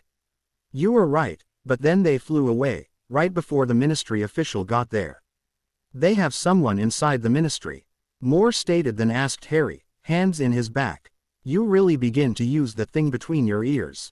Unfortunately, that was not the case, this time at least. The dark mark, it was. Father came back home shaking. He checked some artifacts around the house and spent half an hour checking and casting spells on his own mark. He said it itched, but how is it surprising after poking it non-stop? It prickled, he said, but it may be a bad sign for you, Potter. That means he must still be out there, somewhere. He's going to get back and you're going to be his next target. Harry nodded, taking it all in stride. It was exactly what Dumbledore hinted in his first 2 years and what Hagrid told him the first time he asked for the Dark Lord's name. Voldemort was not dead, nor was he alive. He would find a way to come back soon enough. How could he prepare for such a thing? He realized he could not really prepare himself for that. He could only get smarter, more powerful, for the situations to come. He raised his head and looked at Draco in the eyes. That guy was even less reliable than Snape was for Dumbledore, he realized. He had no trust in him. If it was to change, he would have to start preparing the ground now. What about you, Draco? Seriously, what do you think of him? Of what he did in the last war? His idea, his goal? Asked Harry, dead serious. Draco lost all pretense of a smile. That was the real guy's face. No facade for a moment. He was indecisive, Harry was sure of it. The guy was still searching himself to decide which side to take. I think he is right. Don't interrupt me, Potter, or the moment stops here. Harry nodded. He would listen, that he agreed or not. Try to imagine what would happen if we kept only the strongest in our society. It happened before, even in the Muggle world. Take the line directly from the founders, from Merlin, Morgan Le Fay and all those powerful wizards and witches in history. We could combine those lines to create more powerful, more intelligent wizards. You can't say Muggles aren't inferior, we've got something they don't. Magic. That fact alone makes us superior. Okay. Killing mud. Air, Muggleborn and half. Hybrids let's say, is kind of extreme. Let them live, okay, but don't teach them magic. They don't want to be servants. Go to the Muggle side. Look at the goblins. Look at the centaurs. At giants. Admit it, your big oaf of a friend isn't the sharpest knife of the lot. That puzzled and shocked Harry a little. Wait a second right here. You're saying that Hagrid is, what? Half giant? Asked Harry, leaning forward. Draco looked surprised. You didn't realize it, isn't it obvious? Harry shook his head. I guess I should have realized. He's the first person I saw of the magical world, so I thought that these kinds of things happen, never thought about it again later. Draco laughed bitterly. Dream on, that's the basics. When somebody has obvious traits like that, expect exotic origins somewhere down their line. Okay, I'll admit I thought about it last year only, after that deal we made, but it only convinced me of one thing about the Dark Lord's motive. They are true and noble. He's a true pureblood, coming directly from Salazar Slytherin's line. Harry shook his head. I've heard you. Will you hear me? I promise not to insult you or your point of view. Draco hesitated, but nodded. There was always the possibility to flip him off and get the hell out. I guess the chances for a strong wizard to be born of another one are very likely, on a short period. It's like natural selection. Like animal breeding. Don't look at me like that, you know it's true. At the base it all comes back to that. Don't get me wrong, but realize that there is not enough pureblood to keep this going. You know it. That's why some call you inbred. I'm not insulting you. Stop throwing me that look. Think. I bet you can trace every pureblood lines of Britain together in a giant family tree. Look at Crabbe and Goyle. Are their fathers any brighter than their sons? The face of Draco said all that needed to be. Then, by keeping this pureblood line, you keep as much of the potential power than the weaknesses. A perfect being is impossible, but if you want to get as close to it as possible, you have to take all wizards and let nature select the strength of the ones she decides. That's what I think and what made the world so interesting. Diversity. Look at us. We're physical carbon copy of our fathers. I don't want to be remembered only by, and often mixed with what my father did. I have enough of Snape for that. You were right, Potter, on that last part. Thanks. And, sorry to disappoint you, but he is not a pureblood. What? Almost barked Draco. Yeah, I learned that in the Chamber of Secret in second year. Draco uncrossed his arms and walked toward him. Wait, that story of you in the Chamber of Secret is true.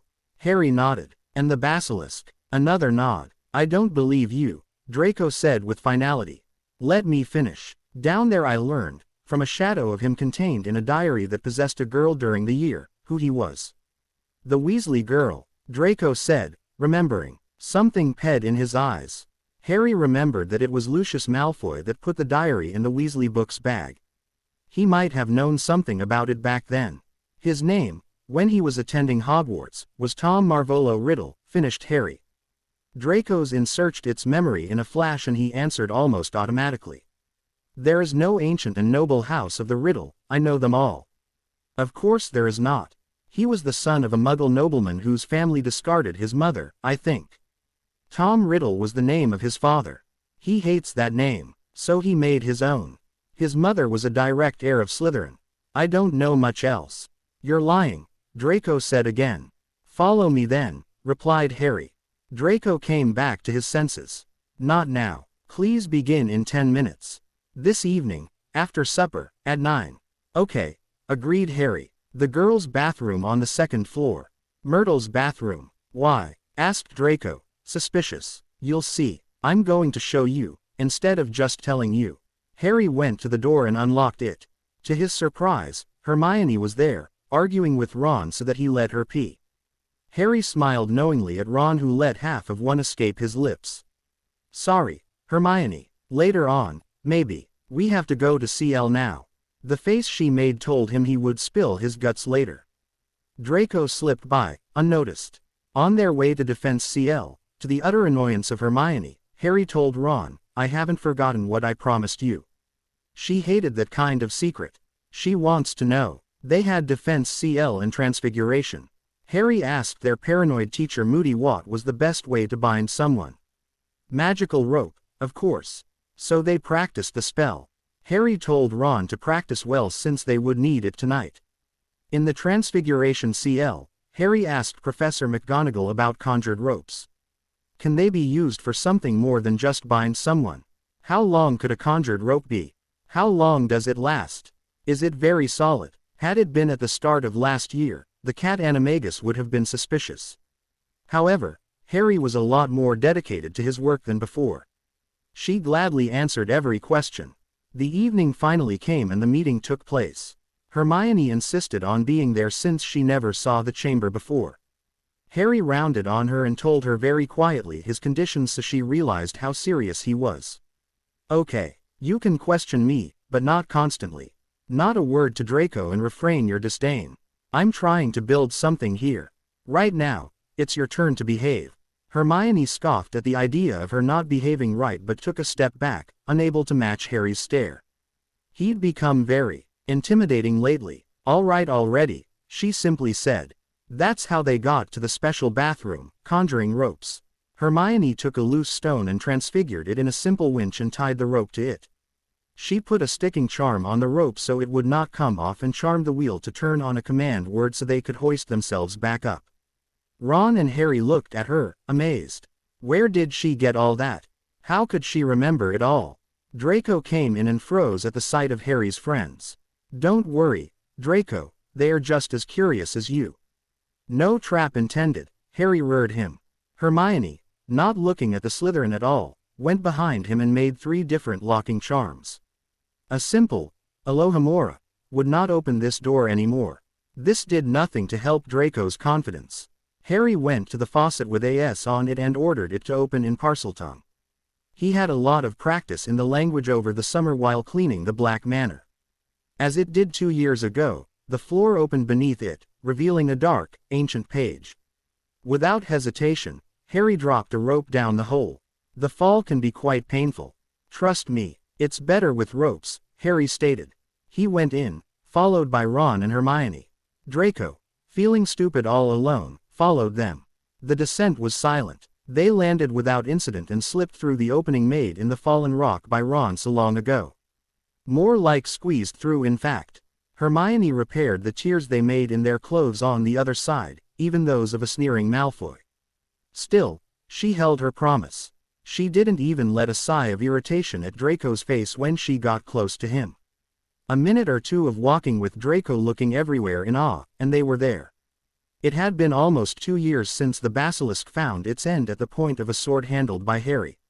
From where they were, they didn't see it, but the cark had its worms and Merlin did its stink. It was still undeniably there. Harry showed Draco a stain on the floor.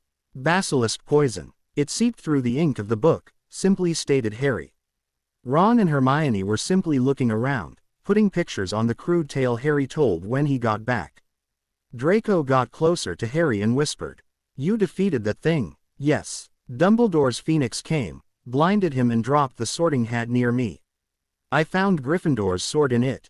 I pierced it through the mouth, up to the inn." "Didn't you get poisoned?" "I did." Fox cried some tears over my open wound. "It was strong enough to cure me." Draco whispered, shaking his head. "So it's true, you defeated a basilisk." He turned back toward Harry. "And the Dark Lord is a half-blood and he wants revenge on the whole wizarding world. That's why he killed so much. He uses the disdain of pureblood toward Muggleborn, brewing it into hate and starting a war, a vendetta. Even if he manages to get rid of all the half-blood, he won't stop there, he'll turn against pureblood. He won't even wait to be finished. Who would oppose him anyway?" "Guess who?" asked Harry with a placid face. Draco nodded understandingly. "Someone who's already a target," Draco stated matter-of-factly. "Who doesn't have much of a choice you mean," corrected Harry bitterly. All right, I'm in." I'm not sharing your view of the world, Potter, even if you brought up some interesting points. If the Dark Lord ever comes back, I'm on your side. His is just wrong. Harry smiled. He could finally trust him, or so he hoped. They were open enough in this talk that when push comes to shove, it would hold. Don't expect me to be your pal, Potter, said Draco, sneer firmly in place. I wouldn't dream of it, ferret hair, it would be a nightmare, answered Harry. A hint of a smile broke the sneer, before Draco walked back briskly toward the exit. Come on, golden boy. I'm outta here. It reeks like Muggle's breath. Ron and Hermione looked at Malfoy, not believing their ears. How were they supposed not to answer that? Although the insult wasn't directed at them. Didn't know you could endure being close enough to one without a bubble head charm to avoid breathing the same air. Replied Harry from behind the cark of the basilisk. Ha! Exclaimed Draco, already far ahead. The two other Gryffindor looked at Harry, an almost visible question mark on their face. We have an ally, said Harry simply. Neither of them noticed the vial full of dark liquid he slipped in his pocket along with his pair of protective dragonhide gloves. The next few days, Harry saw signs of unrest in Ron. Harry knew the only solution was to get his point across, but it could break as well as make their friendship. First Malfoy, now Ron, mused Harry. I made an ally from an enemy. I hope not to make an enemy from my best friend. Harry told Ron to come and see him on Saturday morning in his greenhouse. As Harry was making his way there, a backpack full on his shoulder, he heard Ron following him from a distance. For whatever reason he didn't seem to want to make the trip with Harry. This does not bode well for a good conversation, mused Harry, his head dropping slightly. He opened the door as Ron was getting right behind him. He let him enter first, waving to the far wall inside the greenhouse where his lab was situated. They were alone. Harry warned Neville that he probably wouldn't like the tone he'd have to use. Neville understood. He knew Ron well too and guessed it could very well end up with fists, but it was a private matter. Harry was thankful for Enchanted GL. He asked specially for Noiseless and Fog GL that would hide any precise forms. I'm here as requested, Potter. What is it? This was not starting well at all. Here we go. Harry opened two standards wooden box sets of potion herbs. Ron looked in it but only to see vials. All were full of some colorful stuff. Harry fished one glowing of a soft blue. What's this? Asked Ron, his curiosity taking the lead. Essence of nut. I thought it would be brown. It came out at quite a surprise, explained Harry. Essence. Yes. I found a way to extract the pure, magical essence of vegetation into that liquid-like substance that I simply call essence. I use it to make potions. I've rid it of all impurities and they make perfect potions, without having to care for complex manipulations involved in potion making to achieve the same goal. Give that in small quantity to a plant of the same species, dilute it in water, and it will help it grow at an exponential rate. Neville never saw anything like that. He helped me collect samples for my collection of essences. We're preparing ourselves to work on hybrids of plants, all thanks to my skill in ancient runes, explained Harry calmly, always looking at him in the eye. Harry barely let him digest all of this. He went to a wooden crate in the corner. The same one he received in the Great Hall. He opened a few drawers. Ron came closer, in a daze, and looked at their content. Those are metals and crystal samples that the goblins sent at my request. I'm preparing to extract the essence of some of them, but it's a lot harder. Here are the tools I'll use to smelt raw gold I bought into something I need. I'm learning how to it from this goblin-written book. Ron's eyes were wide open by now, as was his mouth, and neither seemed ready to close anytime soon. Neville is still way ahead of me in herbology, but I'm a long shot from most other people myself. The books I read right now are about advanced uses of runes. I can write and carve them like nobody does. Something I did last year, one of the pranks, earned me a ping grade, Newt level, from Professor Babbling. We agreed that I would work, in secret, on a project for my ancient rune owl, 1 year early. Ron looked at him with a blank stare. Just looking. I'm not exactly rich, Ron. But I have the lifetime savings of my deceased parents at my disposal. I bought those samples, tools, and this greenhouse thanks to it. I still have enough to last like this until well after I graduate. Harry stood in front of Ron, his arms hanging at his side. I'm mentioned in books, Ron. I'm the boy who lived. I'm the target of the worst, strongest and kind of undead Dark Lord known in centuries. I'm the best of this year in defense. Those spells just come to me. Last year, Professor Lupin said my corporal Patronus would make most of the adults one pale. Sirius said I was already more powerful than him, who was an ace back in his time. Harry stopped. The reaction he anticipated didn't take long to come. Why are you telling me all of this? Are you GGing? Telling me I'm stupid, good for nothing, barely good enough for a sidekick? What? Why? Why do you have it all and me, nothing? Ron was panting hard. His face was red and almost in tears. Why? Why don't you tell me?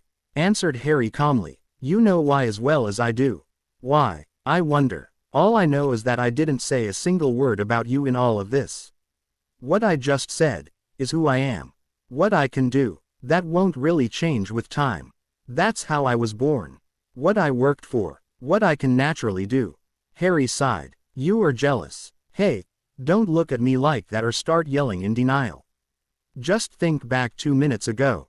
How come you have everything and me nothing? You said, or something like that. I'm not saying it's unfounded. I have things that you don't, and never will, but you have things I never will, like a father, a mother, a sister and 5 brothers.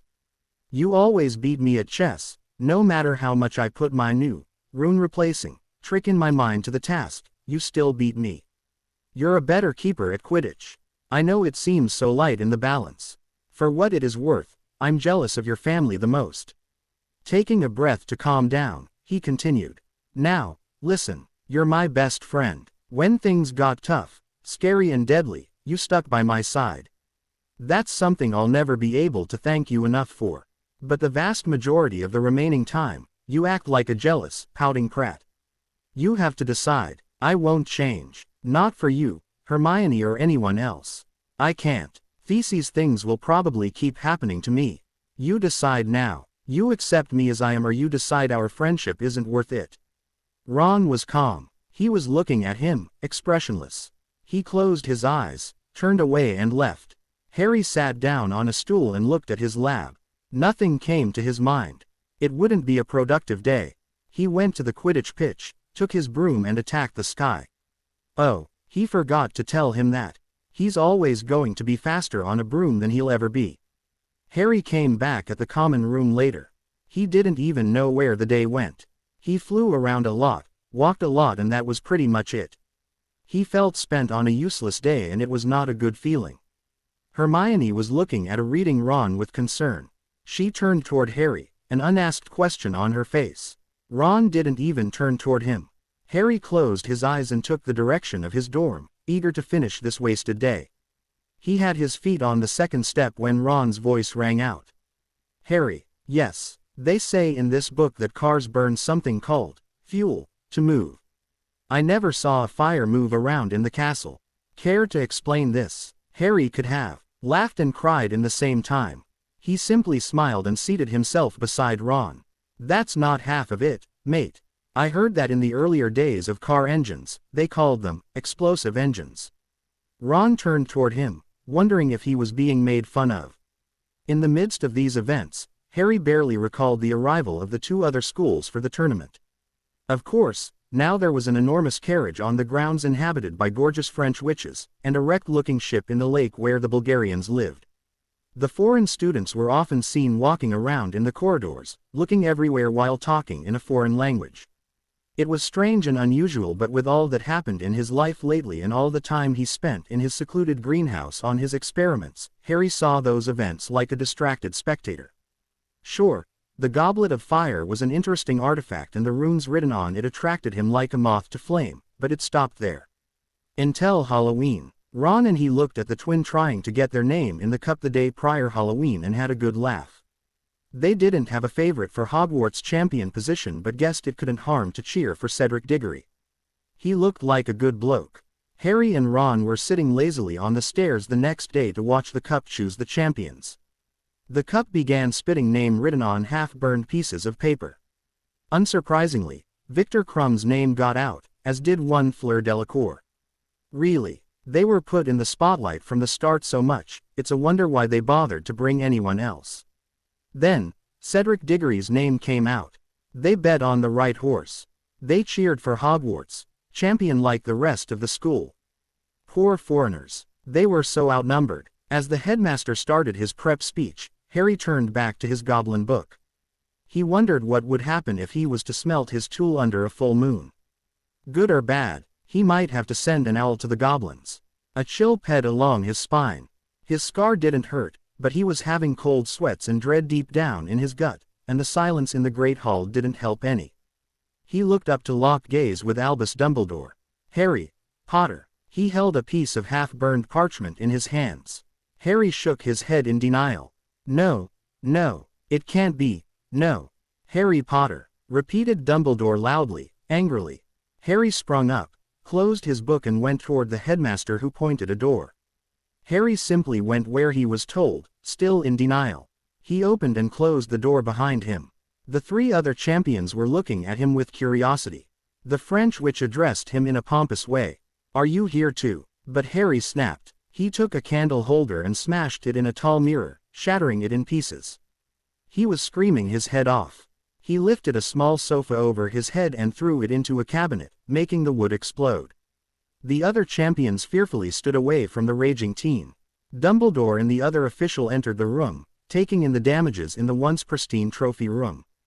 Harry, asked Dumbledore, wary. Why? Screamed Harry, twirling toward him, tears streaming down his face. Why can't I have just 1 year?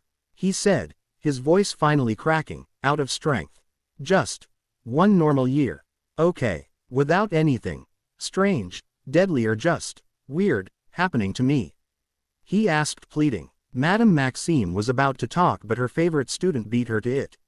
Really? Why all the fuss and crying?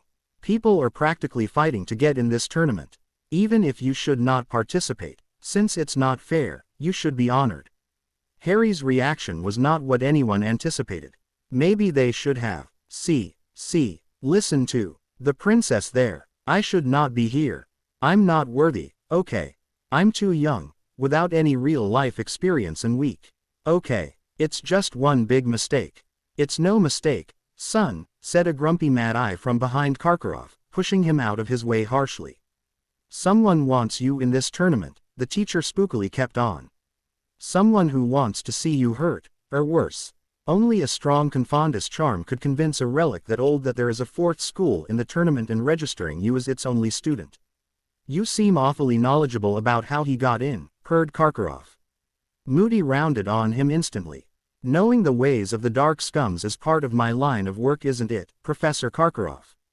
He said, limping on his wooden leg toward the increasingly uncomfortable Bulgarian.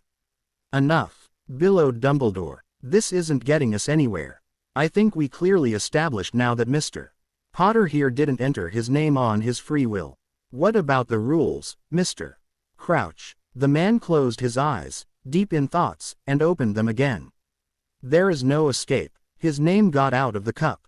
He's magically bound to this contract. He must participate. The cup doesn't care for age, she never did. He would not be the first underage wizard to compete, said Barty Crouch. Harry closed his fists, feeling the need to shout once again. Mr. Bagman, seeing nothing else to add, explained hastily, and way too happily, that the first task would be a surprise to test their quick wits and courage. He told them of the date and left them with a, good luck. Harry looked at him angrily as the organizer turned back and walked away, almost bouncing. This was a freaking game to that guy. He simply saw entertainment and waited for the little tidbits to be solved by others until he could have his fun. He didn't care for the participants. Harry left the room almost running, not waiting for any comforting words from Dumbledore, who seemed so ready to accuse him of cheating when he still had this piece of paper in hand. He didn't care. Harry knew. He felt it in his bones. It was barely the beginning. It would get worse, as it always does. Once in the common room, only Ron was still there, waiting for him. It was already quite late. Ron's head was bowed down.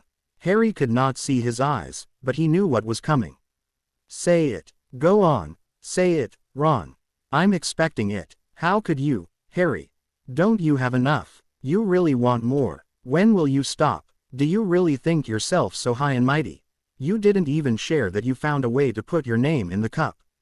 Harry didn't even try. He didn't feel like it. Guess that really was to G, all that crap in the greenhouse. Forget it, Harry. I can't put up with you anymore. He left Harry alone in the common room.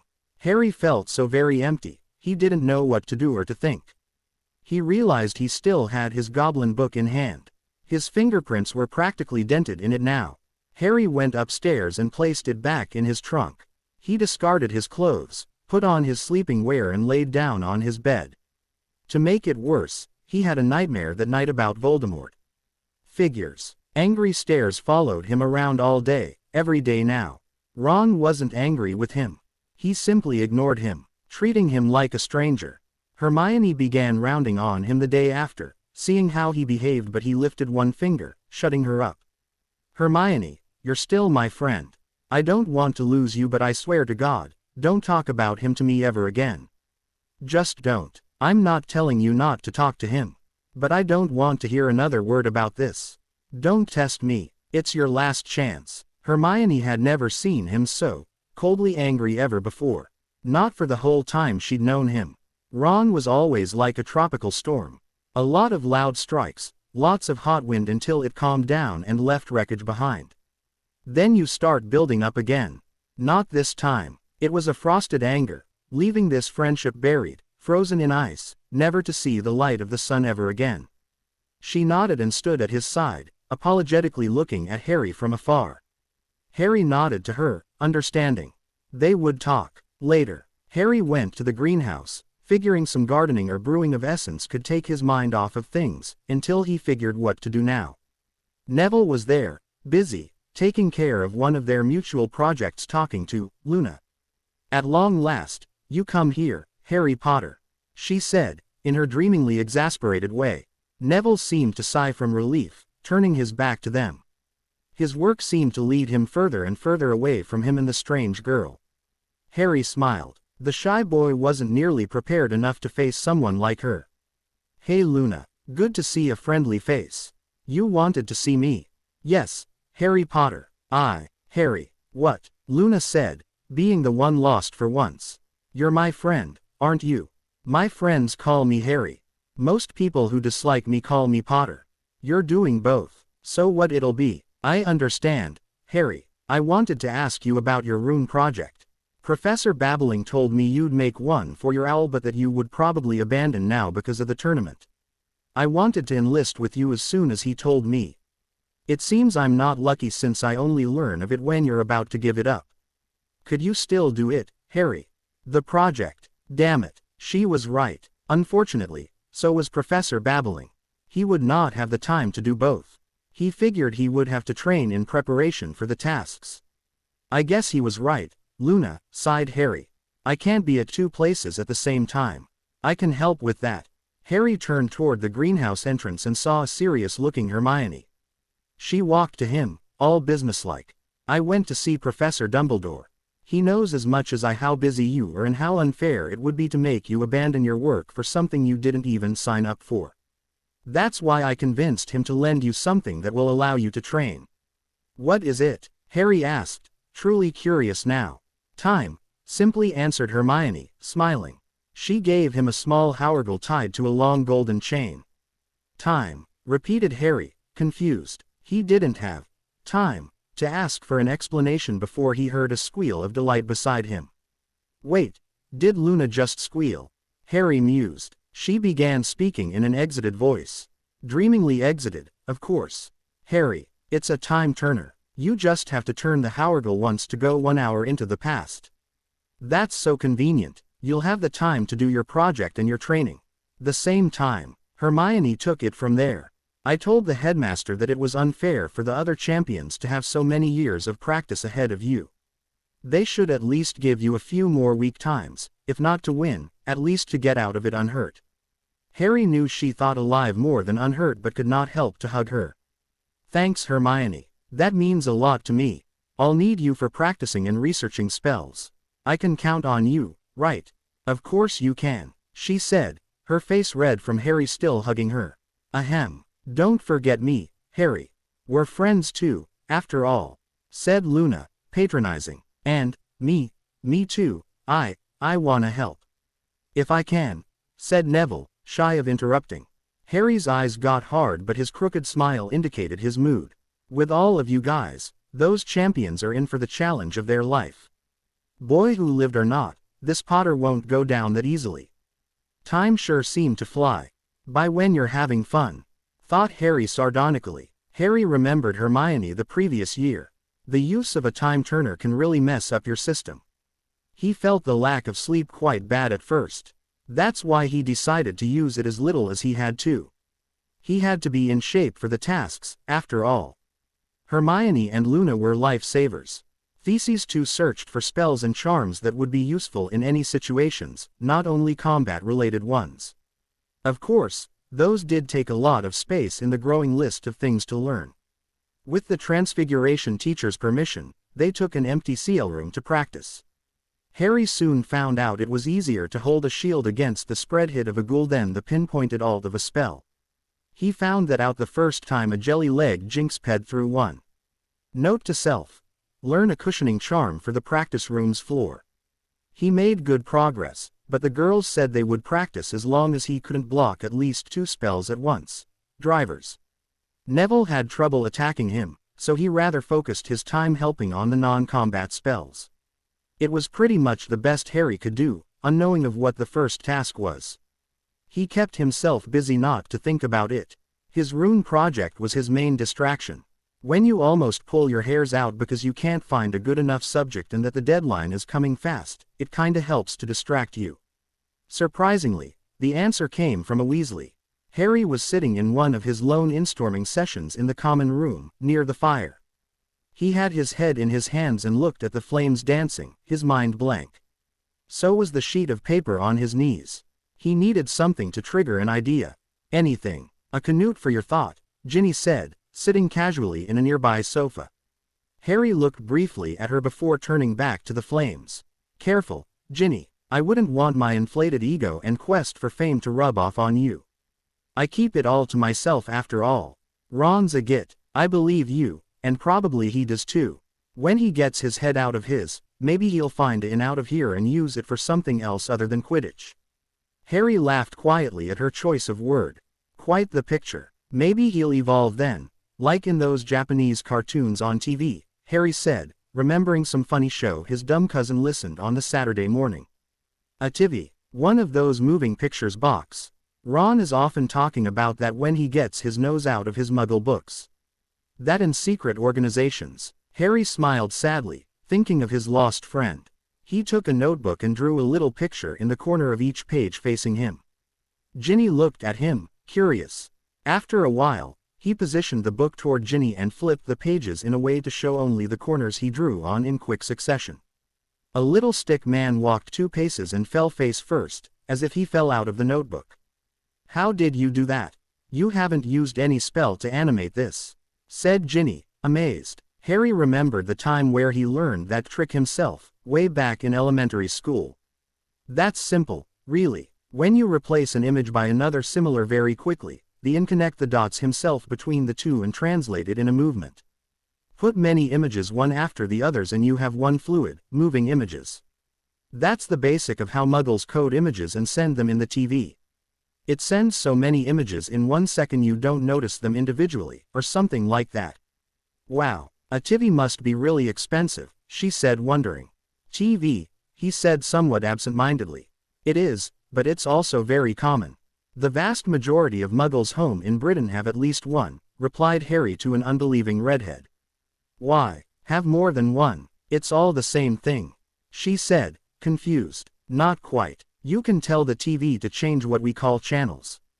It's like telling it where to get the images from, where to look. From a specific location, of course. You can't have images in real time from somewhere where there's no machine to get the picture from.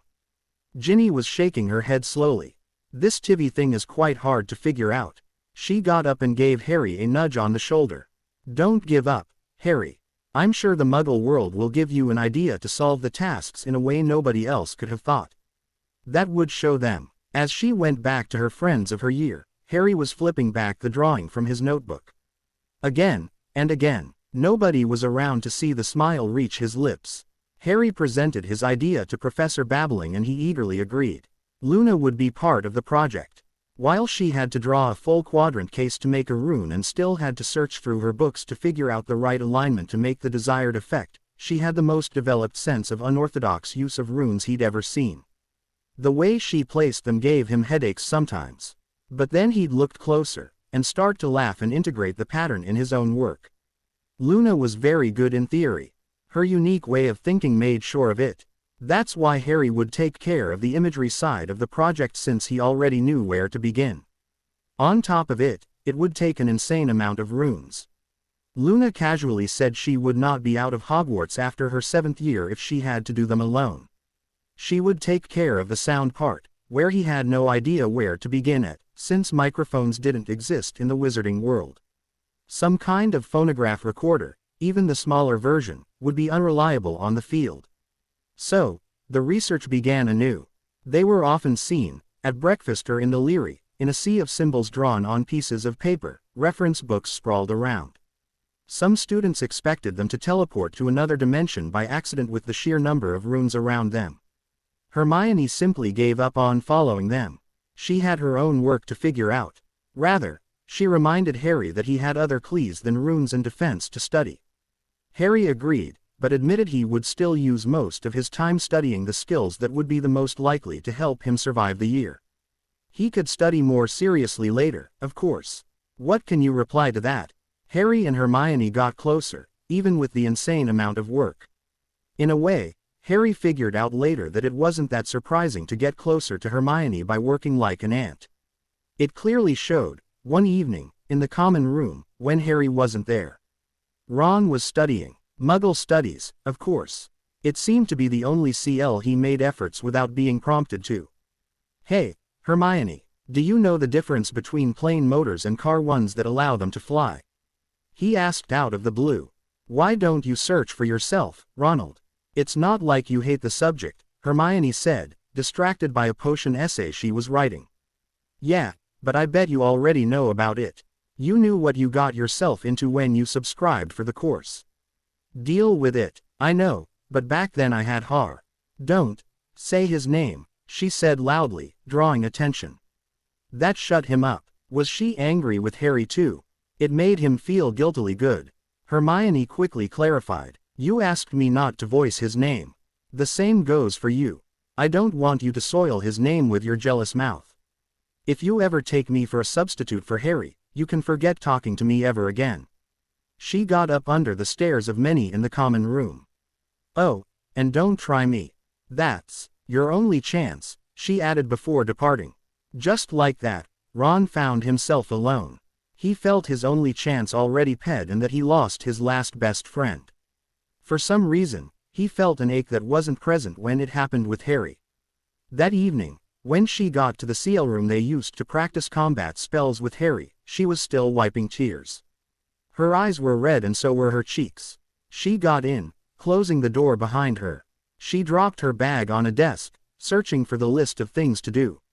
She was breathing by her mouth, trying to take control over herself. Harry and Luna were looking at her, puzzled. Well, let's see what's on for today, Hermione said between wiping her face and working to keep her tone even. Harry looked at Luna, Luna at Harry. He raised both eyebrows but she closed her eyes and shook her head. She motioned to the door quietly and the next thing Hermione knew, she was hugged by Luna from behind, the two of them alone in the CL room. It didn't take anything more for her to start crying again. He's such a git, Hermione practically yelled. After her crying session, which ended on her knees on the floor, they lay against a wall, Hermione using a handkerchief Luna conjured. An HG, initialed, radish-shaped satin handkerchief. What did he do? Asked Luna, her attention focused on her. Not much, actually. I guess it's just the fact that he turned his back on Harry at each possible occasion. He's always so jealous and hard-headed. And then, when Harry's not around, he's taking as much of my time as possible, keeping me away from Harry. Damn it, can you believe this? To hold such a grudge over such unimportant things. Luna was half leaning on Hermione's side, comforting her by the simple contact. There was so much said, and so much left unsaid. So, basically, you rounded on him because of the way he acts toward Harry, Luna said softly. Yeah. I mean yes. That's pretty much it, I think, she answered, frowning. You care a lot for Harry. He worries about you too, you know, Luna kept on, taking Hermione's hand and squeezing it gently. You should think things through and be honest with your feeling, Hermione. I sense you have stronger feelings than friendship for one of those two boys. Which one? Hermione asked, confused and curious. That is for you to find out, said Luna in a sing-song voice. You little. Hermione launched a devastating attack of good old manual tickling. She found out that Luna was quite the ticklish one. Harry wasn't sad to not be there, in a way, but he did wonder what happened to Hermione. His feet lead him nowhere, as his evening was supposed to be spent in preparation for the first task. Ping a suit of armor, he almost lost a shoe. Looking down, he saw it was unexpectedly unlaced. Totally slacked. How did it get that way without him noticing? He kneeled down to tie it back. Don't look up, Potter. No moves indicating you hear me. When you're finished, get to the grounds and go see your big oaf friend. Make haste, and don't look back behind you. Harry, tying his shoe, wondered what Draco was about. For now, they had a deal, so he trusted him. He got up and walked briskly out of the castle, toward Hagrid's hut. His big friend welcomed him in a strange suit, making signs to hurry up. Come on, Harry, you're late. Didn't Ron tell you to be here almost half an hour ago? Harry shook his head while Hagrid seemed to look around until he saw that Harry hasn't made a move. Hurry, put on your invisibility cloak. I don't have it with me. What? Didn't Ron tell you? Ron didn't tell me an effin' thing. I learned of this only a few minutes ago from someone else. Hagrid seemed to dance from a foot to another. Hagrid, said Harry, perfectly calm, if you need me invisible that bad, tell me how to do a disillusion spell incantation and the wand movement. I'll get behind your hut and practice it. Hagrid, not having much of a choice, did so. Although I never tried it. It doesn't work well on me. Quick, hide, follow me from a distance. And the half-giant pushed him behind two huge pumpkins that survived Halloween. Miss Maxime, almost yelled Hagrid, you made it just in time. Such elegance. Harry didn't move a muscle. It was pretty dark already, but he didn't want to take any chances. Once they turned their back on him and went off in a direction, was it him or did he see some fire for a brief instant far ahead? He sat down, looking at the two. He remembered what Draco said. He shrugged and tried the spell. It was harder than it looked, and Harry didn't have the time to practice for hours.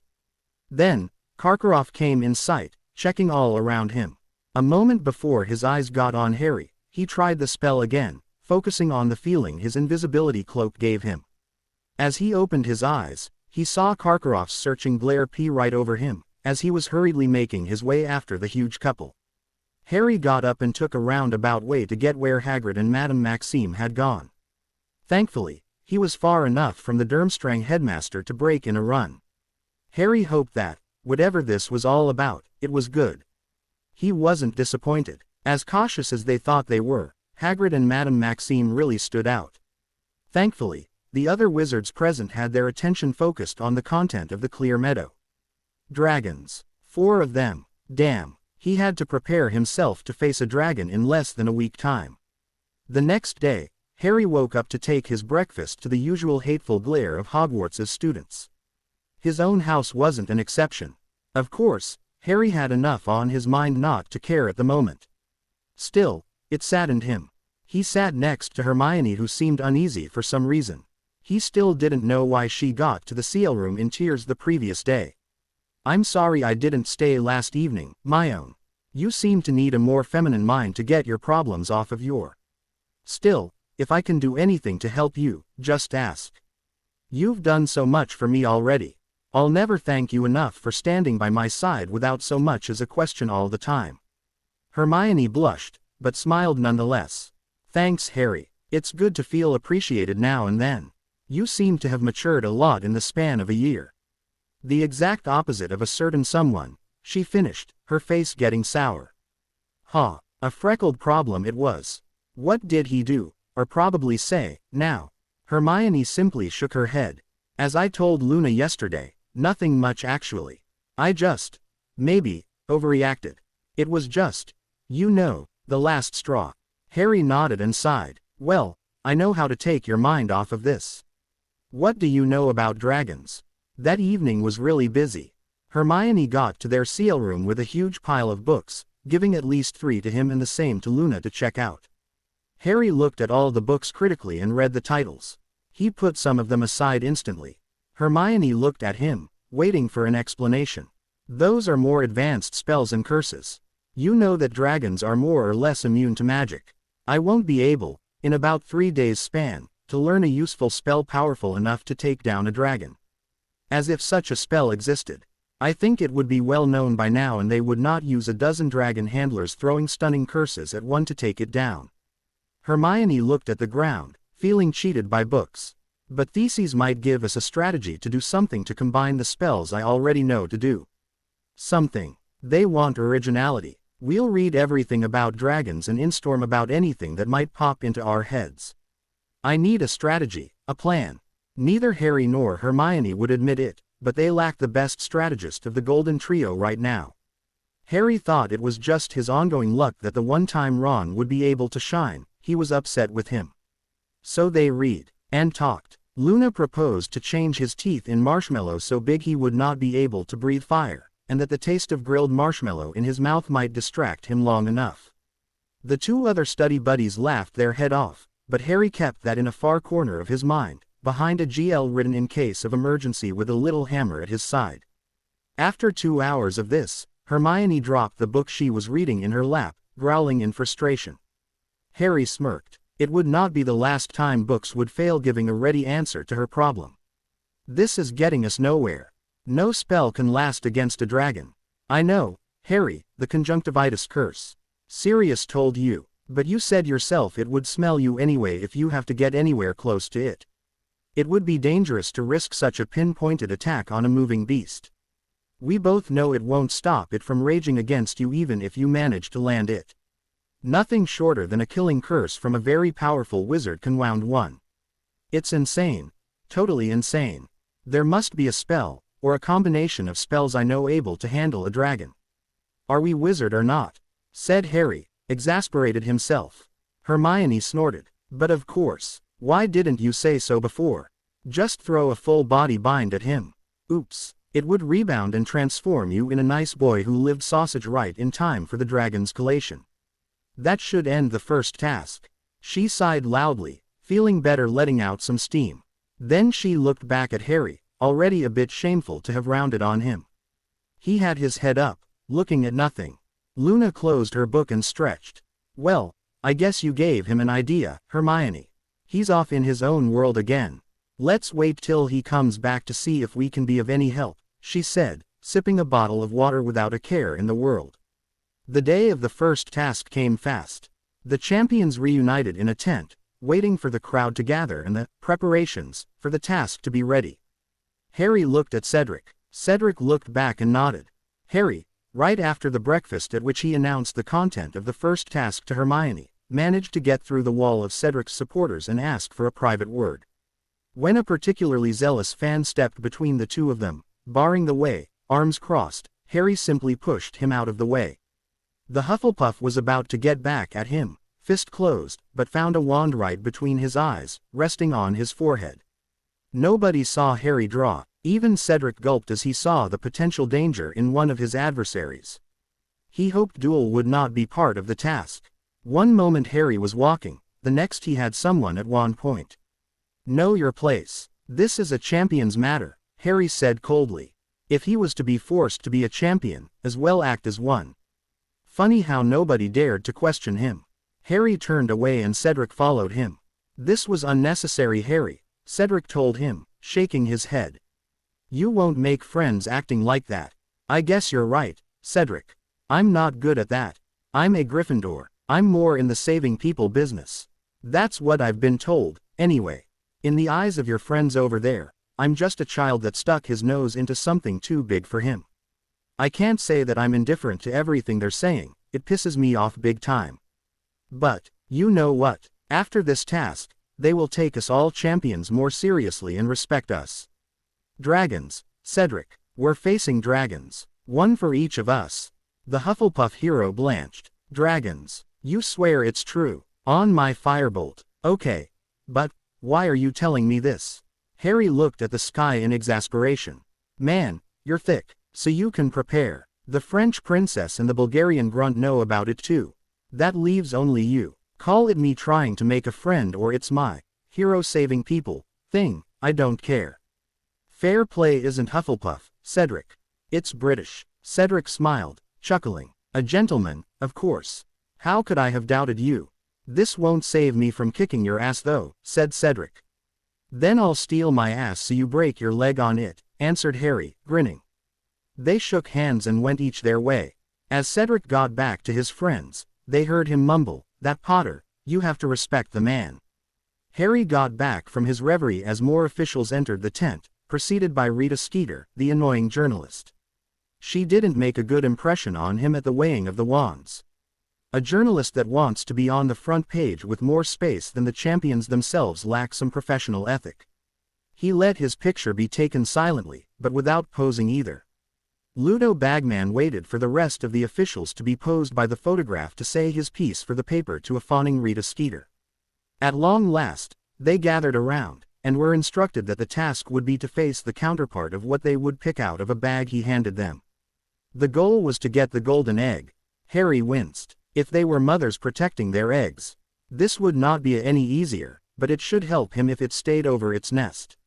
He poked his miniature version of the Hungarian horntail he pulled from the bag. As he did so, the replica let loose a cute little flame, trying to fry his index. Harry froze, but then smiled. That would be so fun. He took a chair and sat, smiling, waiting for his name to be called.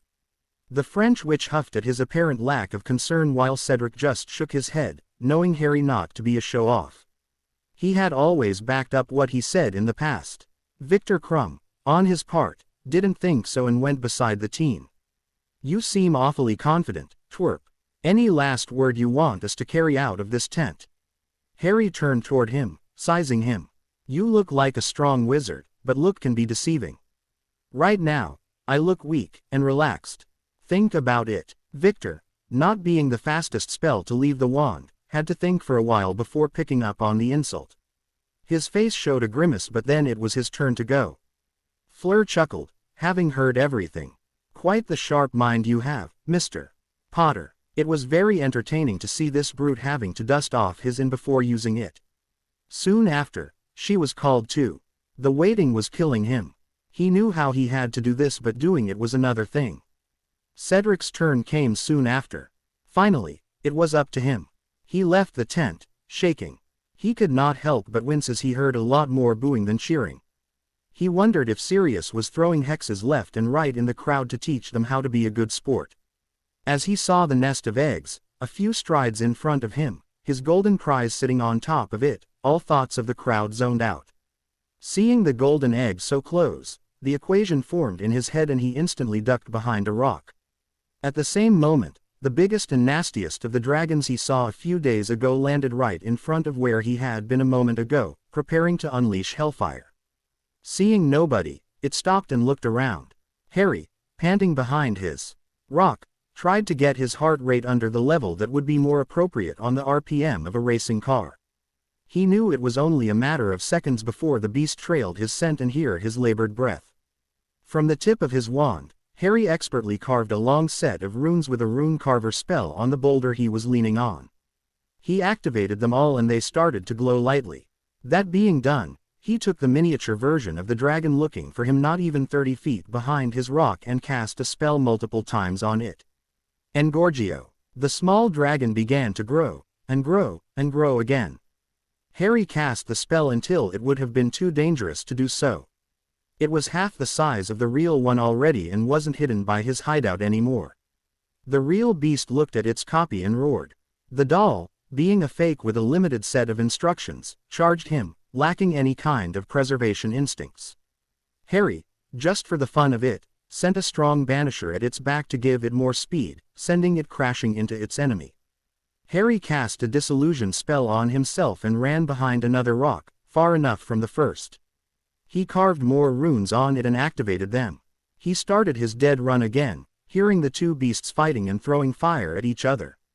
As he got behind another boulder, he threw a look just before slipping behind it, having run a half circle around the nest. He wished he hadn't. It was just a doll after all. Its fire was weak and its claws, fake. It was ripped apart, and now the Hungarian was looking for him again. Who said dragons were stupid? He slipped on a loose pebble but didn't take the time to curse his footing as he finished drawing the last rune. He ignored the roar of the beast who finally found him, or the sound he made, coming his way.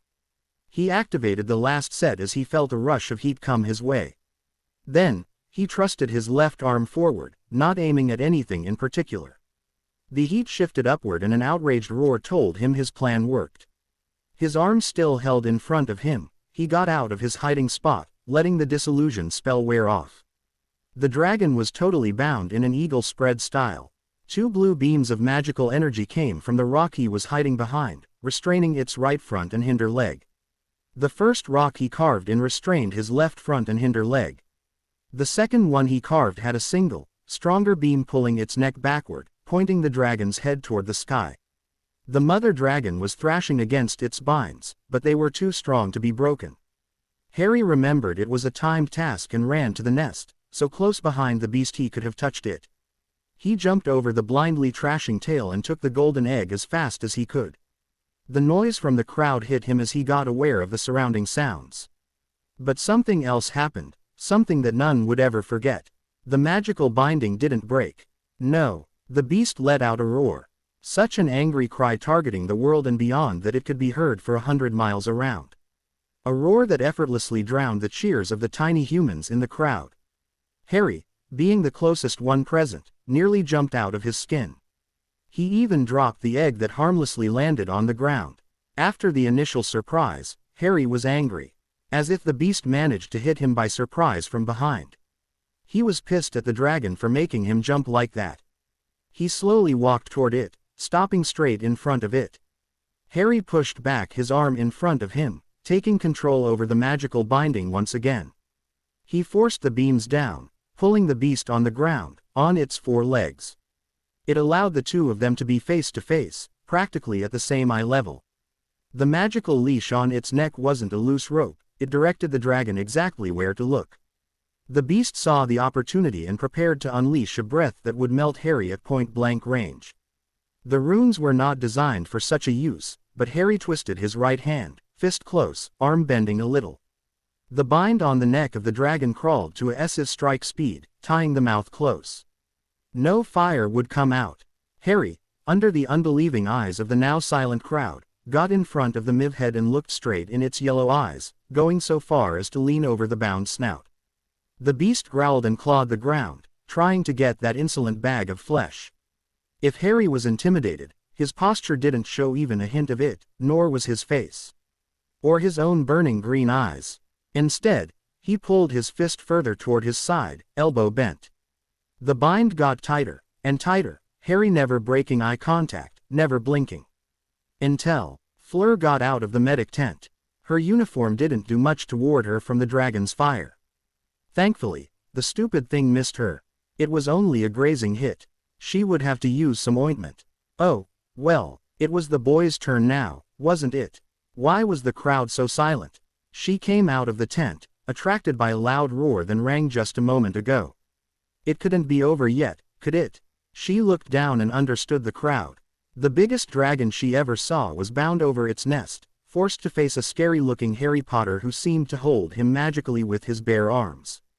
Her heart began to race madly at the maddening power and guts it took to manage such a thing. He was close enough to touch its snout with his own nose. And then the noise that nobody ever heard before rang in the silence.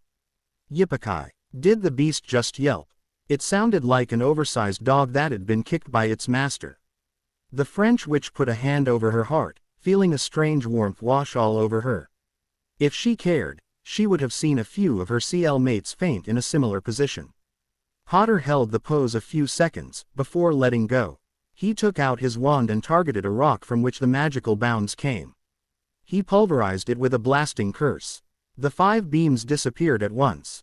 Still, the dragon stayed sprawled on the ground. Harry turned his back, got his egg and walked away. A dragon handler, not knowing what just happened, went to put chains back on the dragon. Seeing it like that made him forget just one small detail. They usually do that after stunning it with about 20 stunning curse. The dragon looked at the poor man sideways, growling, and got ready to throw some hellfire on the insolent. But Harry stopped and turned his head slightly sideways to the left, his back still to the dragon. It immediately shut up and sprawled back flat on the ground. Harry, not saying a word, resumed his exit, as the handler slowly backed down with his soiled pants. Fleur was almost panting. What a powerful wizard. What a man. Harry looked numbly at the score the judges finally got him. A 9 from Dumbledore, a 10 from Mr. Crouch, a 10 from Mrs. Maxime, a 6 from Karkaroff. Jerk. Harry didn't wait for the press to catch up with him. He bypassed the tent that held Ms. Pomfrey, giving her a sign that meant he didn't need her this time. She looked even more surprised at this than his prowess with the dragon. Harry took a big detour to avoid the crowd. It was still early. He went to his greenhouse. He took his raw gold from his reserve, the long-ready mold and the powder to start the fire. Strangely, he felt it was time. 5 whole hours later, Harry was back in the common room. The manual work calmed his mind and the result was well worth the time spent. The small golden scythe was sharp, elegant, perfectly curved, and the runes carved in it while it was still white-hot was his most beautiful work to date. He was impatient to work with it. His calm was broken when he got in the Gryffindor common room. The noise level exploded in cheers as the party was in full swing. Harry slowly made his way to the middle of the room. Banners of him floated everywhere and pictures of him subduing the beast were all around. Dennis must have been working overtime. He refused to be hoisted on shoulders, instead climbing on a table and holding the golden egg high in one hand. The cheers were deafening. A victory for Hogwarts. A victory for Gryffindor. Harry yelled at the top of his lungs. More cheers, more applaud. Not for long. Hey, Fred, George, you were taking the bets, right? How much money did you made betting on me? How much money other Gryffindors made betting on me? The room went dead silent. Faces fell. Not a single smile subsisted. I think I should have been a Hufflepuff after all. At least, those are loyal. You, on the other hand, rejected me in the favor of the champion of another house. Of other schools. I'd rather be alone the rest of the year than having a party with you hypocrites. This victory is mine and for the ones who helped me and believed in me. The rest of you are sheep. Harry jumped off the table and climbed the stairs, people getting out of his way. Everybody was looking down, ashamed. Ron was standing at the top of the stairs. He never had a chance to say a word. Harry spat a single word on his way. Traitor. Ron blanched. Harry went to his bed, got rid of his clothes and pulled the curtain around his bed. His sleep took time to come, but nobody entered the room to disturb his search for rest either. The next day was plain weird. Gryffindors were staying out of his way. Strangely, the Hufflepuffs stopped tormenting him too. That was to be expected from his speech in the common room the earlier evening and from the house having the other Hogwarts champion.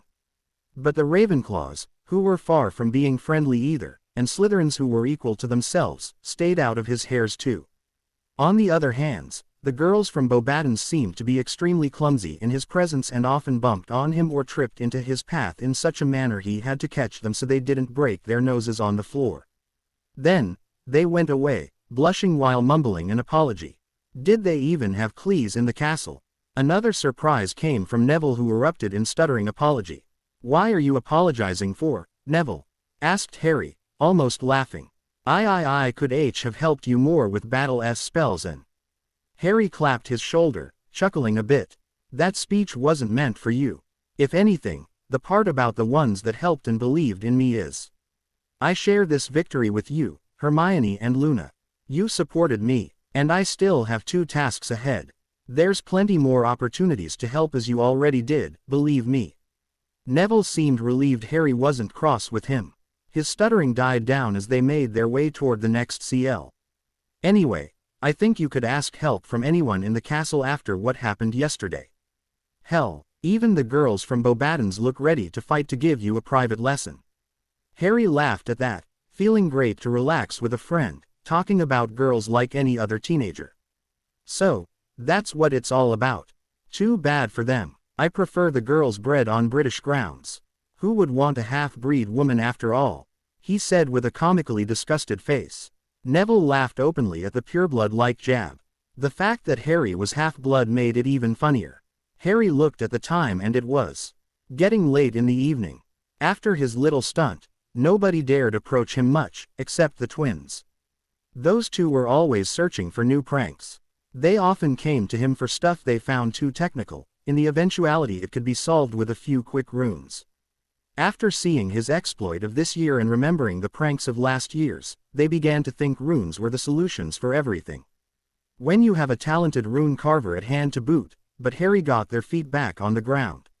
He explained, each time, the theory he'd have to go through to get to the desired effects. It ended up with them holding their head in pain after half an hour of explanation. Then they'd interrupted him, voicing their respect for understanding any of this. Of course, in that half an hour he could have designed the rune and carved them in a minute and a half. Still, they had to work and solve problems on their own. If there was something totally impossible for them, he'd see what he could do, but they'd never seemed to be ones to abandon any projects until now. Harry prepared himself to get to the empty seal room he will be occupying, 2 hours ago. Not to run into himself, he decided to use the time turner in a corner of the room he'd be using. Luna was going to be waiting, for him to get there to work on their rune project. Getting out of the dormitory in the common room, he spotted Hermione, who was, unsurprisingly, nose first in a book. She looked up and smiled seeing him arrive. She set her reading down for now, having to talk to her friend. She walked the halls to his rune project room with him, not wanting to take up his research time. Harry, I know you're doing well on your school work. Well, not bad actually, and surprisingly well in potion though, and the first task was, not easy, but you got out on top and... Come on, Hermione, said Harry. You're babbling. What's on your mind? Your rune project. I know it must be fun, even captivating, and God knows I'd like to be part of it, but don't you think you're overdoing it? You can pee all the exams up until Newt. Take a break. Neville told me he saw you asleep, leaning on a microscope in the greenhouse this morning. I just forgot to take my morning coffee. It's getting harder to kickstart my in fast enough after waking up. See, you're relying on caffeine now. You aren't, in any way, forced to do this. Exactly, Hermione. I'm doing this of my own free will. That's a contract I willingly took and, as such, I find it more important than the Triwizard Tournament. If I give it up, it would be like to abandon what I want to do and who I want to be for what others want. Some would say it's a teenager rebellion. Of course they would. I'm not doing what they, adults who know better, want me to do. Hermione bit on her lips, once again, no knowing how to answer. She was tempted to say that some adults did know better, like Professor Dumbledore or McGonagall, but she felt it would come out hollow and childish. Harry took her by surprise by talking of something totally unrelated. Too bad I crashed the Gryffindor party after the dragon task though. I really could have enjoyed a few cheers, mused Harry out loud. Hermione rolled her eyes, getting back to her bossy self. Really, can't you be a little patient? The Yule Ball isn't that far away. Ball? Asked Harry. Hermione threw her hand in the air in exasperation. Harry knew how much she loved those moments when she told someone something they didn't know. Yes, the ball, you know, like a late supper with big decorations, dressed up people chatting about how good they look and dancing on high heels for the sole purpose of regretting it the day after. Since it's an event related to the tournament, you'll kinda have to be there and, yes, open the ballroom dance with the 3 other champions and their partners. I doubt you learned that in elementary school, Harry. I guess someone will have to teach a dance CL this year. I wonder who it'll be. Harry processed all that. He was going to have to ask a girl out and dance in front of everyone. Since the info came from Hermione, he was fairly sure he could not escape this. He wondered if he couldn't ask the Hungarian Horntail to come with him. They once were close after all, in a kind of love-hate relation. For once, the attention would not be focused on him. He could have asked Cho, but he had seen Cedric hang out with her an awful lot lately. He was too young before this day to know what to do with a girl. Namely, asking her out. Now his chance ped. He figured it was never meant to be. Not to say he wouldn't be a babbling fish if he ever gets stuck in a conversation with her. I guess I'll have to invite someone, then. Someone who won't put shame on a champion, began Harry, looking up. Funny how I feel it excludes so many girls in this castle. From what Neville told me, I could ask pretty much any girl from Beauxbatons. Even more than one at the same time. He pursued with a crooked smile. Hermione huffed while Harry laughed at her indignation. But I think I'll ask a more evident choice, resumed Harry, still looking up. You're going to ask Cho? Hermione asked distracted. Nan, that ship head, I guess. If you're not too busy that night, would you come with me? I guess if I can help you with, what? She said, catching up. She stopped walking, looking at him with surprise and a little bit of fear. I asked you, well, to come to the ball with me. If you want to, that is. If you fancy someone else, it's okay too, but you're the first serious girl to ask that crossed my mind, and, as you're always there for me and all. Harry, yes, you're babbling. Harry laughed nervously, scratching the back of his head. I guess I am. Yes. Yes, I'll go to the ball with you.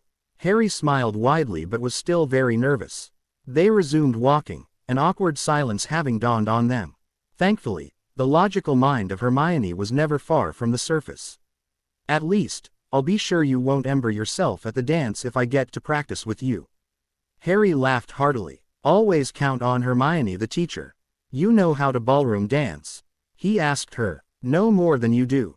We're in for some sore toes. They laughed together, the awkward moment gone, only to be replaced by surprise and fear. A gut's feeling of fear. In front of them, looking up from a book, stood Harry Potter. They froze. Hermione was panicked but could not move. The second Harry seemed to realize something and straightened back. Right, we met here. I forgot, said that Harry. I guess the structure of space and time is holding up well, replied the Harry at Hermione's side. No rift opened and we didn't die. I feel no magical reaction either. That's cool then, said second Harry. How will be the progress this evening? Asked first Harry. On schedule. Funny, I have a feeling of déjà vu. Figures, answered first Harry, shrugging. They high-fived and pet each other. Hermione parted with first Harry, second Harry saying loudly, his back turned. Hey. I remember Hermione turned toward him, red in the face. No, you do not. Damn, said both Harrys in unison. Hermione got back with second Harry, since the first one was going to use the time turner anyway. Second Harry was the, now, Harry. In a way, they both were, but the feeling was weird, as if this one was a fake. She guessed it was one of the dangers of time travel. You okay? Hanging on? Asked Harry. Hermione nodded, lost in her thought. Well, see ya tomorrow. I'm tucking in early, saluted Harry. Hermione looked up to find they were already back in the Gryffindor common room. She didn't even remember ping the portrait. She felt it would not be the last time she'll forget where she was while hanging out with Harry. Never a dull moment. The next few days were eventful. The first thing to happen was in potion. It had been a few months now that Harry avoided detection from Snape. He intended to keep it that way as long as he could. It seemed he would get busted before Christmas. Using his essences, he only brewed perfect potions until now. He had a decoy of herbs hiding his essences vials in his box of ingredients that he kept mainly close. He always added his ingredients when Snape had his back turned, while faking preparing ingredients or when the professor concentrated on failing Neville's potion. After each lesson, Snape put more attention on Harry. Each time, watching him leave, he guessed the time before was pure luck. All of his potions, once graded, earned an O. It came to Snape's mind that Harry must have been cheating with the potion itself, giving a sample made in advance he bought from a 7th-year student. It would not be the first time it happened. He decided to catch him this time. As usual, he started the CL by telling them all how inept they were and told them to follow the instructions written on the board. Harry thought bitterly how nice it must be to earn a living just by being able to write incomplete sentences on a chalkboard. His hate for Snape made him careless that day. Even if he had been paying more attention, would he have caught the glint of the mirror the potion master used to spy on him? Harry was pouring a few drops of essence of daffodils and, the next thing he knew, Snape had his wrist in a vice grip, pulling the vial to look at it at eye level. What do we have here, Potter? Really, what is it? I'm curious. What have you managed to put in your potions to cheat your way out with a higher than dung quality you used to achieve before? Said the greasy teacher, alternating between a sneer and a snarl. I will tell you, Professor, if you let go of my hand. I'm pretty much sure it's bruised by now, calmly answered Harry, his heart pounding hard from the surprise. Harry hated Snape with all his guts. That's why he never feared talking back to him. It blinded him against the dangerous dark aura that caused everybody else to back down when confronted by him. Snape let Harry's arm go, knowing that the boy had nowhere to hide. He crossed his arms and looked at him with mock patience. Harry rubbed his wrist, knowing it was time to reveal one of his secrets to the world. He held the vial for everyone to see its content. It had a milk-white color and oily consistency. It never seemed to damp the inside of the vial. This is essence of daffodil. It's the physical representation of what makes daffodils what it is. It is a magically concentrated version of the plant, without any of its impurity. No dirt, no germs, no sickness or effects of a bad growth. Harry carefully put the vial back in his potion kit. He fished another one. Essence of wolfbane. He put it back again and took another one. Essence of belladonna. This plant being naturally potent, a smaller amount of the plant was needed to make the same quantity of essences with other plants. But that's all he managed to say before being interrupted by Snape. Potter, stop making fun of all of us. Essence of daffodil, essence of belladonna, such things don't exist. If they would, don't you think I would know? Besides, even for someone as wealthy as you would not be able to afford it. Snape took his breath to unleash more insults, innuendo and finally, would plainly call him a liar and a cheater, but Harry worked hard on those. He would not let this second-rate teacher pull him down to his level. Of course, Professor, you haven't heard of it, I invented it this summer. It took me most of my time then, but my relatives were quite impressed with the result in their garden. You probably heard of the greenhouse that I will donate to Hogwarts, after I finished using it in my 7th year. What do you think I've been doing there? Harry remotely thought he could take some time to grow a patch of flowers with the indication for the tombstone of Severus Snape, but it was not the time to dwell in such thoughts. While the potion master took the time to process what he'd been told, Harry further surprised him by pulling his incomplete potion out of the fire. He emptied it with a cleaning spell Hermione taught him and put water in the clean cauldron from the tip of his wand. What are you doing now, Potter? Growled Snape. Proving my point. See that potion on the blackboard? I'm going to finish it before anyone else here with the sole use of my essences kit. Nothing else than perfection will come out of it. If I can't manage this, I'll admit to be a show-off, arrogant, attention-seeking prat with delusions of grandeur. I'll admit to cheating since the start of the year. I'll accept any punishments or detentions you'll see fit, for this year and the next. I'll accept to wear a dunce hat in Potion Cleese. Anything. Let me finish this, unperturbed, and we'll see. Snape smiled. I've got Potter now. You heard the Hogwarts' champion, CL. No intrusion for the great potion master. Let him finish his grand chef d'oeuvre in peace. Snape's smile scared more than one. It was disturbing even for the Slytherins. Harry wasn't even fazed. He spent a lot of attention to the board. Now wasn't the time to be careless. He checked the fire to be sure he would be stable, even if he would not have to change it during the making. He double-checked the order of the ingredients and lined the proper vial before him. He had already calculated how much essence of each he needed. Under 15 minutes, all the ingredients were in. He put out the fire under his cauldron. He let the results simmer down for 3 minutes and took a sample in a clear vial.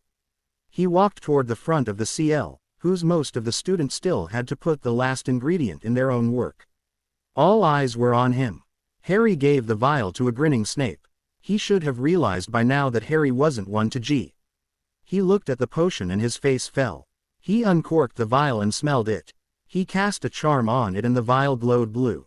Panicked, he spread some of it on a special piece of paper he got out of his desk. The potion bubbled on top of it and the edge of the paper turned pink. How is that possible? he yelled, making everyone jump. Nothing else than perfection, Harry stated calmly. Snape looked up at him slowly. Harry looked back square in his eyes.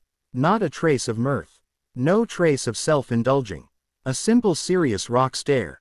Harry turned his back to him and walked away. People quickly made the link. He had done the same on the dragon he bested the week prior. Rumors spread fast. Harry putting Snape at his place in potions was something just out of legendary. Nobody really liked Snape, but everyone agrees that he is in the top 3 best potion makers in Britain. His standing compared to the retired potion master Slughorn was unclear, but one thing was sure. He was amazed to shock and denial from a potion Harry brewed in less than 20 minutes. That much was known. Many 7th years girls in Newt potion level clees came to him with gold for some ingredients. Most of them proposed other method of payment as he refused. Instead, he turned them toward Neville, who he said was the one he gets his samples for his most potent essences. He truly hoped his first reaction would be to turn down their gold too, since they were all very good looking. He wasn't looking for distractions, and he lacked the time to do extra essences he didn't have in his potion kit. He made the girls remember he still had to use his time to survive the tournament. His problems were more serious than Newt exams. On top of it, he knew it would be a bad idea to accept any favors from other girls while he was still pondering on his own position toward Hermione. He dreaded and looked forward, at the same time, to the Yule Ball. Another event that happened that week came in the form of the French champion. He had to admit he never saw it coming. He had such a timed schedule, it wasn't surprising she found him easily when he was mostly alone. He was working on metal ore in the greenhouse. Neville was working on a wolfbane plant hybrid. Harry thought that designing a potent wolfbane potion that tasted like aid would be a great gift for Remus Lupin for Christmas. They'd made good progress so far. Someone knocked on the warded door. Harry didn't trust anyone right now in the greenhouse apart from Neville. He guessed it wasn't above Snape to come and steal potion ingredients. The place was heavily warded now, and the door was coded to open only on Neville and Harry's push. Once ped the door, Harry knew it was the second safest place around, right after the castle. Harry was in the middle of extracting essence of copper. He had enough samples of that ore to afford a few misses and to get the right technique for more precious metals. His fondue burner was too weak to extract anything this time, and the only moment possible for it to work was when the substance changed state. He had to melt it. He was currently carrying the melted ore in a rune-carved ceramic bowl from the brick oven to his workplace to let it cool down. Neville went to answer the door, being the less busy of the two and the closer to it. Opening the door, he simply froze. Harry wondered who could transfigure Neville in a salt statue like that. Did Snape stepped over his pride and came to beg for some essence? Right, he still had to work on that flower bed for Snape. Cactuses don't grow that fast. Harry went to the door, still blocked by the motionless body of Neville. Looking out, he saw a very ticked French witch. "Fleur, what gives me the honor of your presence?" asked a truly surprised Harry. Before giving her the time to answer, he clapped Neville hard on the shoulder, making him jump. "Neville, why don't you grab a long stick, as Sirius told me, and go to the Whomping Willow? Grab some NCHES. I want to see if that thing can be turned into something less blind and violent." Neville, awakened by Harry's clap, acknowledged and hurried to get started on the botanic task. He slipped by Fleur and went away, almost running. "Fleur Delacour might enter," announced Harry loud enough. Fleur looked at him questionably, but her eyes bugged in understanding as she felt the wards she ped. "This looks like some heavy wards," she commented, looking around, amazed at the sheer green all around her. Plants were not that high, neither were the small trees, but they were all either blooming or already in bloom. The flowers were so fresh and vint. "Have you done all of this, Harry Potter?" "I guess you can call me Harry. We're in the same rocky boat after all. To answer your question, I created the stuff making this possible, but I left most of the handling to Neville Longbottom. Plants are his gift. He's quite the shy guy, but he's loyal to a fault. I must revise my opinion of him then. I thought he was another drooling fan, but anyone that can make this is a true artist with a very acute sensibility," she said, looking at some lone flowers that needed individual care. It was more shock than charm at this point, I'm afraid. He's not very talented with the fairer. You haven't answered my first question, Fleur. What gives me the honors? Fleur turned toward him. Something seemed to shift in her as she did so. He detailed her attentively as she slowly made her way toward him, eyes shyly downcast. The sun was gliding on her like its favorite playground. The plants she brushed seemed to trail on her like a longing caress. The air itself seemed to pick up its pace around her if only to allow the slightest wind to play with her golden hair. She stopped in front of him, her foot touching his, her hand playfully grabbing his loose tie as if to observe the Gryffindor color in it. Harry, I really would like you to invite me to the Yule Ball. I know you're a little young for me, but between champions, it should not matter. Your prowess with the dragon really impressed me and I would like to know more about you. What a perfect occasion than that festive night. Harry was floored. Fleur was inviting him, more like asking him to invite her, but why would she? Yes, of course. Harry tried to look up at her. In the eyes, the way her moved could be quite distracting at this distance. Fleur leaned slightly toward him. Danger. Harry leaned back ever so slightly to avoid her approaching lips. Fleur was no amateur in body language. It was as natural for her than plants were for Neville. Something didn't add up. How could he even resist? She wasn't one to give up so soon though. The most devastating weapon a woman can launch was all indicated for use. You don't like me. She almost stuttered, her eyes getting wet. Am I not pretty enough? Harry got out of this particularly uncomfortable position by closing his eyes and stepping sideways from between her and the table she managed to corner him against. He took 2 deep breaths. Turning toward her, his eye had this hard edge that intelligent wizards learn to dread and fear with time.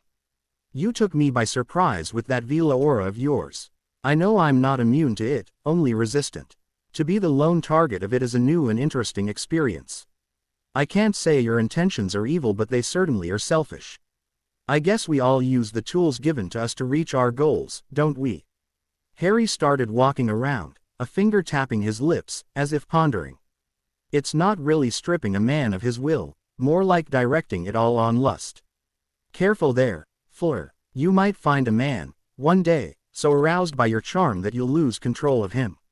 Fleur was stunned. How could he still resist? She hadn't diminished her aura even in the slightest, yet all men were putty in her hands when she focused her charm on them. It made her angry, but she wanted him even more. So, she asked, brushing off her failure. You can't deny we would look good together at the ball. Or would you be intimidated, walking at my side? Harry laughed out loud. That which was something else. She was being logical. Fleur would not have been chosen as a champion if she had not been. Sorry, Fleur, you're a bit late. I already invited a nice girl to the ball. You'll have to settle for your second choice. What? Which girl could compare to me? Be it in beauty, intelligence or social skills, I out-CL any of the girls that swarm around you, trying to catch a look from you. Watch it, Fleur, said Harry, his demeanor changing fast. You just insulted about every girl in this castle, including your own CL mates. Including my date. That's not a good way to earn points with me. I suggest you get out before I tell the wards that you are no longer welcome. Harry never let his eyes off from her. She seemed to want to argue further but figure it would not get her anything good today. She turned back and walked out.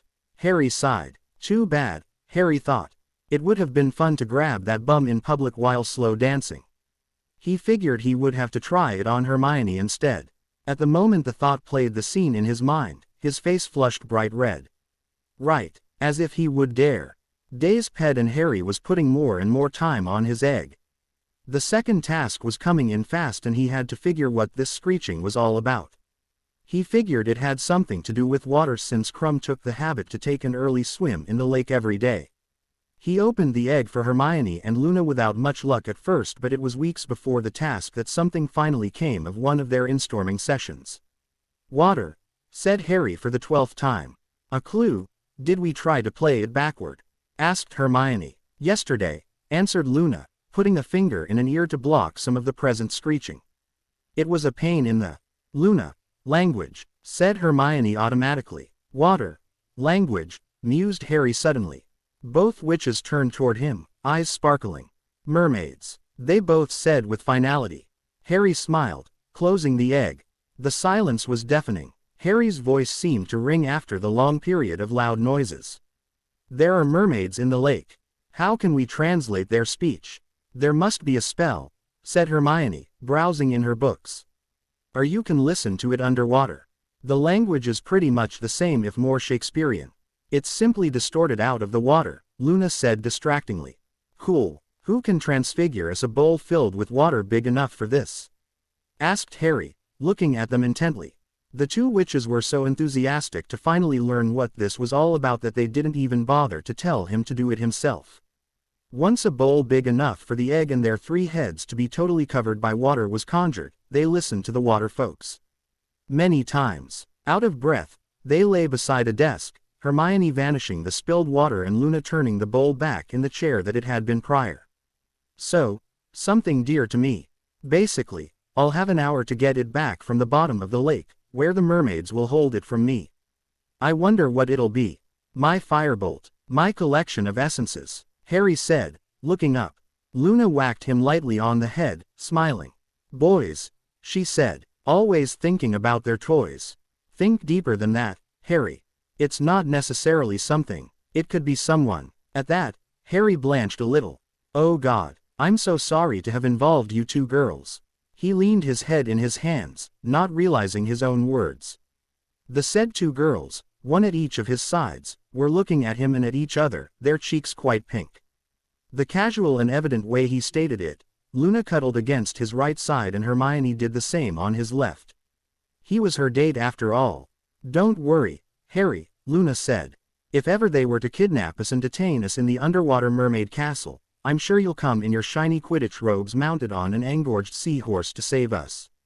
The 3 of them laughed out loud at the image, even if the 2 girls could not help to think it would be awfully romantic. Harry worked daily on his Owl Rune project with Luna now. That girl was simply amazing. He didn't stop himself from voicing his opinion when she shared the method she would use for the audio part of their project. "I tried to find a way to fix a gramophone in the palm of my hand that would be strong and stable, but I could not activate it due to its size. The length recorded with it was ridiculous too. To design something to code visions in the air and translate the result in something the human ear will understand is possible, but not in the time we are allowed. I tried another concept that holds a lot of promise. I will extract sounds from images," Luna explained. Harry sat down and put his head in his hands. "How would she do that?" "It's not that complicated, Harry," she resumed in her usual serious but light tone. "If sounds reach our ears, that's because something around us made that sound. Might it be visible or not, I think your device will record it. That means that to every moment corresponds a unique sound possible in time and space composed of speech, ambient sounds, energy-related sounds and so on. When your device samples the image, we'll stream it in a set of runes to recreate the only possible audio version of that image at the sampling rate of the pictures." Harry's head was still in both of Harry's hand. His mouth was hanging open. "Genius. You're a genius, Luna. I'm going to personally beat up anyone saying this is more my project than yours." "Unbelievable." Luna smiled and held her head a little higher, proud. "It's thanks to you, Harry, that I found such an interest in runes. Every CL holds their charms, but only runes is truly fun now." Harry was embered by this admission. He made runes interesting. It was at that moment someone knocked at the door of the previously unused CL room, before Harry claimed it permanently for his project, of course. Harry quickly got up to answer. He opened the door and found his eyebrows raising high. Now, that was an unexpected visitor. "What do you want, Ron?" asked Harry, not in the mood for word games like calling him Ronald or Weasley. Ron, on the other hand, took that as a perch toward friendship. He looked at him pleadingly, begging to come in without a word. Harry sighed and held the door open, stepping out of the way to let him pee.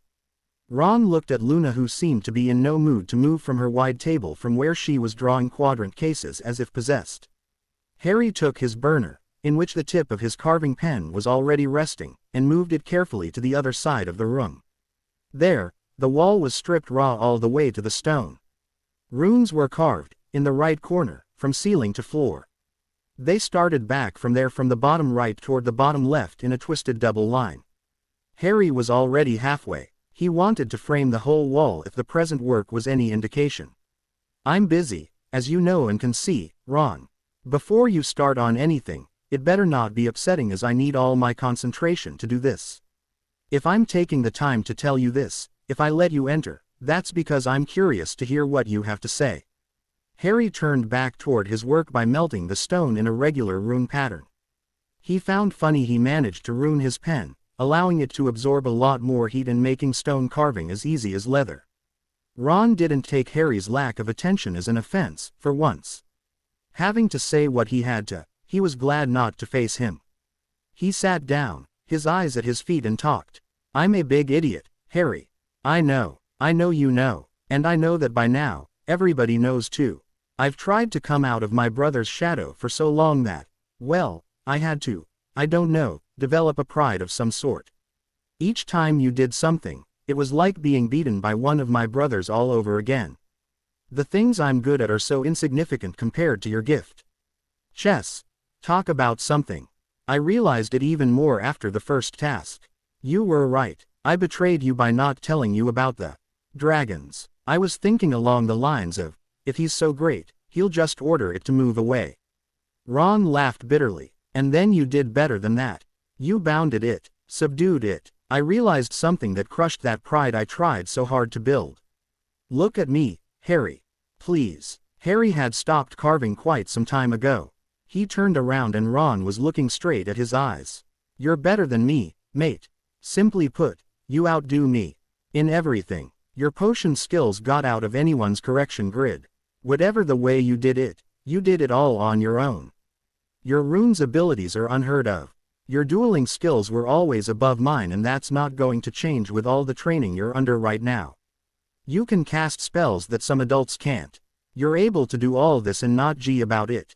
Even more, you're trying to act as if it wasn't there.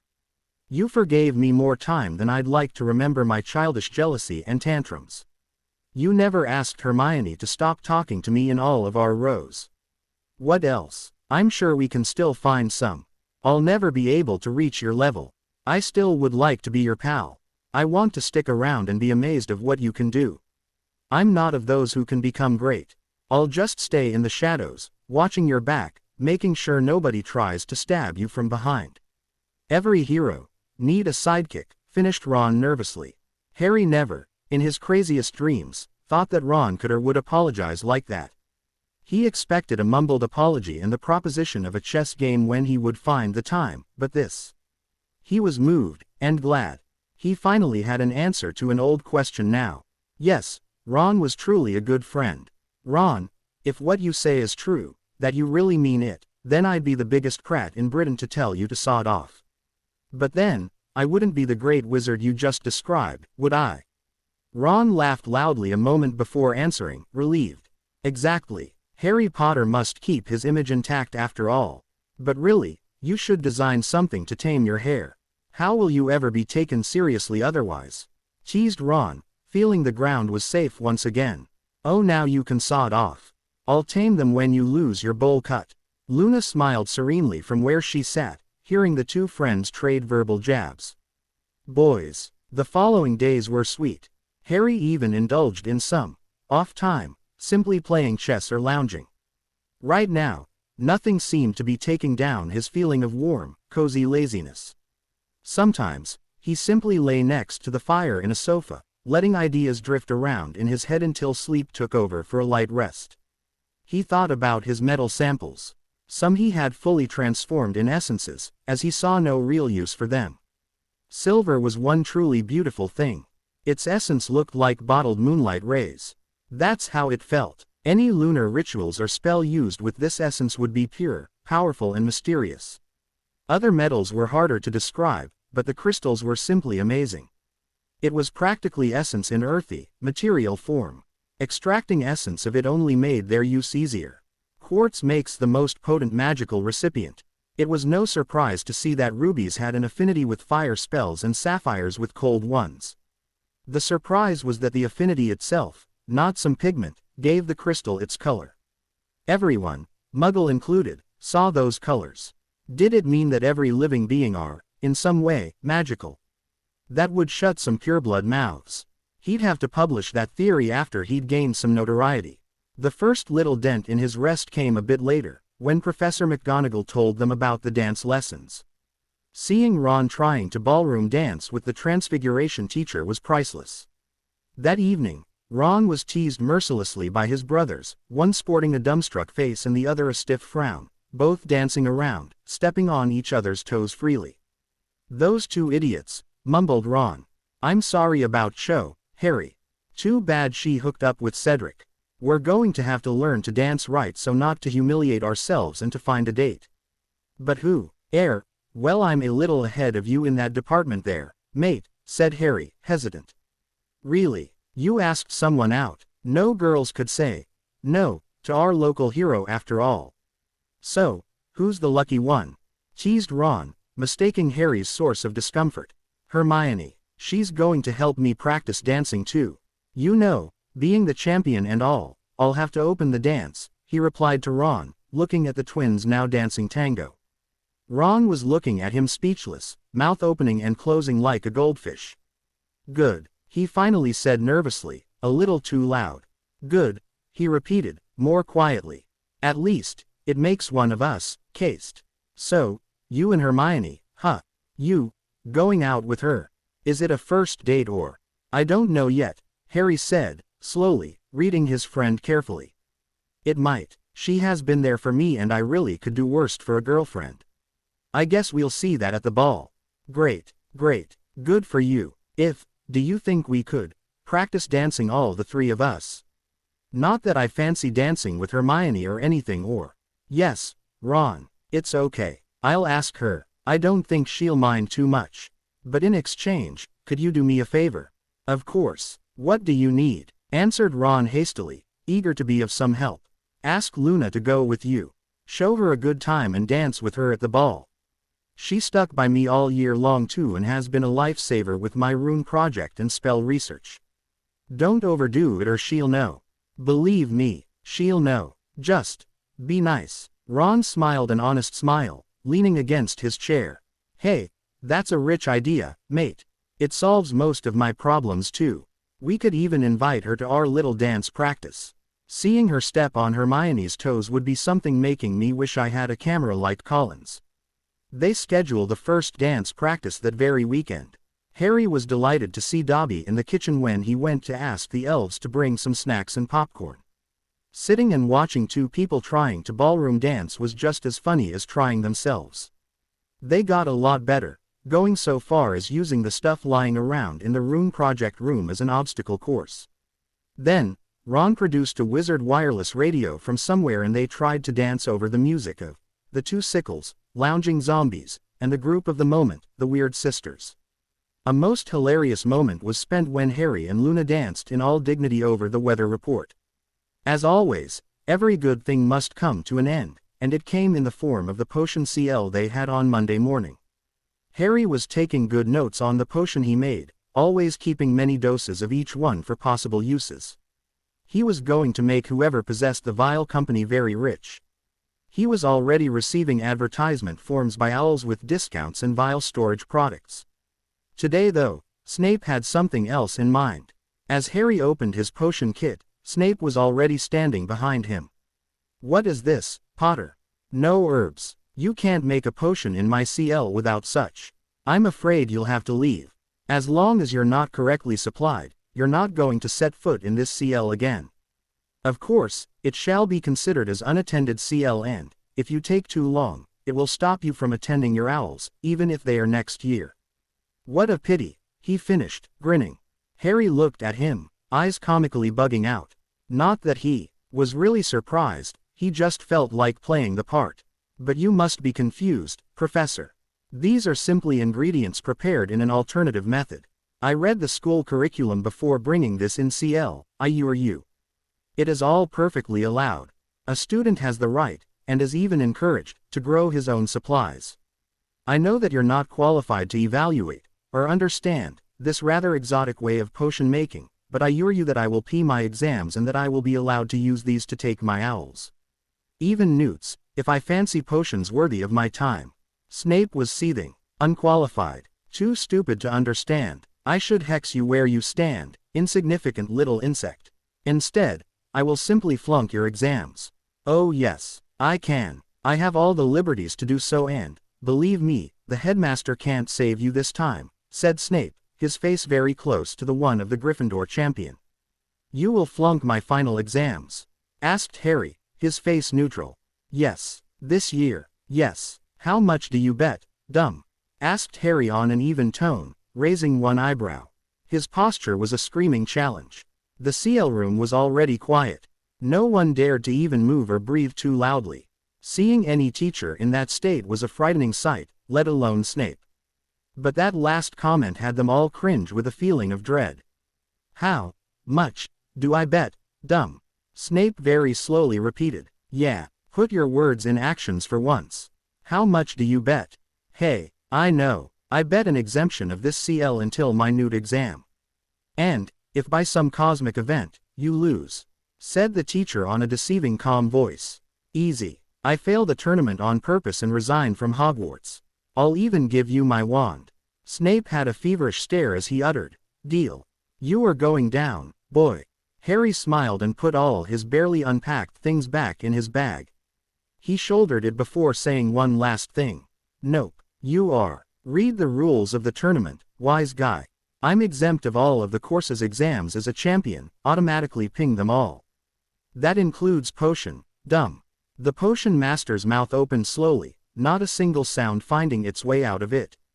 He stood there, unmoving, as Harry made his way out, chuckling softly. That said, the students all turned out very good potions on that day, even Neville. After all, the potion teacher sat in his chair and stared with a blank look at nothing for the rest of the day, musing on how he gave his worst enemy a free pee in potion for the rest of his time at Hogwarts. Snape's final battle with Harry became the new gossip of the week. As the defeated potion master learned, Dumbledore could do nothing to reverse this. After all potion matters were left to his discretion, as he had demanded when he started teaching there. He couldn't reverse a deal he made. Don't worry about young Harry Potter, my boy, said the headmaster to the irate potion master. I'm sure he'll do well on his owls and newts without your guidance. He found his own way. That did nothing to calm the greasy teacher. The Yule Ball came at the speed which important events seem to come. Too fast when you're not ready, dragging on the time frame when you are. Thankfully, Harry was busy, once again with his rune project. He had modifications to do on his old Muggle glees. He asked Luna to replicate them so he could see what he was doing while working on them. They were ugly, with a thick black frame. But the thick frame was exactly what he needed right now. He had to buy a specifically made tool for precision carving. The effing thing cost 40 galleons. He would have to sell some potion ingredients soon before the end of his Hogwarts years if he kept spending like that. He helped Ron too, saying he could not let his sidekick walk around in that horror that some sadist, 2 centuries ago, might have called a dress robe. Ron would be staining Harry's image after all. He was joking around about it and Ron was embered as hell, but grateful. He accepted it, simply saying that, one of these days, he would return the favor. They went to Hogsmeade and bought him some dark red dress robes. On his side, Harry liked the green set Ms. Weasley chose for him, but it was a little plain. He was getting a little sick of green too. That was so Slytherin. He took that occasion to change his green vest to a golden one with red trim and black buttons. He even got a refund on his green one, since it was untouched. Cost him a few sickles. Harry hadn't asked Ron how it went to ask Luna at the ball. The next day Ron did it. He received a hug in private from Luna. Thank you, Harry, she said. It's very thoughtful of you. Does anything escape you? Asked Harry, comically exasperated. Was I to think that Ron had the guts and wits to ask me out all by himself? Good point. Like a performance without practice, the nervous teens prepared themselves to set foot on stage.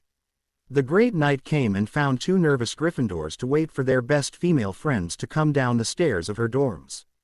Neville was already ahead with a sparkling Ginny. Receiving a glance from Harry, Ron understood it wasn't the time to play the protective brother role. That dress looked good on you, sis. Have fun, he simply said, nodding at Neville, who stopped looking away constantly. You prat, answered Ginny, relieved at her brother's reaction. You find something nice to wear. You don't look half bad yourself. The playful banter died at the view of Hermione. She was gorgeous. All plans to hook her up with Ron through some complex plan vanished from Harry's mind.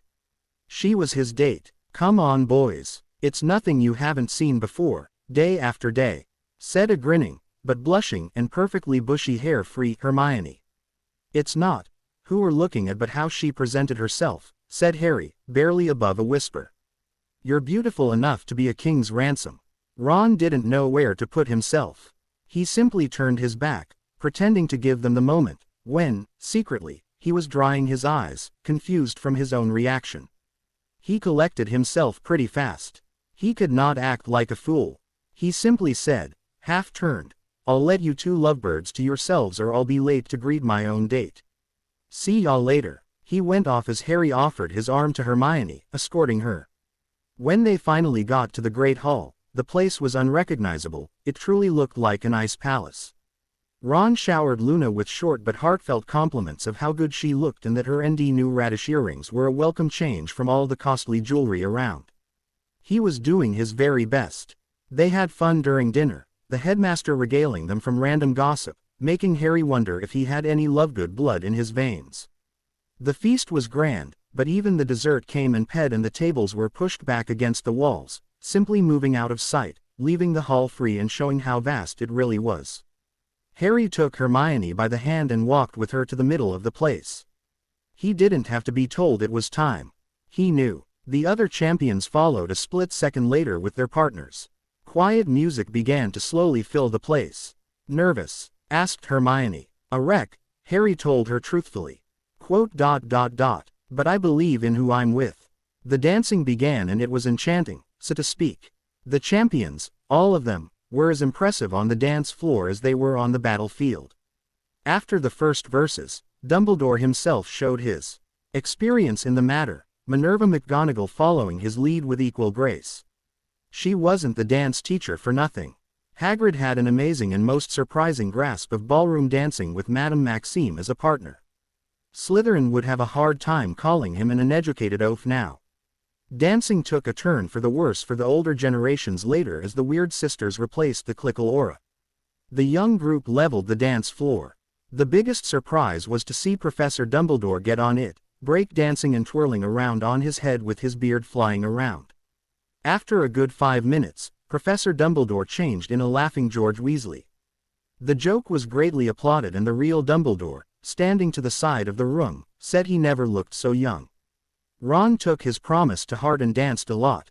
He even looked to be enjoying himself after a first few moments of emberments. Hermione looked indecisive from time to time but found her resolve when she saw couples leaving discreetly left and right. The garden outside looked stunning, a fake spring blooming outside for the ones who wanted to take a calm moment from the Great Hall. She took Harry by the hand and led him outside for a walk. She was leading him further, always in the obvious search of intimacy.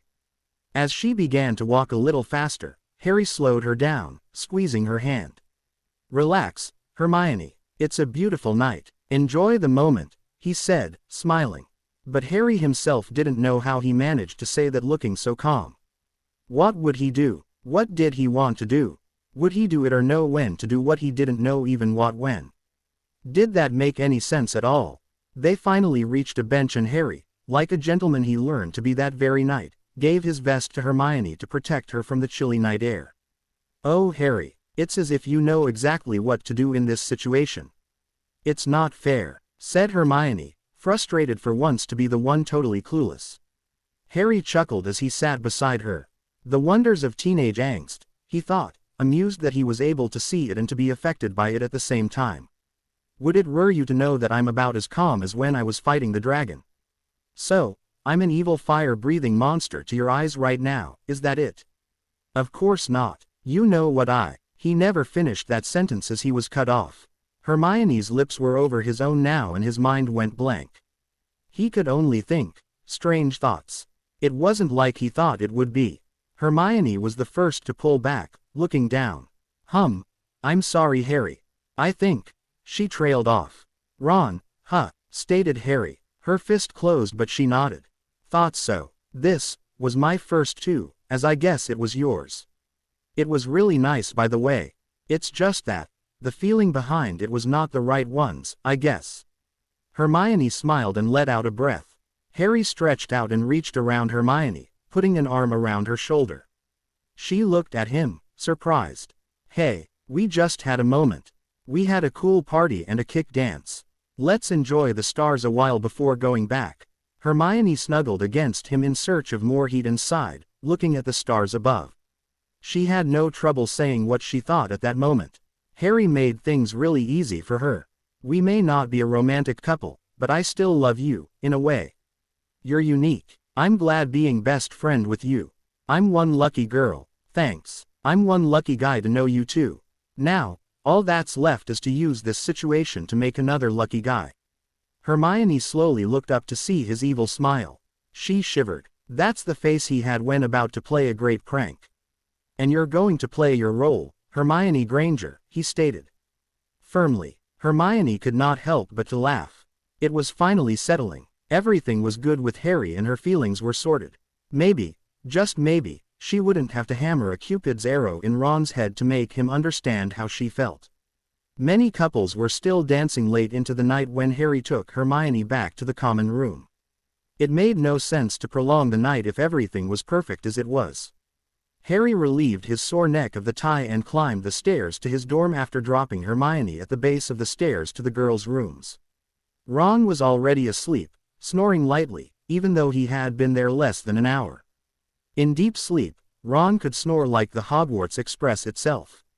Not for a long time, thankfully. Harry was about to slip off from his shoes when he noticed something on his bed.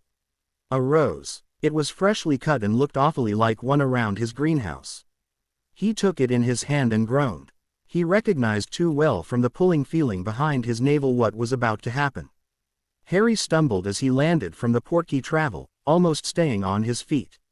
Almost. He rolled on himself and whipped his wand out, letting his eyes adjusting to the darkness. It didn't take too long since the dormitories he was in a moment ago had their lights out. A thin figure stood straight from leaning against the greenhouse he recognized as his own. At least, he wasn't too far. He recognized the form as it grew closer.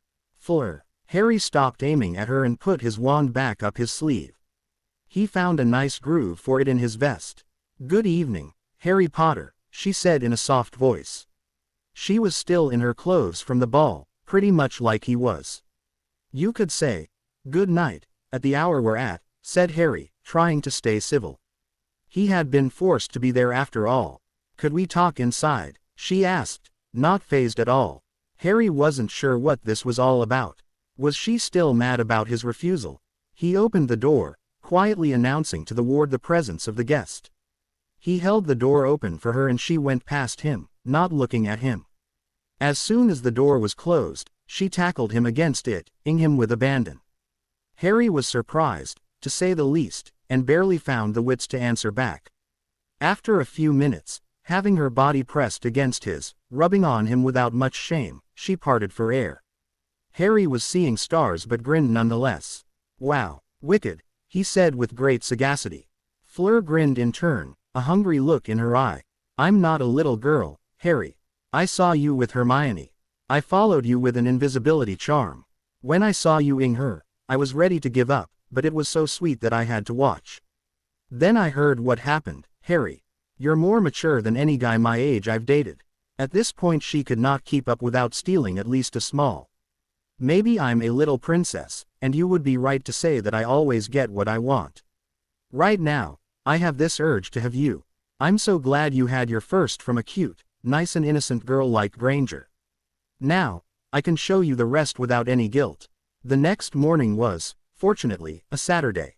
Many didn't wake up in time for breakfast at all. Despite the trouble, the house elves served breakfast all morning long for the late sleepers. Harry hadn't had much sleep. He was up at 10 and munching on a piece of toast, eyes lost far, far away, and smiling goofily. You could not miss it. A few daring Gryffindor asked things like, "Had a good party," or "a good after party." This only had him grinning wider. He wasn't totally gone though, he just couldn't stop smiling. He guessed he could use that to stop rumors from spreading too fast, too far. He always gave the same answer, not in the mood to put his mind to work. Hermione is a sweet girl, and her S are like honey. That sent 'em all laughing and clapping him in the back. For once, they could be friendly with him without any afterthoughts. Since the dragon speech, they would not dare taunt him with lewd comments. At the Ravenclaw table, many of the French witches were looking at him oddly, hungrily. Harry tried not to care much. When Fleur finally came for breakfast, she looked like the cat that caught the canary, or more precisely the whole flock. Harry only glanced at her. Her CL mates were looking at her with envy and, she wouldn't have dared. She already told her friend about it. They'd better be good at keeping their mouths shut. It would ruin his barely blooming plan for Ron to be jealous if he had to explain how good it is to look at the sunrise, sprawled on your back, with a French witch doing a pretty good impersonation of John Wayne on you while you played the horse. Ron knew who John Wayne was, of course. That memory sent him grinning once again. For once, the speed with which the news traveled in the castle played in his favor. Ron seemed to have lost a place for the Chudley Cannon team as he sat down. "Hey, I heard you hooked up with Hermione last night," he asked, not trying hard to hide his mood. You could say that. It's all very new, and I'm glad I made a move. By staying indecisive, I could have lost her to someone else," Harry answered, not looking at him. The message was so obvious even Ron could not miss it. It seems he caught up pretty fast. "Like whom?" he asked, suspicious. "Crumb, who else? Don't you remember? He asked her to go to the ball with him in the Leary." "Luckily, I had already asked her by then." "Yeah, luckily," Ron answered with sincerity. He really seemed to believe it was better for Harry to have won Hermione's affection than Crumb. Harry guessed Ron wouldn't be Crumb's #1 fan anymore. The girl of Hogwarts's gossip finally arrived, her hair back to its normal bushy self. Harry smiled at her and she answered by sitting quite close next to him.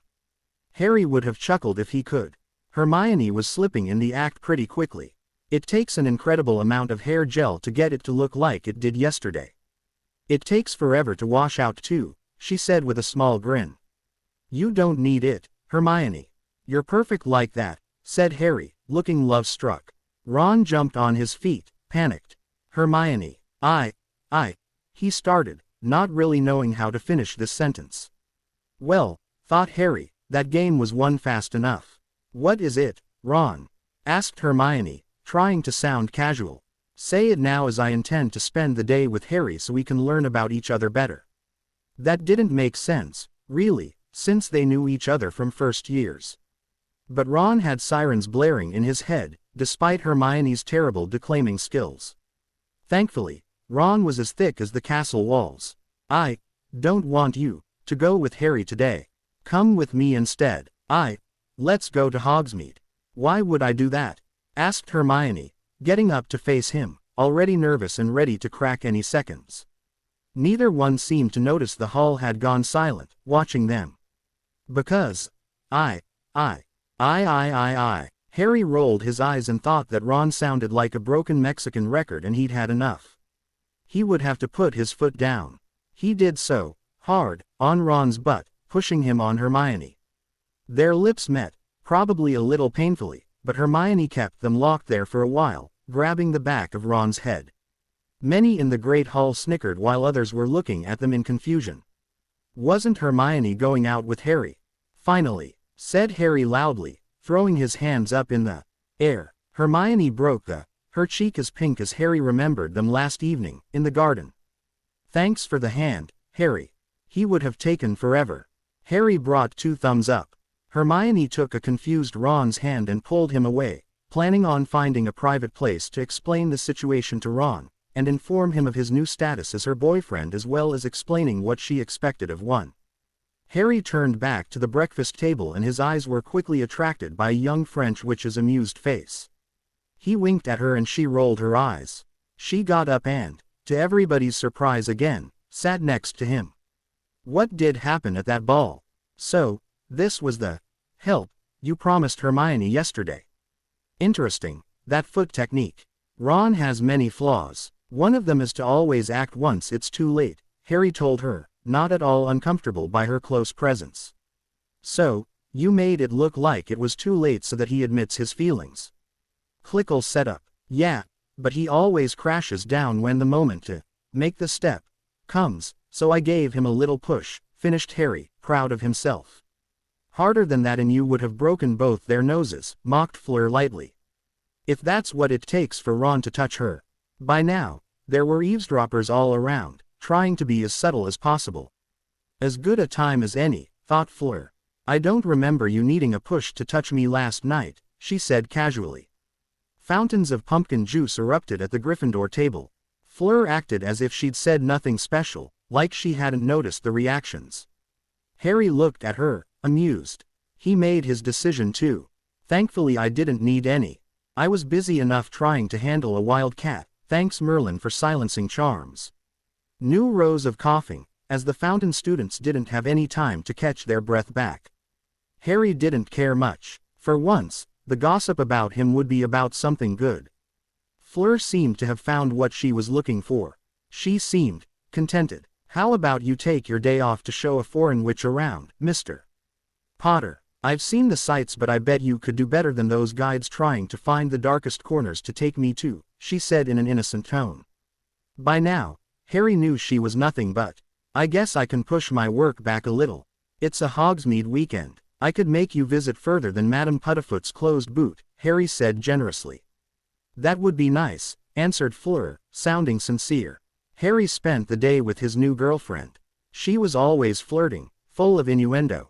Harry found that quite arousing and distracting, as he knew she wasn't all talk. Something bothered him though. He had to voice it on the road to the Shrieking Shack. Tell me, Fleur, I wonder how you are with your parents, your sister and your friends. You can't always be like this. Is that how guys expect you to be? Harry said, trying his best not to sound accusing. Fleur looked angry at first, but she simply kept her mouth shut a while, frowning. Harry was about to apologize when he got his answer. You are too smart for your own good, Mr. Potter. It is indeed how I act with most boys. How can you talk of anything serious when the guy's looking at you, his face showing he's thinking about something else entirely? You say something intelligent and they'll think you're trying to sound intelligent. Make a mistake and you're a dumb, just as they thought you were. It was all me, yesterday night, make no mistake. And I fully intend to do it again for the length of my stay here. You may not understand the thrill of riding a young, powerful wizard but if it's anything like being straddled in a lip lock by a hungry-looking, radiant and lustful witch, I think I may have a clue, interrupted Harry, his face quite colorful from the direction the conversation was going. It was still one of the most embering things possible for his 14-year-old to think after all, even despite his experience last night. Fleur smiled at the compliment. She felt a lot better to be able to talk about things deeper than a cup of cappuccino. And he was listening. Finally. Thanks, Harry. So, that's pretty much it. I act that way naturally with that kind of people. I hadn't realized until now. Thankfully, my test scores and my entry to the tournament are proof of my accomplishments. Maybe, then, people will see more of me than a little princesses. Harry felt guilty about calling her that the first time they were in a room together. Although, she deserved it back then and he wasn't exactly in a right state of mind. He decided not to apologize. I rather like to hide what I can do than show it to the world, Harry started, looking further ahead. But I try not to deny it either when it comes out. Yes, I heard that you tricked a teacher for a free ticket all the way to your final exam. He doesn't seem to be the kind to be easily intimidated. Frankly, he freaks me out, she admitted with a shiver. It's the grease. Don't worry, it's only contagious to the Slytherin house. Here we are, the Shrieking Shack, the oldest haunted house of Britain, supposedly. Really? She asked, looking curiously at the run-down building. Well, officially it is. I know the true story. It's a tale of loyalty and friendship that happened quite some years ago. Harry showed places to Fleur no other boys would have ever dared to under the fear to appear juvenile and immature. But how can you offer free chocolate to a girl without going to Honeydukes? Fleur admitted that French liked sugary pastries a lot but were rather poor in sweets. Seeing Fleur-ing on a lolly or a sugar quill made more than one man's mouth water. Harry snickered at that, they were so obvious. Zonko was a treasure for all pranksters, and Fleur was one of that kind too. Never get on her bad side, Harry mused, watching her choose amongst the nastiest tricks, cackling. He guessed she had some planned revenge to deal on many of her own companions. They took a few butterbeers at the Three Broomsticks to go and some sandwiches. Harry asked her if it would bother her to check out the local Leary for some books in case they had anything worthy in the runes department. He quickly found out why Hermione revered Hogwarts as Leary. They already had them all. He knew some of them by heart. Fleur was looking at some arithmancy essay when he got back at her. Those formulas are way too rigid. They allow no creativity in spellcasting, she complained, showing him the book. Harry held his hand up defensively, smiling. That's gibberish to me. I never took that course. I don't like math that much, he apologized. She smiled mockingly at him. There are things that you can't do. I was beginning to wonder. Harry whispered to her in a falsely scared tone. Yes, but don't tell anybody. That would ruin my image with girls. Fleur snorted and put her book back in place. They got out of the building, not buying anything. They got back to Hogwarts and Fleur could not help but laugh when Harry asked her if she wanted to mount his broomstick, wiggling his eyebrows. She liked to fly too and had one of the latest brooms on the market. Not as recent as his firebolt, but still. She asked him for a complete aerial tour of the grounds, at breakneck speed. Never did the towers see such a rush. They flew over the lake and the Forbidden Forest, sharing the sky with a few hippogriffs. They had a blast. He landed near the carriage of Beauxbatons as the sun was setting. It was almost too good to be true. Nothing combs your hair like a good wind, she said, shaking her long silvery blonde locks. I see we like the same hair stylist, she said mockingly. What? You need a stylist. It's all natural for me, urged Harry, his hand going through his hair in a model imitation. I'll never win, will I? She asked, a hand on her hip. I don't know. Keep trying though. I remember you were on top once. Most girls would have been indignant and insulted. Fleur was not most girls. She got close to him, a finger tracing his. If that's what it takes to win, I'll gladly have another, profound, conversation with you in the greenhouse. Harry got stiff all of a sudden, like a deer caught in the headlights. Fleur leaned in and ed him sweetly on the lips, then showed him a proper, French, leaving no doubt about her origins. He was quite relaxed by now. She finally pulled back and waved goodbye before getting in the carriage. Harry weakly waved back, mounted his broom and slowly made his way to the Quidditch lockers where he usually left his firebolt. He made his way back in the castle with a little spring in his step. He could really get used to this. The way she spoke about it too, she wanted to give him more than enough occasion to. By the end of the day, the whole castle knew about the latest developments of Harry Potter's love life. Most guys looked at him, shaking their heads, not believing his luck. Fleur's date for the ball looked pretty pissed off. He thought he'd had the best chances. But even he wasn't stupid enough to try to take down one of Hogwarts' champions, especially since Gryffindor House seemed to finally be backing him up. Harry found Ron and Hermione in a whispered, but quite animated discussion along a corridor. Seeing Harry, it stopped quite suddenly. Hey guys, how was your day? Had fun catching up on lost time? Harry asked them. They both had the grace to look away shyly and blush. Harry would have so much fun teasing those two. Harry, began a frowning Hermione, not that I want to be nosy or that I'm unsatisfied with the current arrangements, but when? She wants to know if you were seeing Fleur before today, said Ron frankly, looking at him square in the eyes. Harry was glad. He would stand up for her, even to him. Still, he was relieved too as he'd thought it was more serious than that. Of course not. In a way, yes, but no. It's all a very funny story, actually. I turned her down to go to the Yule Ball a while after asking you, Hermione. She was quite frustrated. Then she followed us in the park last night. She heard and saw all that happened, and what didn't. Seeing that I was free, she left a rose on my bed. A rose, exclaimed Hermione. How romantic. So very French. Yeah, it ended up being a portkey leading to my greenhouse where she had gotten said rose. She asked to talk somewhere warmer, so we went in the greenhouse, he explained slowly. And she asked you out? Asked Ron, mildly surprised. More like demanded, heavily, like pushing me against the door and snogging the hell out of me. His two friends gawked at him. And, asked Ron, expectantly. For once, Hermione was too curious to reprimand him. And, what? Asked Harry, enjoying himself greatly.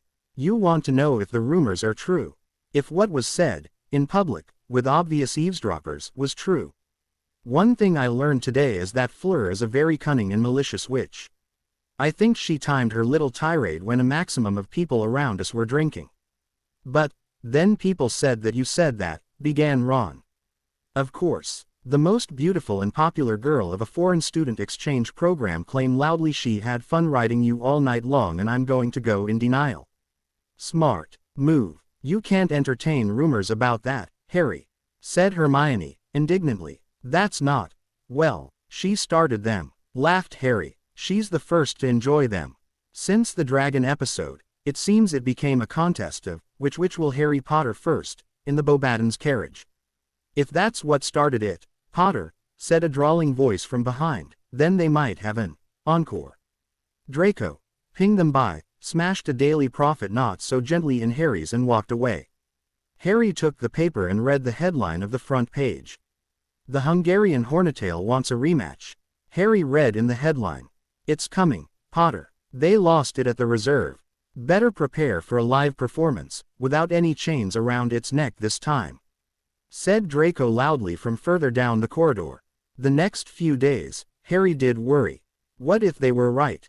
What if the Hungarian Horntail he defeated in the tournament waited for her egg to hatch, for the hatching to be independent, which seemed to take a couple of weeks, most, and then took the sky to search for him and get even? He found the egg pretty cool and wanted to ask the headmaster to get rid of the charm on it that triggered the mermaid's speech as soon as task will be done. Harry planned on carving runes on it and put his more expensive stuff in it. Now, he planned on exchanging it to a dragon in order not to become a Harry Kebab. Luna urged him he was being silly. If the dragon showed up at Hogwarts, managing to get past the defense wards at the edge of the Forbidden Forest to keep the dangerous beast at a safe distance, there were more than enough able wizards to take it down. Maybe Harry wouldn't even notice until Hagrid's next Care for Magical Creatures CL. Harry smiled widely and admits it was probably simply irrational fear. But it was a dragon after all. Ron took a different alley to comfort him. Fighting a free dragon one-on-one, you'd have to choose the battlefield. The Hungarian Horntail is a Clickle Fang Claw Fire type. You would do well to use Gillyweed and dive in the lake. He'll lose his flight advantage. Then you can either shoot at him from underwater or flip out of the lake periodically to cast something in its wings. If it touches water, it's done for. It can't swim well at all. Then you flip from behind on its back, run up to the head and cast a point-blank range stunner in the eyes or target the inside of the ear to hit the indirectly. Harry was looking at him with wide eyes. I knew I would have needed your help on the first task. I knew it, damn it. Ron came back from his dragonfall plotting and blinked. He scratched behind his head, smiling shyly. The next day, Harry was back in his lab, relaxed. Ron found him a good way to move during the second task. He already had essence of Gillyweed. He soaked a chewing gum in it, making it absorb as much as it could. As long as he would chew on it, it should work. He probably would have to wait a few minutes after spitting it before turning back to normal at the end for the effect to wear off. He was now looking for something to boost his speed. A potion, runed leather CER. Was he even allowed to? He guessed they would allow some things, but this would be overdoing it and not in the spirit of the tournament. It was more their thing to force an underage boy to participate in a deadly competition. Ellipsis. Harry started to work on a leather water belt that would allow him to speak underwater. No way would he go there unable to cast spells. It could be used to hold a knife too, like the Christmas present of Sirius. Like his new baby scythe, he looked at his greatest runic creation as of now, resting on a holder in his workshop. He wished he had more time to test it out before taking it on the field. Christmas had been a busy time, with the usual gift of a jumper and fudge from Mrs. Weasley, books from Hermione, since now she knew he would read them if they were about runes, and quite the surprise from Luna. Not that it was unusual or weird or useless. Quite the opposite, actually. Something so simple, leather. A whole batch of leather of many kinds from many beasts. He could clothe himself twice in leather if he wanted to. Of course, he was far from being a leatherworker, but belts and spurs weren't above his skill. She saw he liked to carve his quick runework in leather, even if they were for a single use. It's flexible enough to fit most situations. Most students carved in wood, as it's easier to chip, sand and erase the line of the quadrant case, but Harry didn't have that problem. So, back to the present, Harry wondered about the uses he would put his sickle to. Of course, he would be able to take samples of pretty much anything with that. The runic work on it makes it virtually indestructible, but not godlike indestructible as nothing truly was. It was heat resistant. It would need several dragons' breaths on it to melt. Same for the cold. He joined these runes together and made it resistant to temperature shock so that going from heat to cold in a short amount of time wouldn't affect it. It had very little flexibility. From the handle to the tip, he could not bend it more than 3 millimeters by putting his whole weight on it. There was a forever shape-keeping set of runes on it too. It's like a self-sharpening knife. As long as the runes would stay intact, any dent or possible damage would get restored by itself. The magic circling in it kept the handle at a nice warm body temperature. He even managed to sharpen the edge further magically. He could probably cut a rock or a metal shield with this. It was truly a master's work, and he was proud. The problem was, what if he dropped it? What if someone stole it? He didn't carve runes on it for that. He settled for a thin runed leather band he would wrap the handle in with some kind of "return to my hand" command. He didn't have much of a choice but to take the risk. What was the point to make a tool if you're too afraid to lose it to put it to use? The day of the second task finally dawned. Harry got up early, too excited to stay in bed any longer. He felt prepared and ready. He felt like taking down a whole mermaid colony if need to be. He was a bit surprised to see that Ron wasn't at the breakfast table, since he was not in the dormitories. Same for Hermione. Could she still be asleep on this day? It wasn't like her. He frowned and went to the Ravenclaw table where Luna was having her usual breakfast. He quickly averted his eyes from her plate. People were used to him sitting at the Ravenclaw table by now. The friendship with the boy who lived allowed Luna not to be bothered anymore by childish behavior. At least, after the first task. She even made some hypocrite friendships with Ravenclaw girls who wanted to know what kind of girls were Harry's type. "Hello Luna. Did you see a bushy bookworm or the golden sidekick anywhere?" asked Harry, sitting down. Ronald earned himself that nickname the day before and he didn't know if he was to be flattered or pissed. Which was Harry's intention, of course. "No, Harry, I didn't. It speaks volume now, doesn't it? Now I know I'm not the thing that is dearest to you," she said in a casual voice. Harry was not misleading. He saw the spark of malice in her eye. "I'm so sorry, Luna. They said cared for the most, not respected the most for their cunning mind, unbeatable originality and promising good looks. They would have taken you otherwise." Luna hit his arm playfully. Even if less violent, Harry really started to wonder if she wasn't hanging out too much with Hermione. "You flatterer, Harry. Know that I wear my ruined butterbeer bottle cap necklace against your charms," she said, head high. "Wow, it must be working overtime and radiating a lot of heat since your cheeks are all pink. Well, I'm off." He left the table under the somewhat indignant glare of Luna. She shook her head and resumed eating her potatoes, eggs, bacon, syrup and bean goo she craved so much. Harry was something to look at. He was in a light swimsuit with writing on the back saying, "Your hippogriff father is stronger than mine.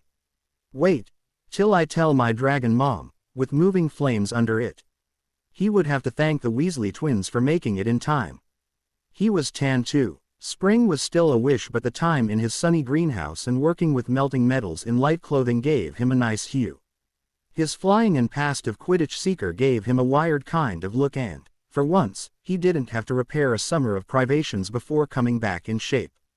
People were gawking at his small golden scythe he had at the waist and eyed warily the knife he had attached to the same belt, in a holster. He looked like a battle-ready warrior.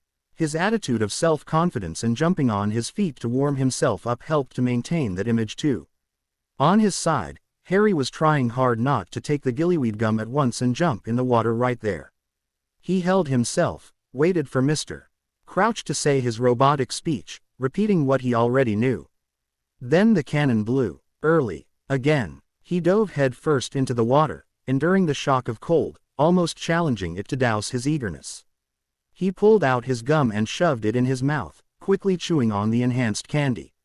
He began to swim down even before the effect made itself known. He found his finger morphing, as well as his feet. His short breath didn't matter anymore since he had gills now, it was perfect. The feeling was so pure. He swam around, jumped out of water for a triple flip and used the momentum to swim full speed toward the deep end. He figured that if he swam fast enough, nothing would catch up to him. Some plants tried to grab him but the grip simply glided on him, not having the time to get a hold. Some fish, scared, swam away from him. After a short while, he ped Fleur, battling strangleweeds. These dark creatures were a pain when in groups and the size of the flock after her was dangerous. There was a good chance she would make it on her own. Harry modified his course slightly, taking out his wand. 1p, only one, to give her a chance to escape in time to resume the hunt. As soon as he came in range for spells, he began his quick attack. Disarming charms would only push them back and body bind are partially effective against the S-shaped creatures. Professor Lupin was quite clear in his lessons, last year's. Those beasts are malicious, deadly, without a shred of compion. Aim to kill. Blasting curse underwater have a very interesting effect. They rip the target apart from the opposing forces created by the explosion in a dense environment.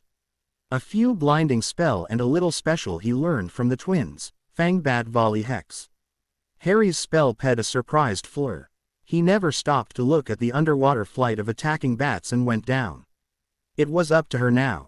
The last day before the task, Hermione found an old map of the bottom of the lake. Missing parts were filled in by an emergency communication by firecall to Sirius. He visited the mermaids back in his days. He even tried to hit on one once. She wasn't all that opposed, he'd said with a faraway remembering look. Harry got in sight of the mermaid town, following the sound he knew well enough. The song from the egg. He was still surprised by what he found there. He expected people to be held hostage, but the four of them were just tied by an ankle in some magical stasis. Hermione. What was she doing there? He guessed Ron was here for him, but Hermione. Cho was no surprise, and that cute silver-haired girl must be related to Fleur. Which left Hermione to Crumb. That was unexpected. He was about to free Hermione when two mermaids, swimming lots faster than even he could in his transformed state, threatened him with their tridents, saying something about only taking the freckled one. He had to think back to remember it since his reflexes took the best of him. He drew his small sickle and slashed the weapons, targeting the shaft to avert them from being pointed on him. Well, that didn't go as planned. Instead, both weapons were cut clean. The mere people slowly pulled the now blunt end of their weapon in front of their eyes open wide in denial. Harry drew his wand with his free hand. He was suddenly alone in a 100-meter radius. Harry could not possibly just leave with another's hostage, so he waited. Cedric came first, using a bubble head charm. Fleur was fast behind, having finished off her enemies and going the same path Harry went when he left her.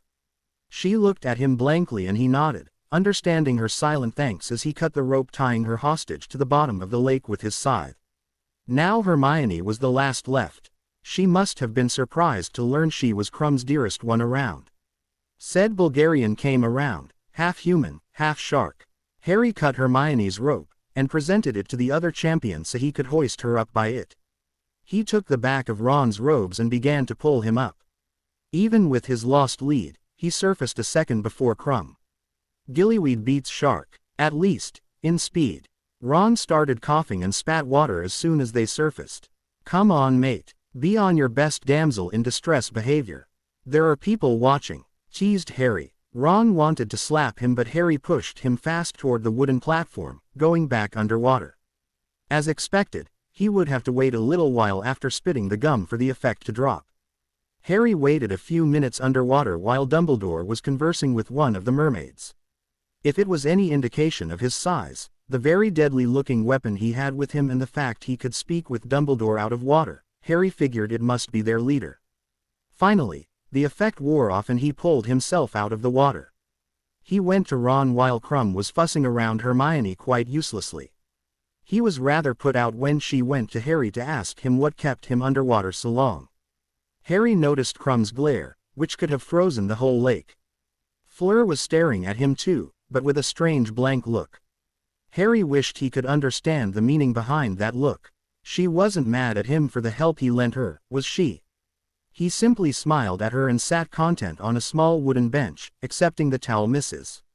Pomfrey offered him to dry himself and the pepper-up potion to get back more sensation in his frozen shell of a body. She was, once again, surprised he wasn't any more hurt than with the dragon and jokingly warned him they would take off his nameplate on his allocated bed at the infirmary. Even the potion was a bonus since he was still riding an adrenaline rush. Steam was hovering all around him. Dumbledore cast a sonorous charm to announce the results of the task. Harry was third to finish the task, seconds before the end of allowed time. Crumb finished 2 seconds too late. Harry took an easy first place with the bonus point he earned for his show of Very at the bottom of the lake, refusing to go before all hostages were safe. After his dealing with the dragon and yet again another perfect performance, Karkaroff could not go lower than his 6. Ron shook his head. Blimey, Harry, forget what anyone else says or even about that bloody point count. That was hero material. Yeah, well it's so much like you too, Ron. You're not even in the crowd, cheering for me, said Harry, clearly amused. You're so dead, Potter, yelled Ron, laughing, taking a wet towel and beginning to whip him. The spring was in full swing when the champions were asked to come to the Quidditch pitch in preparation for the third task. As soon as they saw the forming edges, Crumb simply declared, "A labyrinth." Cedric, Fleur and Harry nodded. As they were about to go back, Crumb asked for a moment alone with Harry. He complied, nodding toward Fleur, meaning that he would join her later. They had an unofficial and very ambiguous relation. To the outsider's eyes, they were shamelessly flirting in public, sometime telling each other off for being a little boy, a pampered princess, a scared four eyes or a flat Barbie. Fleur had to do some research to understand that one, but once she found out who exactly was Barbie, she took great time, in private, to make him realize how well filled out she was.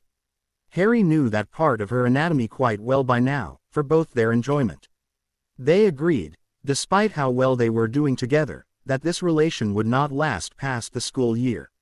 Fleur recognized the powerful, flaming and lustful relation this was and explained they should end it while all sides were still on good terms.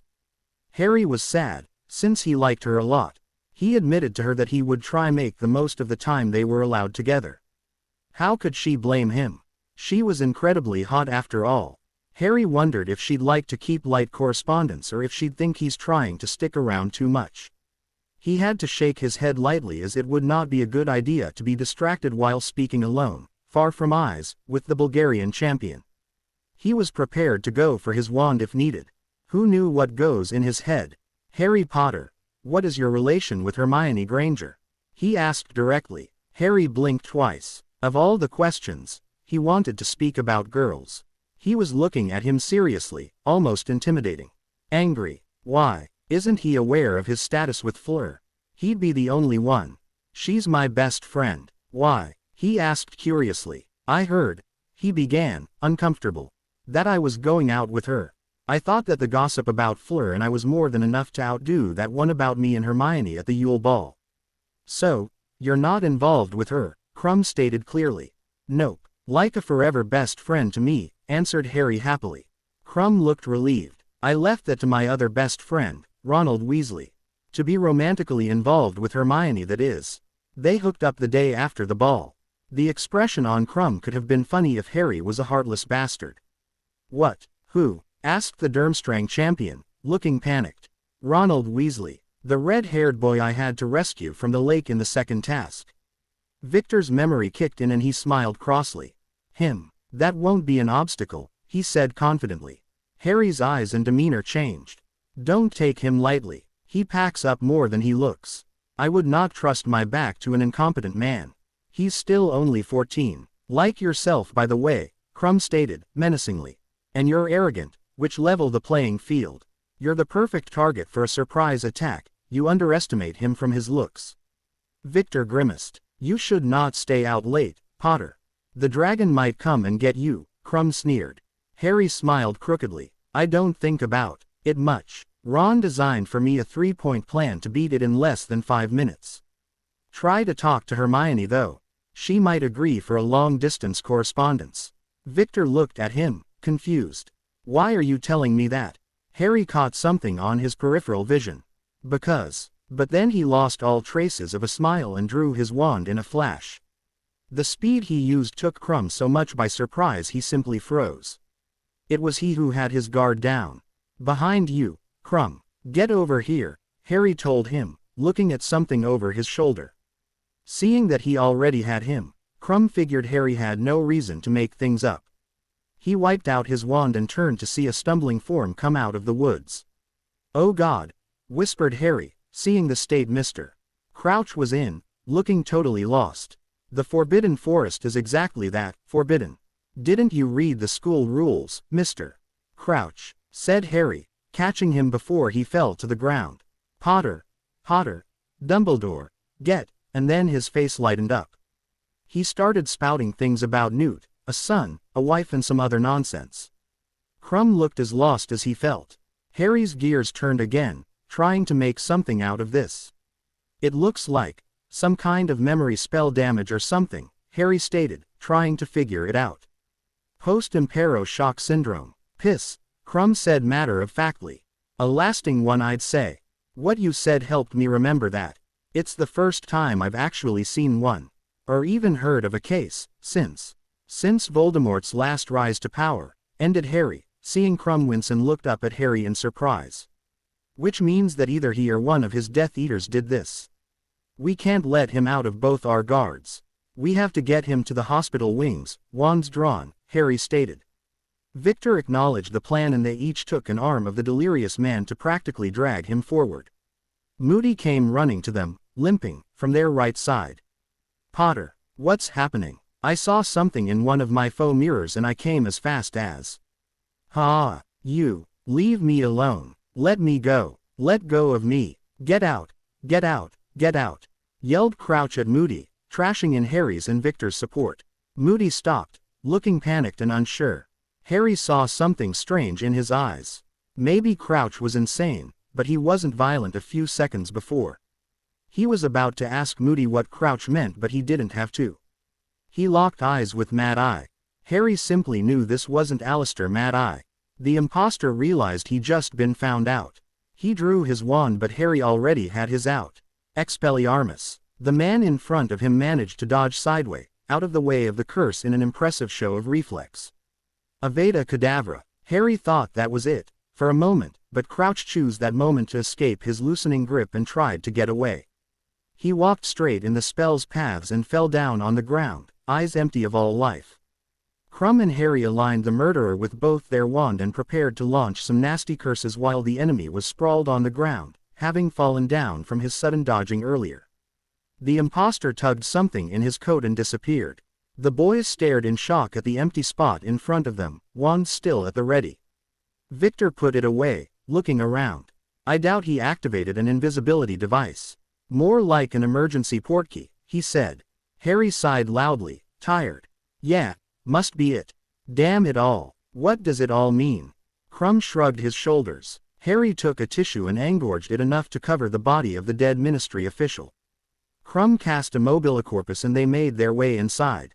The first student they met was told to get the headmaster. They made it halfway to his office when he got to them, walking briskly. Harry whispered the identity of the body under the cover and he was motioned to bring him in the hospital wing. They walked in silence, people making way for the two champions and the headmaster. They closed the door of the infirmary behind them and Dumbledore cast some privacy spell. Crumb and Harry then told him what happened, leaving out no details. Dumbledore seemed to take a few more years on his face. Harry saw the weight of responsibility rest on the wizard's shoulder. It was the price to pay for his fame, his talents and his position. Harry didn't envy him at all but he understood the need for one to be there.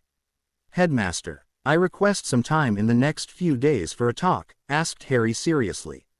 We have much to discuss. Dumbledore took in his determined face and simply nodded. Victor and Harry left, in serious thought, and he went to his greenhouse by pure reflexes, it being the best place to think. A strange sight waited for him in there. Neville was talking with Ron, Hermione and Fleur. Ah, yes, he mentioned to her to wait for him there. What happened, Harry? Asked Hermione at once, concerned, as he entered the GL building. The rumors said someone's body was carried by you and Victor at the hospital wing. Ron was about to say something but seemed to think better. Fleur was looking at Harry with concern too. Neville looked like a nervous wreck, his usual state when things went wrong. It was Mr. Crouch, revealed Harry. General gasp. Yeah, I was having a mature, man-to-man discussion with Krum including menace and innuendo when Mr. Crouch came out of the Forbidden Forest, looking really bad, as if he crossed the place forth and back without a wand. He was spouting nonsense and Krum recognized the after effect of an imperious curse used on a long period of time. We were taking him to the infirmary and Moody got to us. Crouch reacted violently and we understood this wasn't Mad Eye. Realizing we saw through him, he tried to kill us, starting with me. Mr. Crouch, trying to escape, got in the way of the killing curse. The imposter took a portkey and escaped. That's all that happened. Now, I still have to figure out what it means. Who would do such a thing, would go to such length and with what motives? Why use an imperious on an official? Asked Fleur. Hermione shook her head, having no answer. Ron was deep in thoughts. He was a pawn. No, a knight. His movement got him inside the enemy's line. Crouch Sr. was a pawn he sacrificed for damage control, he finally said. Harry looked at Ron, letting him process the puzzle. Harry could see stuff with his rune technique, but he needed more elements. Ron's analytic mind of people themselves was better adapted to the situation. Harry's actions forced them into that move. As he's playing on the white side, he kept on. They're black. To beat them, we need to learn how many pieces are still left in the play and where they are. Our pieces are easy to figure out. The champions are towers. Their moves are predictable, but hard to counter. Who are the kings? Asked Fleur, knowing a little something about chess. The Black King is probably VV Voldemort himself. Buried way back in the play, never showing himself or taking any risk. Our White King. He looked up to Harry. He's forced to play like a tower, taking many risks, being at predictable places and putting the whole game at risk. But why such length, as you said earlier? Moody, whoever that was around Harry all year, even alone with him a few times, said Fleur, frowning. They stood silent until Ron took back where he left, answering the question still in the air. He wants a face-off. The Black King wants to kill the White One personally. The problem is, when will they get face-to-face? How will he drag you behind his lines? If that happen, it's going to be a whole new game. Harry sighed and put his head in his hands. I really need a strong queen then. Who's proposing for the title? Time ped once again and Harry worried more and more. He got the meeting he asked for with Dumbledore but he didn't learn anything more than anybody else at Hogwarts already knew. The true Moody was found in his magical trunk after it was forced open. He was in too bad of a shape to start teaching and missed his magical eye. Percy Weasley, who was chosen to replace Mr. Crouch as a judge, was given the task to be the interim teacher for Dada. He could, at least, teach theory and the basics. The Weasley was horrified by the curriculum of his predecessor. He went to a strict study practice schedule that, at fault of being original, kept them up to date. Harry didn't mind much. He was studying and progressing on his own. To develop some awareness and awaken the muscles he neglected this year for rune books, Harry had his friend throwing spells at him. He simply had to dodge. Ron, Hermione and Luna were sending tripping jinxes one after another. Hermione winced more than once when he landed on his rear, but she understood the need to be aware of your surroundings in a maze. Stunner, shields, immobilization, explosion, repelling, attracting, orientation spells and many more were practiced in an endless chain to remember each and every one of them in battle. He even practiced a variant of the summoning spell to have scouts in the labyrinth. Harry's rune project was finally taking form and he started to test it secretly under everyone's nose. It needed a few adjustments, but Luna and he worked restlessly at it. Harry had to take a few days to power up all the runes necessary. The result was grand. Luna and Harry, the day right before the third task, looked at their work in awe. "We did it, Luna. I wouldn't have been able to do it without you," Harry said dreamily, probably the result of too much time working with the blonde Ravenclaw. "We sure did, and thank you. That's nice of you to say that, knowing you drew the vast majority of the runes there," she answered modestly. "In this particular case, you know that the drawing of the runes wasn't the hardest part. Your speed increased something incredible, by the way. Thank you again, Harry. Practice makes perfect, and this project was the perfect opportunity. What are we going to use it with first?" she asked, curious. Harry smiled widely. "Don't worry, I know just the perfect thing." Fleur, Victor, Cedric and Harry stood in front of a humongous wall of green.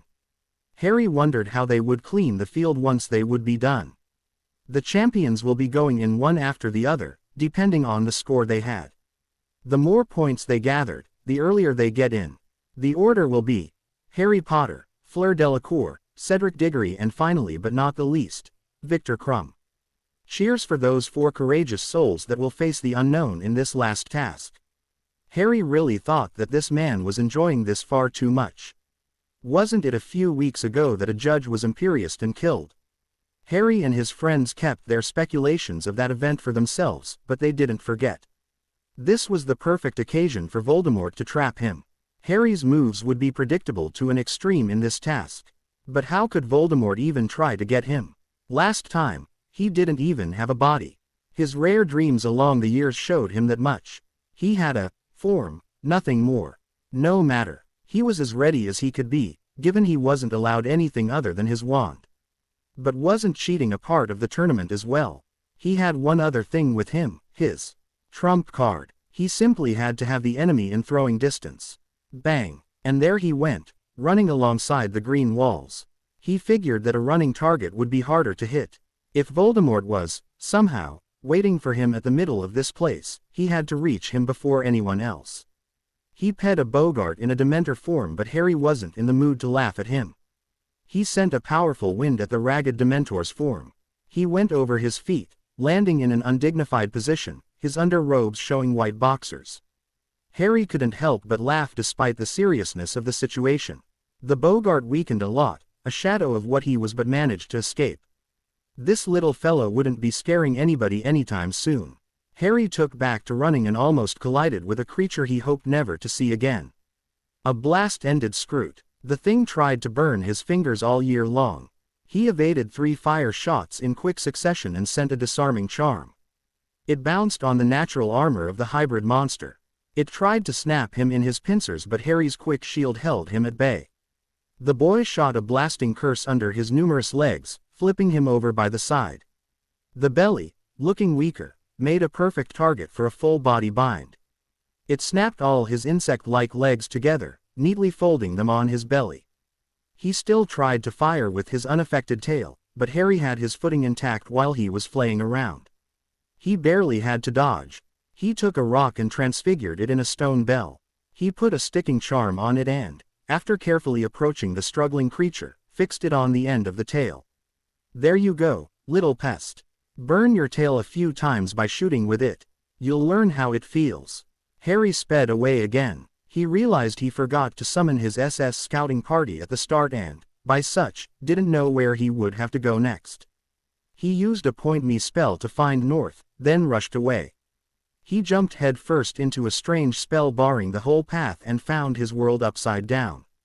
It lasted only a second, the time he flew through it, and landed painfully on the other side, rolling the best he could to lessen the shock. He barely dusted himself and got back on his mad dash. He thought he was doing pretty well, not taking too much time on each obstacle. He hoped it would be enough. If it had been anything else than GR under his feet, he would have screeched to halt a few turns later. As it was, he just pulled out 2 small trails of the lawn off the ground. Right in front of him stood a sphinx. A bloody sphinx. A female one. What was it with female magical species after his blood? Young Harry Potter, what you seek is just ped me, but to go ahead, I must tell you the. Stop. Just 1 second. Not another word, said Harry, holding up his hands. The beast's face changed. They were peaceful unless you answer wrong one of their riddles, if you're rude. I know what you're about to say, stated Harry, standing firmly in front of the surprised creature. None had ever dared cut her off this way before. Their anger was legendary. This twerp looked firm and determined. A fool to think he could beast her, he must have a death wish. She would let him talk, then rip him to shred. She warned the bearded man that asked her for the job. This, said Harry, pulling a vial from a hidden pocket, is the very essence of a poison. Basilisk fang poison, a beast I killed myself exactly 2 years ago. Harry took a stone on the ground, uncorked the vial carefully and let a drop of the vial's content on it. It went through as if it was falling in the air. Harry showed the hold rock to the Sphinx. Meanwhile, the drop landed on the ground and went in. With its enhanced sense, the Sphinx knew it was still digging in the earth and wasn't ready to stop yet. If I throw this at you, you die. The essence will pierce and poison you. You'll be dead within 10 seconds, by my estimate. So I have this riddle for you, and you have 5 seconds to answer it properly. What's the name of the wizard you're going to let pee right now without making a fuss? The Sphinx was sweating bullets by now. But seeing the young man slowly pull his arm back in preparation to throw away the vial, she uttered, Harry Potter. Harry smiled and put a stopper, a ruined one mind you, on the vial. Good answer. Now, remember that if you attack me, it will be as if you just gave a wrong answer to my question. Harry sped past the beast in a light jog, nodding once as he ped her. It was nothing personal, he simply didn't have the time for sitting on his and think. Once he was gone, the mythical beast sighed shakily. Except this trip to England, Mom said. It's going to be a change from the sand and wind, she said. But she never said anything about 12-year-old humans who kill basilisks. Harry turned a corner and saw it, some distance away. The cup, the goal of this entire bloody event. Seeing no Voldemort waiting behind a bush to jump on him, he sped toward it, ping a few other pages that led there. He was a mere 2 meters from the glowing cup when he heard a surprised yelp. Harry turned to see Cedric in a losing battle with a spider. Quite the spider, in fact. Probably an acromantula from the forest. Expelliarmus, yelled Harry, hitting the spider, only for it to bounce again off of the hard skeleton-like skin. The 8-legged monster ignored him and bit a struggling Cedric in the leg. Arachnophobia, yelled Harry, not even covering Cedric's scream of pain. The spider-repulsive light seemed to hurt its eyes bad, but it didn't seem in any hurry to let Cedric's leg go. Harry concentrated hard on his wand and tried an alteration of the spell, focusing the light in a ray by pulling the source of light further down his wand, near the core. The funnel of the wood did its job, focusing the output of magic in a beam that became so powerful that Harry simply cut the spider in two, not even scratching Cedric as it ped over him. Harry helped him get rid of the pieces of the twitching spider. Harry sent red sparks over his head and turned back toward the cup. Sorry, Cedric. At least, when it's going to be all over, someone will be able to look at your leg, he said. The Hufflepuff champion looked down, sideways, cursing between his teeth. His house would end up second, again. Harry had no regret whatsoever. To allow Cedric to get the cup would be a show of pity and an even worse insult. They both did their best. Harry grabbed the cup and his last words shocked Cedric somewhat. Shit, not again. Harry got up from his unexpected trip, wand drawn. He was in the middle of a cemetery. It was too dark for the time and he could not see much around. Only a cauldron sitting in the middle of the tombs. A cauldron. The split-second distraction was all it took for Harry to lose his only advantage, the knowledge it was a trap. 2 distinct pains hit him at the same time. The one of his scars flaring up, signaling the near presence of Voldemort, and a bone-breaking curse hitting his left leg. He had no chance of staying up after that. He was squirming on the ground in agony until a rasping voice could be heard. Not yet. Not now, my loyal servant. He needs to be able to participate to this friendly gathering. Harry found enough control to roll sideways, looking at the source of the voice. Strangely, Harry knew it wasn't the once handsome man that talked. More like the bundle in his arms, wrapped in a blanket. A form he remembered seeing in his dream. Who? Homunculus, he managed to whisper. Potter, you do have a in and use it, said the small, inhuman form in the bundle. Looks like you had nobody around to make the rune cluster for you to evolve past that form. said Harry, panting but managing the pain. He even found the strength to chuckle. Enough, Crucio, squealed the flesh in the rag, pointing a wand on Harry.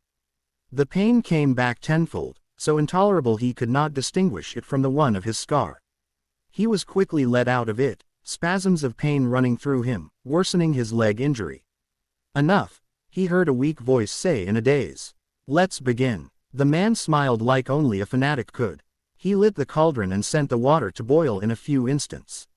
Bones of the father, he began, disdaining dripping from his voice, unwillingly given. Broken bones flew from the ground, summoned by his wand. He sent them with a flick in the cauldron. He held his wand over his arm, eyes looking at the sky, maniac fervor lighting his voice. Flesh of the servant, willingly sacrificed. Defindo. He yelled the last part of the incantation with more than a hint of madness, though no hesitation, in his voice. The man screamed in pain as he cut his arm all the way to his elbow, letting it drop in the forming mixture. Harry was horrified of what was happening in front of his eyes. He could practically feel the darkness rolling all around them. The man, summoning a simple rope to stunt the flow of blood, and making it squeeze his arm hard enough to keep him awake, went to Harry, grabbed him by the collar and hoisted him up against the cauldron, his back against the rim. Harry screamed at his turn, feeling the searing hot metal burning him through his light champion's clothes. Blood of the enemy, began the man, a look of pure hate twisting his traits, forcibly taken.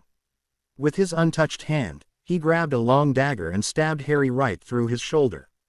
Harry's scream renewed as a light flow of blood spread behind him, falling in the cauldron as it ran down the blade. The mixture looked nothing like the original water that was in it. It became of an indescribable dark color. The man swat Harry away from the boiling cauldron, and went to the bundle in the cloth rag and dropped it in the mix.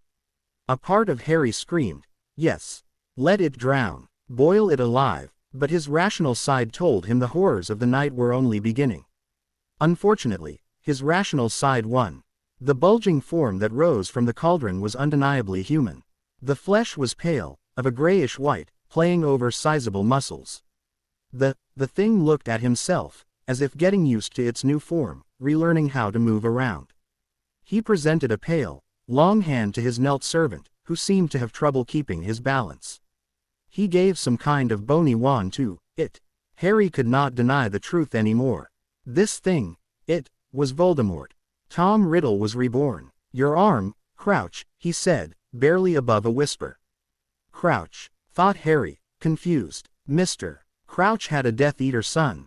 The man showed his intact wrist, displaying his dark mark for all to see. Voldemort, having summoned dark robes over himself, looked at him with almost affectionate eyes. If it wasn't for the evil glint he had in it and the crooked smile that is so loyal, I need you undamaged, Barty Crouch Jr. Your other arm. Gratefully, Crouch Jr. showed his freely bleeding lump to his lord. From the dark wizard's wand left some silvery wisp that attached itself to the mutilated arm perfectly, stopping the bleeding at once. Barty looked at his new arm in awe and hit the ground with it, sending a small shockwave strong enough for Harry to feel it. It was dangerous. Now, for this little party to begin, said Voldemort, taking a light hold of the original arm that Crouch brought back right up, giving him access to his dark mark.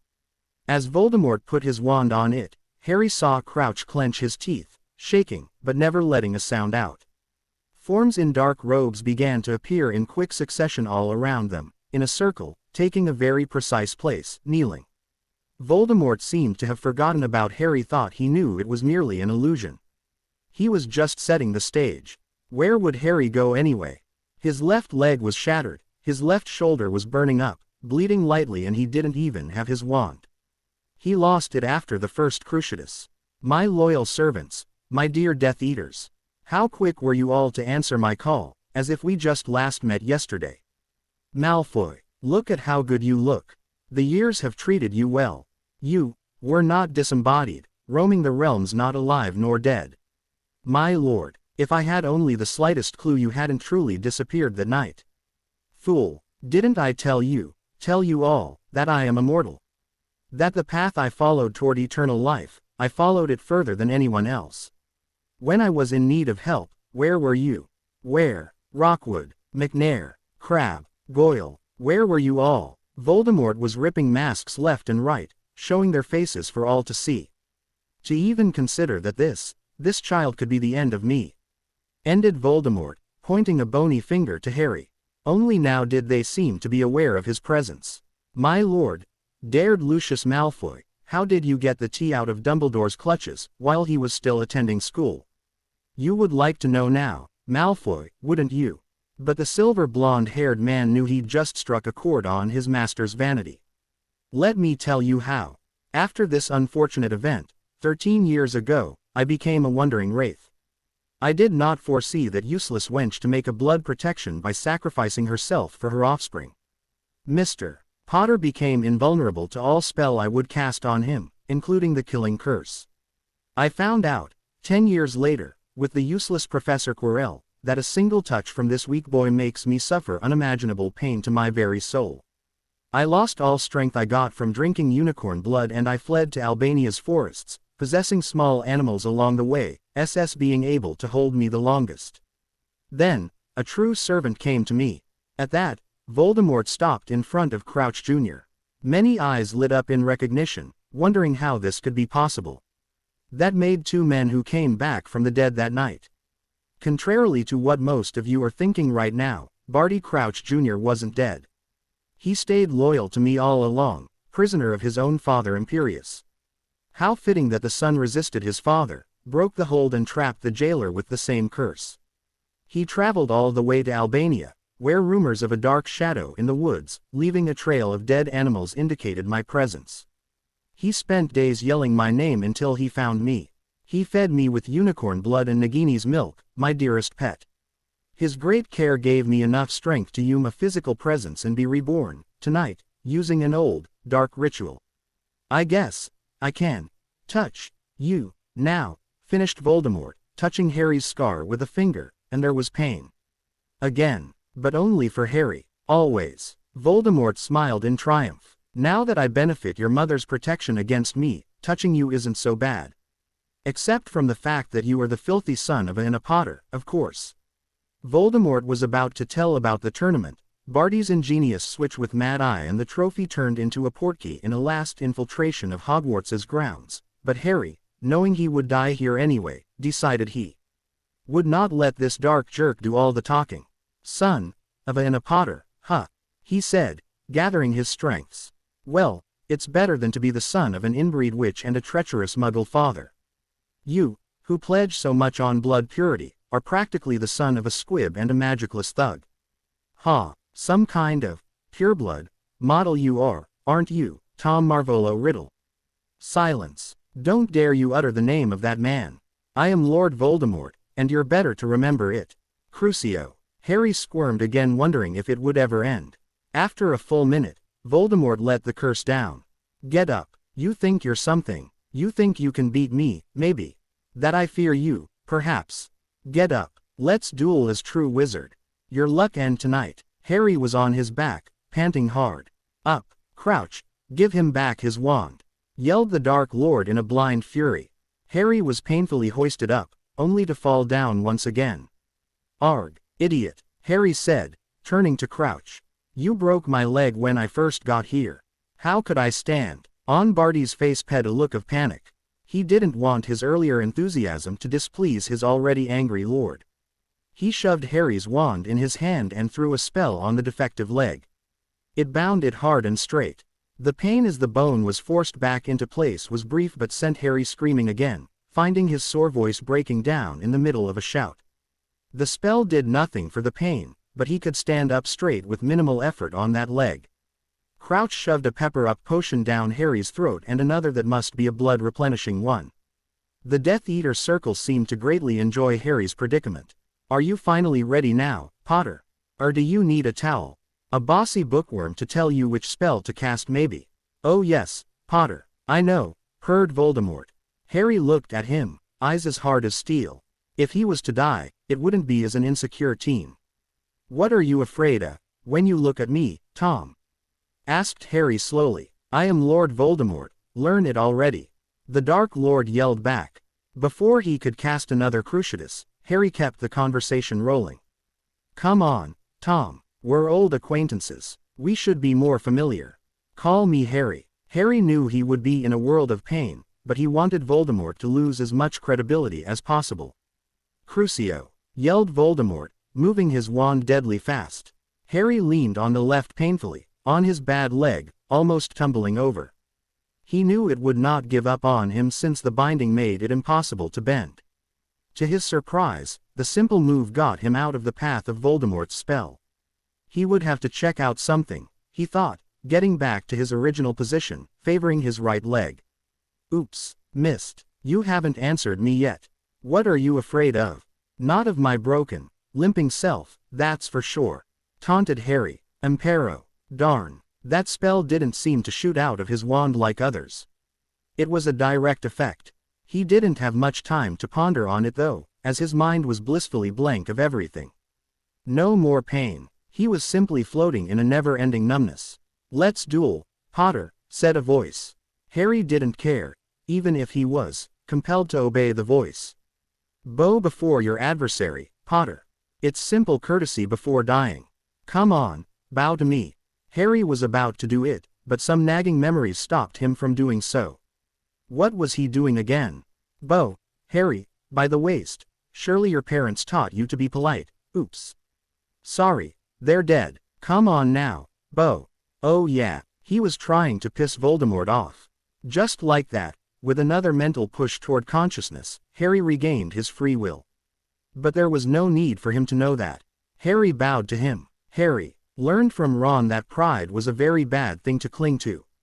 As well bid his time. Very well, Harry Potter, said Voldemort under the chorus of chuckling.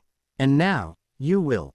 Expelliarmus. A moment of silence. The sound of someone catching a wand in midair rang like a gong in a church. Harry had gotten good at this spell, fast and accurate. He had Voldemort's wand now. Enough, Tom. Let's see now. You can't be afraid of me. So you're afraid of what I might become. Voldemort's face changed for a fraction of a second. Harry didn't miss it. There was something in what he said that got through to him. He didn't have the time to find out what right now. You dare resist the master. You're going to die, yelled a seething Crouch Jr. He sent the first spell of many to come. The Death Eaters figured that they didn't want to be judged on their inaction. Harry managed to cast 2 spells with 1 incantation, 1 with each wand, Voldemort's wand answering disturbingly well. The 2 shields held up the time he took to get behind a rock. Was he glad Hermione and Luna trained him so hard to get his Protega so strong? Unfortunately, he was hit by a disarming charm as he dove behind the rock. No, those spells target the wand arm. His wand, his protective rock was pummeled by a flurry of spells, chipping it slowly away. Voldemort was probably enraged beyond measure to allow this. Harry figured he had one last chance. He'd have to summon the trophy back to him, hoping it would portkey him back to Hogwarts. But it would surely be hit if he tried doing it under this shower of spell. He cast a sonorous charm on himself, hoping it would be enough to be heard. Coward, not even able to take down a child without your army. I was right, you're afraid of me, that's why you've always tried to kill me. Stop, yelled Voldemort to his troops. That was all Harry was hoping for. He summoned the cup, putting as much pull in the spell as he could. A lone spell, carefully aimed, took it out in a million pieces, shattering it like Harry's last hope of getting out of there. Come on, Potter, you're the one now hiding and trying to flee. Nobody's attacking you, you want to face me so bad. Let's finish this. Harry got out from behind his rock, figuring Voldemort would order a full ult if he stayed there. Crucio. Harry was unprepared. It didn't matter much. He could not have been able to dodge it. His vision was getting blurry. He was still slowly losing blood despite the potion keeping him alive. His reflexes were dulled from the constant use of magic, the cruciatus and the escape from the mind control. Already down, so you simply got lucky earlier, again. I didn't know you to be so cunning. Like a little s. Well then, where's well to put you out of your misery? Avid. Harry was looking up at the thing that would be his death, right in the eyes. Then his death's eyes bulged wide comically, like his mouth. Then, his death disappeared, with a small pop. Apparition. Then, flames swallowed the place Tom was the instant prior. The two Death Eaters that were behind him didn't have that chance. Harry thought, in his dazed state, that it wasn't such a good thing at this moment to be Voldemort's right hand as he saw Barty Crouch Jr. in flames running away. A MIV form landed in front of him, blocking him from the Death Eater's sight. It roared deafeningly at everyone present, challenging them to attack. Harry's vision came into focus somewhat and he managed to raise his head high enough to see the MIV snout of a dragon turn his way. A Hungarian horntail. Harry would have bet his firebolt it was a female. "Hey, long time no see, sweetie. How are you doing?" Harry croaked, having seen too much to care if a dragon swallowed him at this instant. The fire beast seemed to give him a once-over look before turning back, showing fangs, toward the rising voices. "Stupefy!" yelled a chorus of voices. They were about 15 wizards, including a Dark Lord. But this was a mean dragon, on its good day. Right now, for reasons known by itself alone, she was pissed off. The curses bounced off of her, even if one managed to blow a large scale and scratch the skin under it. She roared again and blasted fire in a wide line in front of her. Some shields rose, most failed and more burning and screaming figures could be seen. The dragon heard, smelled and saw the people weakening under her ult. She could smell their fear and charring flesh. But she didn't pursue the fleeing ones or the fallen, rolling on the ground. She turned toward the small human behind her on the ground. It was struggling to get up. She could feel bad magic on him. Bad magic in him. He smells of blood, his own. Her master needed her. She opened a wing and he clumsily fell on it. She brought it back up carefully, positioning him sprawled on her back. She never had a human ride on her back before. It felt right with him. He seemed to grab some of the bigger scale on her back, understanding what she was about to do. What a smart master. She didn't even smell a hint of fear from him. Good. He was ready enough. She would show her master how to really fly. Not like some of those humans on a stick. It was almost 3 hours now. 3 hours since Cedric saw Harry disappear with the cup. The news Severus told him was not good at all. A while ago, his mark appeared as clear as if it had been NDED the day prior. A call was made to all Death Eaters. Karkaroff was gone without a trace. The headmaster of the greatest magical school of Britain felt helpless. The minister stayed around, even called a few oars to help searching for the new Tri-Wizard champion. He still had 1,000 galleons to give in prize. It was getting late and Dumbledore kindly offered rooms for the guests of the last task to wait until morning in case of any changes. They didn't have to wait that long. "Headmaster," said a panicked Transfiguration teacher, bursting in his office. "The dragon, the escaped dragon is in sight." He managed, somehow, to pee the ward against hostile creatures. Albus Dumbledore let his arms drop on his desk. Now of all the moments. He slowly got up, having no other choice than to face the new threat. "I guess you already made the call to the dragon handlers and the other teachers to meet outside. Did you tell the Auror Force present? We'll need as much trained people as possible." He made his way down from his office, under the wary eye of Minerva McGonagall. Since Harry disappeared, he seemed to lose his drive, little by little. They got as far as 10 meters from the Great Wall at the entrance of the castle. About 40 wizards and witches, composed of Aurors and the teaching staff, waited for Albus to lead them. As he got there, the dragon simply dropped down from the sky in front of them all, taking them by surprise. They expected a great show of fire upon his arrival, not the silent landing right in front of them. Many moved back, panicked, turning sideways to prepare to run away. Unexpectedly, the dragon didn't roar. It didn't breathe fire upon them. Having had to deal with more than one dragon in his youth, Dumbledore knew instantly that something was wrong. Maybe the ward simply let it pee instead of it breaking through. He approached the beast slowly, warily, with a hand up for the wizards behind him to hold their fire. The beast turned its neck toward its back and slowly got something off of it, carefully, unfolding one of its wings. Not something, someone, thought Albus as he ran toward the rolling body, preventing it from hitting the ground. His heartbeats accelerated as he saw the boy he tried to protect against fate. "Fox, please, my friend, I need you." The Phoenix answered his old friend's call, landing on Harry and taking in his state. Tears didn't take long to appear, flowing on Harry's shoulder, closing the knife wound. Harry was so pale. He opened his eyes, taking in his surroundings. He found strength to smile as he saw Albus in his field of vision. He spoke softly, throwing looks at his new winged friend. "Can I keep her, please?" Albus managed a chuckle and wiped his eyes from his own tears threatening to flow. Harry's face changed to an alarming serious one in an instant and whispered one last thing, one last bomb, before fainting slowly. "He's back, Professor. Voldemort is back." Harry woke up, tired, in the hospital wing. At least, he wasn't hurting like crazy anywhere. His shoulder barely itched, his head felt somewhat heavy but no headache, and his leg was mended and itched too. Madame Pomfrey wasn't kidding in the second year when she said it was easier to mend broken bones than grow them back. He endured worst. Now to focus his senses outward. What woke in him? Probably the loud voices almost yelling. He opened his eyes to see blurry forms at his side and more blurry forms approaching. Strange. Usually, the nurse never let anyone breathe too loudly around recovering patients. He took his glees from the bedside and put them on. The minister was shouting at Dumbledore, who was trying to calm him, Minerva clearly annoyed at their side. Pomona Pomfrey appeared, asking in a severe voice what this was all about, that a student tried to rest from severe injuries. Harry guessed it was him. "I'm sorry, Miss Pomfrey. I need to talk to Mr. Potter about all of this nonsense.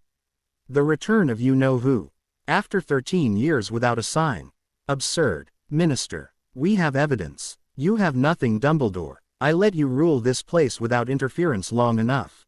Employing ex-Death Eaters at that." Harry slowly put the gears in motions. If the ministry followed the leader, that they keep their head buried in the sand of denial, they would probably go as far as controlling the media for the population to share their point of view. The picture wasn't pretty. Voldemort would have all the needed time to prepare a major comeback. He had to play the minister to reveal what really happened. He had to play him so that everybody thought that it was the minister's idea to tell Britain of Voldemort's return. Harry's gear turned some more and he sighed. It would be fun, but he would have liked to sleep some more. To forget what he saw and live for a while. It was probably the last thing he wanted to relive again. He touched Hermione slightly, who was looking at the heated exchange. She turned sharply toward him, mouth open in surprise. Harry hastily put a finger on her lips. "Whatever I say, Hermione, follow it. I know I'm asking you to lie to a ministry official, but it must be done. Trust me." Her eyes got fearful but she nodded once. He could count on her. "No, Dumbledore. I refuse to stop 13 years of peace on the words of a delusional boy." Dumbledore was about to lose his calm toward Fudge, but Harry chose that moment to make his presence remembered. "Actually, you are right, Minister," Harry said casually. The minister, like everyone else, turned toward Harry. The headmaster seemed relieved to see him awake, but confused by his words. "What do you mean, Mr. Potter?" asked Fudge, unsure he understood well. "I was delusional. The criminal Barty Crouch Jr., the Death Eater that escaped earlier this year under the shape of Alistair Moody, implanted memories in my head to make me believe in a horror story starring you-know-who was coming back from the dead. It's my friend Hermione here that noticed some of my incoherent behavior and found that out after searching my mind. Isn't that it, Hermione?" "Why, yes. He had overlapping memories. As if he was at two places at the same time. I just had to push the memories of you-know-who and I clearly saw that man putting fake memories in Harry's head." Dumbledore didn't know what game they played and didn't like it one bit. If his primary witness denies everything, how is he going to convince and prepare the wizarding world? As Fudge closed his eyes, sighing in relief, Harry winked at him, a crooked smile playing on his lips. "We're not out of the wood yet, Minister. Many people heard my last declaration before I fainted, and Barty Crouch Jr. still runs free. There is no asking what he's going to do. He'll fuel those rumors, killing and making more dark marks in the sky, like he told me he did last summer at the Quidditch game. That was him. Oh, we'll get him and put him on a blind date with a Dementor." "Believe me, they don't bothering on the first night," said a furious Fudge. He seemed to feel in control once again. Time to play the main card. Maybe, but there will always be someone to believe the rumors, or to find advantages from them. We must stop it from spreading here, where it started. Before people goes to sleep tonight and allow it to sink in. "I can do that," You can? Asked Fudge, disbelieving. Even the prophet would have trouble printing a special edition before tomorrow morning. Harry was right. Fudge controls the prophet. What he was doing right now seemed even more important than when it was only conjectures and wild guesses. No paper. I can show them. I worked on a project, all year long, that would allow a large group of people to view what happened. But you said your memory was tempered with, countered the minister. It's a physical recording. It's totally different than a pensive. It can't be altered as the device was completed only a few days ago in secret, urged him Harry. Fudge smiled. That's great. This is worth an order of Merlin for Very. How much time do you need? He asked. About an hour to get ready. Someone else know you're awake, Harry, said Luna, who was at his side too, looking out the window. Harry turned his head and looked out too, seeing his new flying mount in front of the window, trying to peek inside. Harry slowly got off his bed and walked with uncertain steps toward the window. Madame Pomfrey was about to stop him, but even she wouldn't dare, putting herself between the boy who lived and an overprotective-looking dragon. Harry opened the windows and reached to pet his new friend. Sweetie, as Harry decided to call her, closed her eyes and purred deeply as Harry scratched her snout. The boy turned toward the dumbstruck audience and grinned, his other hand scratching behind his head. Could we make that 2 hours? It seems that there is another matter I have to take care of. Luna went ahead with Ron and Hermione to prepare the Rune Project room. They conjured enough chairs for everyone as soon as they cleared the mess of lying books, open reference scrolls, notes and half-eaten lunches. Harry got there at that moment, just in time to help Luna with the setting of the device itself. He put Sweetie in the care of Hagrid, who was at a loss of words of gratitude. A dream came true. Harry simply presented Hagrid to the dragon, gave a big piece of meat to Hagrid, who gave it to Sweetie in turn. She understood he would be her caretaker while Harry would not be there. As he left her, Sweetie was lying in a bed hastily made of straw while Hagrid was brushing her scales with a stainless steel brush. They were both having a great time. The time allowed finally ped and the room opened for the audience. Fleur threw him curious and worried looks. Harry managed a sad smile as he busied himself around a floating device in the middle front of the room. The other champions came in, with front row seats reserved for them. Harry saw the minister coming in, still trying to comfort people. Harry walked up to him, shook his hand in front of everybody and showed him his seat, telling it would start any minutes now. Many parents were there, on top of the teaching staff and the Aurors that stayed after the search party. The prefects, head boy and head girl, had the privilege to eat too. They all took their seat as they saw the minister take his place. Harry walked in front of the crowd, all looking at him, and tried not to stutter. Of all the times to be nervous. He briefly touched his glees and began talking. Thank you for your patience.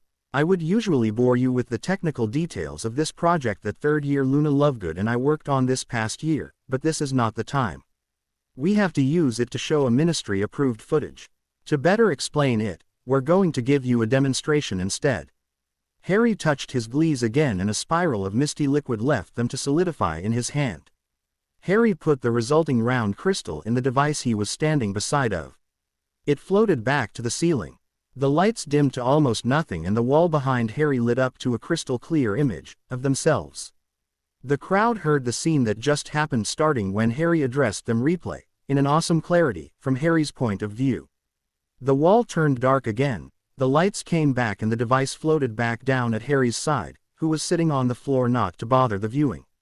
The Muggle raised clapped, exited to see, at long last, the wizard version of a movie theater.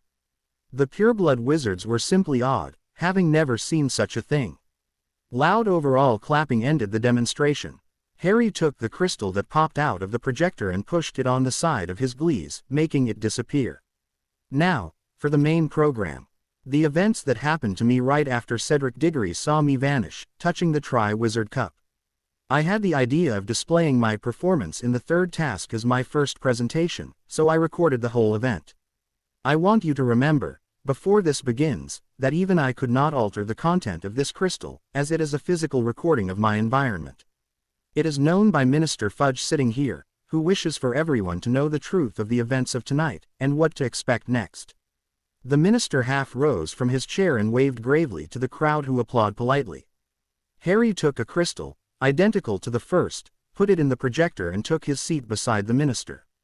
Everybody saw Harry's hand take the cup as soon as it began. They finally saw exactly what happens in portkey travel. Too bad the images went too fast to see much. Then, the cemetery came in sight.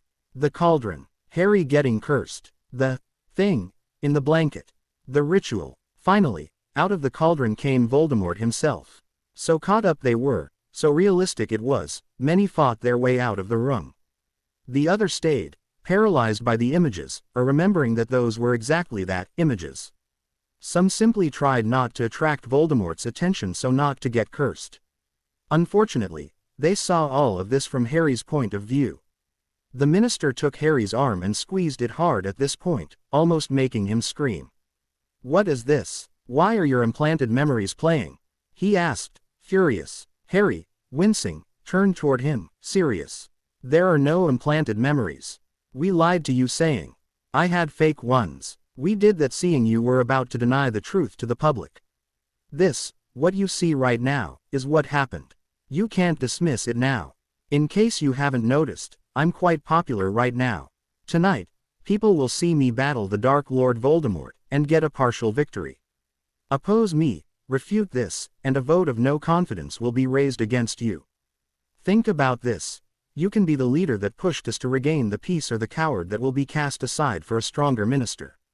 If it happens to be a trick, you can always blame me. But if it's true, and believe me it is, and that you do nothing." Their hushed conversation was attracting looks from those who managed to get their eyes off the screen. Harry said no more, his message clear. The duel had the crowd gaping at Harry's audacity. They gaped again, threatening their already short breath, seeing him disarm a Dark Lord. They lost all hope when facing his aborted escape, forgetting it was Harry himself that was showing them all of this. Then, there was the dragon. The movie ended in chaos, the dragon flying away, Harry on its back. The projector lowered again, as the lights went back on. The crowd was silent. Harry walked to the device and pocketed the ejecting crystal. No way would he lose or destroy it. No, no, no. This isn't possible. It's you. It's your machine. You made it show this to us. You have no proof at all. Yelled in horror. Harry didn't know. How could he blame him? His job got a lot more dangerous now. But his little outburst started a wind of denial. Angry whispers began and Harry knew the minister would pick the winning side. He needed to think of something, and fast.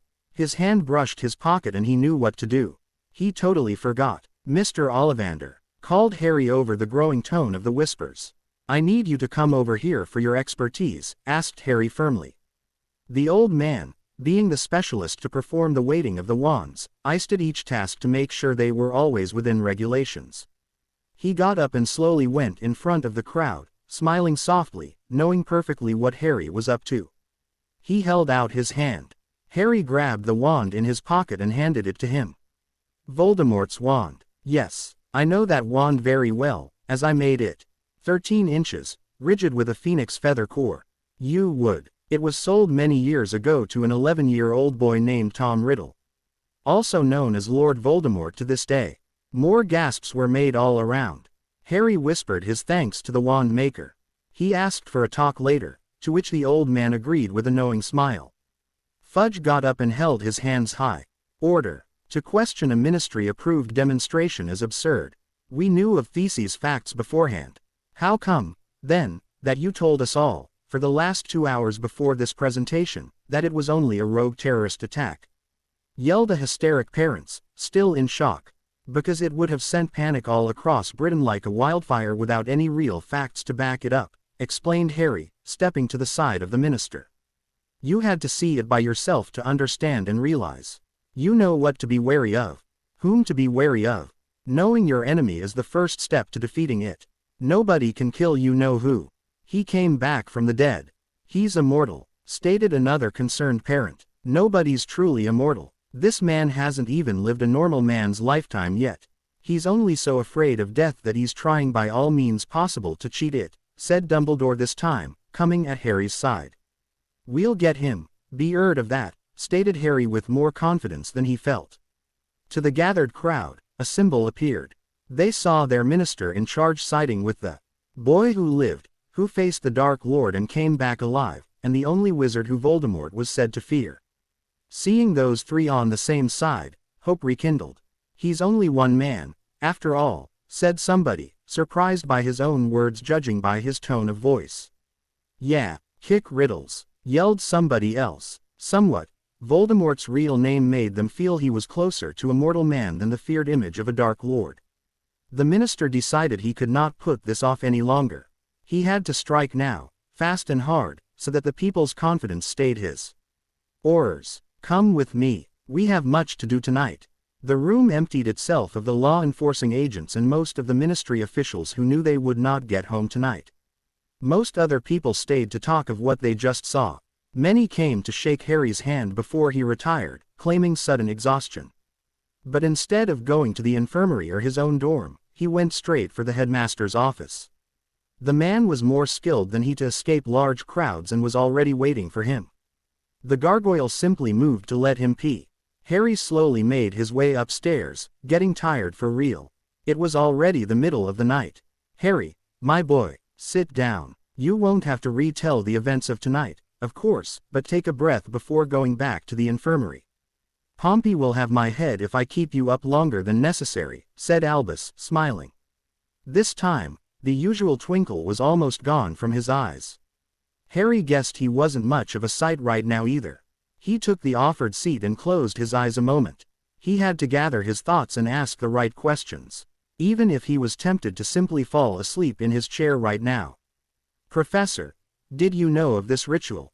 Yes, Harry, but I never saw it performed before, or even considered it would work with a homunculus made from a spirit form fed with unicorn blood and S's milk. Harry made a non-committal noise. It was a bit complex to foresee, that was for sure. Do you know anything I should know?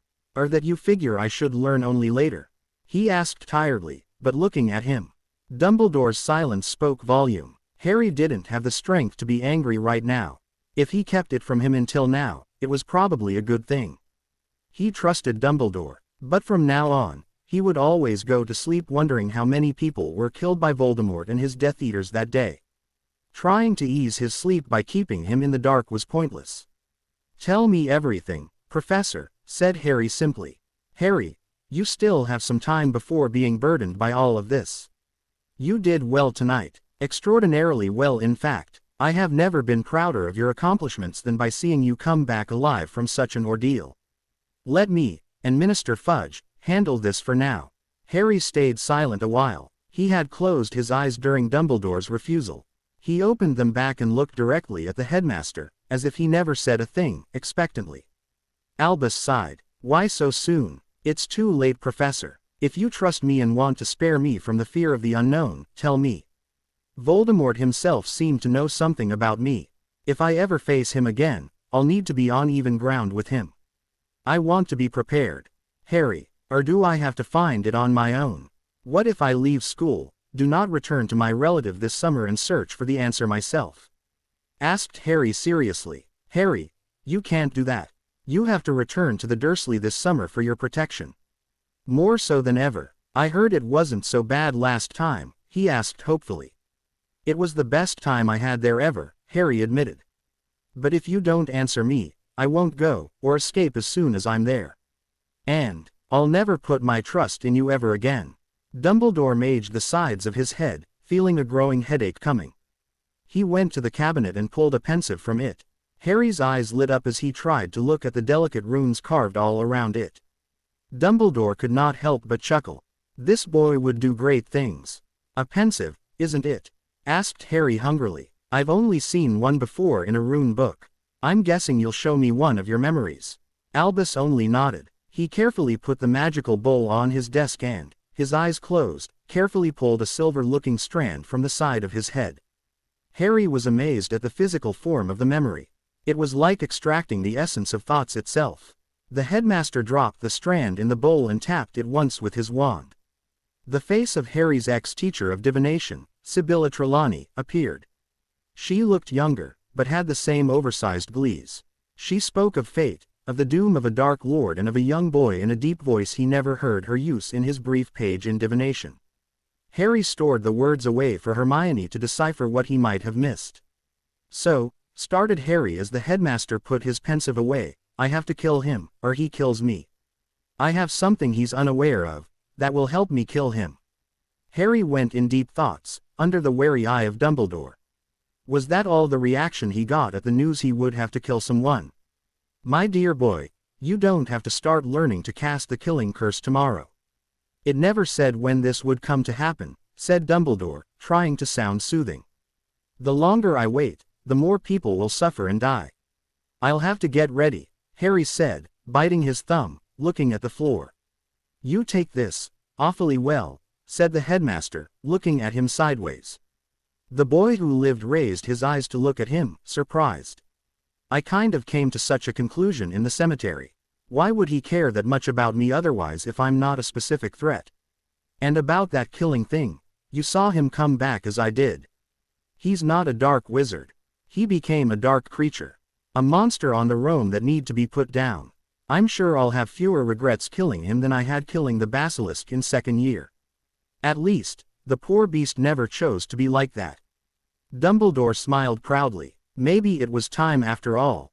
Harry, what I'm about to tell you should stay in this office.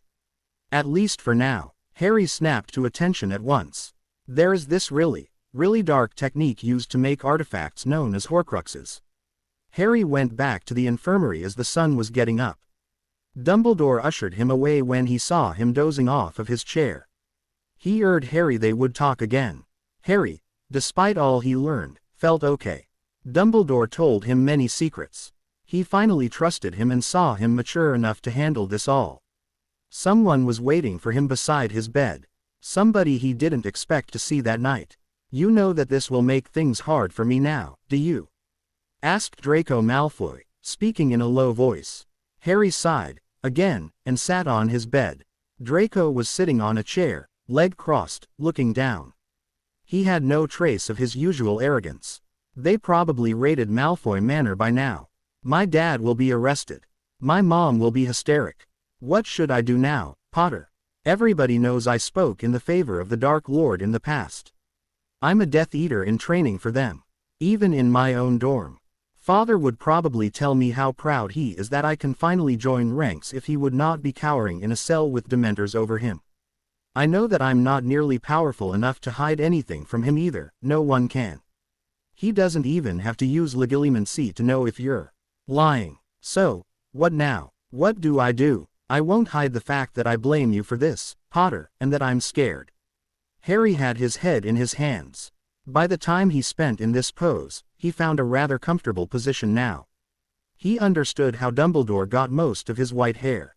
It depends. You want to keep high or low profile? Asked Harry. What will it change? Snorted Draco, listening intently. High profile. You disowned your father, become Lord Malfoy and tell anyone who wants to hear you're got nothing to do with them. On the other hand, you secretly finance the Death Eaters, sending word to Voldemort that your father is fried and have no more influence on the government. You, on the other hand, would prove to be useful in the long run as an unmarked Death Eater, and that contact should be kept minimal. You'll be able to dress a list of the Death Eaters remaining around Voldemort like that. Draco eyebrows shot up as Harry explained his scenario made on the spot. There were flaws and a lot could go wrong, like Voldemort demanding him to report in person and finding all of that out, but it was the best they could do in short notice. And low profile would be? He asked, dubious. Nothing. Act like a scared 14 years old that his father just got thrown in jail. Show by your stalling, indecision and hiding that you would not make good the material, answered Harry, rubbing his face. Damn, did he wanted to fall in dead right now. Draco looked to be in deep thoughts. Harry had no ideas of what was going on in old Nemesis's head, but his eyes were already closing back. He was physically unable to stay awake anymore. He simply laid in his bed and folded the blanket he was on over him. Sorry, I had a hard day, he mumbled. Just like that, he fell asleep. Harry didn't feel like fighting Madame Pomfrey to stay in bed the next day. He didn't feel like doing much at all. He stared at the ceiling, read some letters that he received in the morning and tried to get a glimpse of his future. The letters were quite entertaining. He never had so much support and compliment in his life. Many saw the return of Voldemort and how he handled himself in front of him. And now they saw him as one of the 2 lone wizards able to defeat the dark bastard. No need of a prophecy to figure that now, Tom. The thing was, he still had to figure out the power he had that Tommy didn't know about. He hazily remembered something the headmaster said the day previous, something about love. Even Albus wasn't sure about this one. Wow, he just thought of the headmaster as Albus. That's strange. Back to the present. Facing that I can't crush Voldemort to nothingness in a hug, what else does love can do to help me, Harry thought.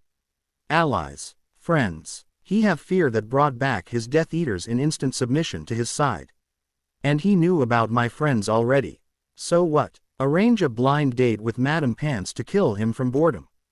Harry snorted and chuckled. Right. Voldemort on a date. Like he would know what to do with a woman even with a Kama Sutra book laid open in front of him. It would hurt his head just to think about it. Ellipsis. Ellipsis. Whoa, could this be it? Mused Harry, shell-shocked to what was, maybe, Voldemort's weakness. He's a dark creature on the same level as a Dementor now. Those are repelled by happy thoughts. Could he be killed, or at least repelled or weakened by love? That would be something to dig in. It was all theory, but if he found a way to put it in a spell, something that could be taught, people wouldn't be defenseless before Voldemort. The guy could have such a surprise the next time he goes in a killing spree. But he's ahead of himself. Hey, look at that. Fleur just ped the infirmary's doors. She looked so sad, so beautiful too. It's a shame to be so cute when sad, thought Harry, still lost in his analysis mood. Hi Harry, I see that you're finally awake. I came by earlier but you were still asleep, she said, taking a seat on the side of the bed. Yeah, I got back in here when the birds started chirping. I'm still groggy and in need of rest. But I need to think about stuff too. I'm sorry you had to see that yesterday. I told you, Harry. I'm not a little girl, she said softly, smiling. I can handle the truth, as horrible as it is. His return was probably the darkest act of the decade. What? No, I was talking about the first seconds of the movie when I grabbed the cup. That reminded you that you lost the tournament and that I won. Yay for me, said Harry, arms in the air. Fleur was looking at him, mouth gaping. Then, you jerk, she yelled, hitting his arm roughly. I can't believe you. You just had to rub it in my face, didn't you? Harry laughed, not realizing how lightly he could dismiss the dark event of the day prior. The laughter died down, giving birth to an expecting silence. The French and Bulgarian representative would leave in a few days. Do you think we could keep up some light correspondence or would it just be torture? Asked Harry hopefully. He was afraid of the answer. I don't mind, Harry. If I stop our relation, it's not that I don't like you, it's just. Harry wasn't looking directly at her but listened with great care. It's just that I feel you're too young for me, even after all we did. You affect me like Avila affects most men. But that's not real love. The problem is that I still like you even after shoving away my lust for you, but probably not like that. I feel I do because of that same attraction you got on me and, does that make any sense to you? She ended up asking, clearly confused herself. Harry's head dropped sideways, a tick he got from Luna. Kind of. You're afraid you're taking a friend for a lover because you want to jump on him each time you see him. Yeah, that pretty much covers it, she agreed, blushing. But what's important, stated Harry, is that you said I feel too young for you. Feelings are important. They are the one to listen. We're alone. I'm already in bed, feeling any excitement building up. Fleur realized what he said, looked around and saw that even the nurse was away. She looked at Harry, surprised. No, I don't. Isn't it strange? She said, once more confused. Not at all. It's all very logical in fact. I'm exhausted. I'm not radiating, for the lack of a better term, any energy at all. I'm like any other wizard right now. That attractive power you felt isn't there. You were right then. In this case, correspondence is a good idea. I don't want to lose a good friend. Fleur hugged him in return of those friendly words. You're a good guy, Harry. A nice guy, which proves it's not only the jerks and jocks that can get the pretty girls. Rest and recover, loverboy. With any luck, we might have a nice goodbye time before I leave. The next days were not overly eventful, for which Harry was grateful. He met Ollivander and got the talk he wanted about his new wand. He learned that by overpowering Voldemort, his wand now considered him as its master and would work at full capacity for him. The power of his spells would be unchanged since the wand had the same core as his old, even coming from the same creature. The only difference may come in the way the spell would work. The precision and subtlety. His first wand was suited for charms, but this one was better for transfiguration. At this point, Harry didn't care. It was as close of a match two different wands could ever get. Ron and Hermione spent a lot of time together but tried their best not to leave him alone, in support of what happened. After he saw them share a meaningful look in the common room, Harry got up, figuring he could make a late visit to his greenhouse and his new pet. "Harry," asked Hermione, concerned, "where are you going?" "Do you?" "Relax, Hermione. I'm not depressed, feeling rejected by you two or any more scared for my life I already was." "Okay, that's a bit of a lie, but I'm okay. Don't feel guilty for wanting to spend some time alone with Ron. I had my own episode with Fleur, if my memory serves me well. But you were stressed because of the tasks back then." "It's understandable," replied Hermione. "Yes, and now it's understandable for you too." "I'm touched, really, but try to be a little more egoist, Hermione. I'm going to see how Sweetie and Hagrid are doing." "Sweetie," mumbled Ron. "You must have had some Hagrid insight when you gave that name to a Hungarian horntail." Harry grinned and went outside. It was mid-June and the weather was warm. The sun was setting. The grounds looked great. Nobody would have guessed the events that occurred just by looking around. Nothing seemed to have changed. "Harry, boy, how are ya doing? You know it's dangerous out here, alone." "Where are Ron and Hermione?" "They are taking some alone time, on my recommendation, I hope. They can be quite overprotective friends sometimes. Can't blame them with all that happened around me, really. For once, they were not dragged in it. I'm glad of that, at least. I figure that if I can steal Voldemort's wand and get away with it, not many people are going to try to get to me unless they out-CL me 10-1. Hagrid looked at him disapprovingly, as if he thought that Harry was making things up. Of course, he heard the rumors about Harry's new wands, but now he couldn't doubt them. Not when that wand was pointed right under his nose. How did he do that? He didn't even see his arm move. "I saw that look, Hagrid. I didn't like it at all.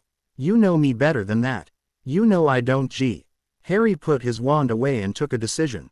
"You just helped me realize something, Hagrid. Not nearly enough people saw the return of Voldemort. There is not much time left before the end of the year. I guess I'll have to hurry. In the meantime, where's my dragon, Hagrid? Isn't Sweetie usually sleeping here?" Hagrid got over the shock of Harry's words and wand enough to answer him. "She went into the forest. I guess she doesn't like her food to be handed to her all the time, but I'm worried. What if she stumbles on the centaurs? Or worst?" Harry nodded, made a point me charm and took the direction of the forest. "Where? Wait, I'll get my crossbow and come with you," Hagrid said, turning to his hut. "Why? Damn it, everybody thinks I'm useless." "Hagrid, don't bother. I'm going after her myself. I'm her master. I'll make sure she remembers it." Leaving a stunned Hagrid, Harry walked past the forest edge without as much as a look behind. The place looked exactly like the last time he visited. Twisted trees and mangling roots. Silence of death punctured by noises of beasts you don't want to know about. But that changed a bit. Harry wanted to know what lurked in here. He was cured of the most common weakness, fear. Harry saw the most feared man get a body back in a show of flesh, blood and bones. He confronted that dark creature. He tamed a dragon. Of course, he could still get afraid, but he'd have to face a Bogart sometime soon to find out what could scare him. Harry saw the biggest rat ever cross his path, not looking at him. Harry didn't bother. He did spare a glance at a unicorn eating Gr. It wasn't only the worst that could live in here.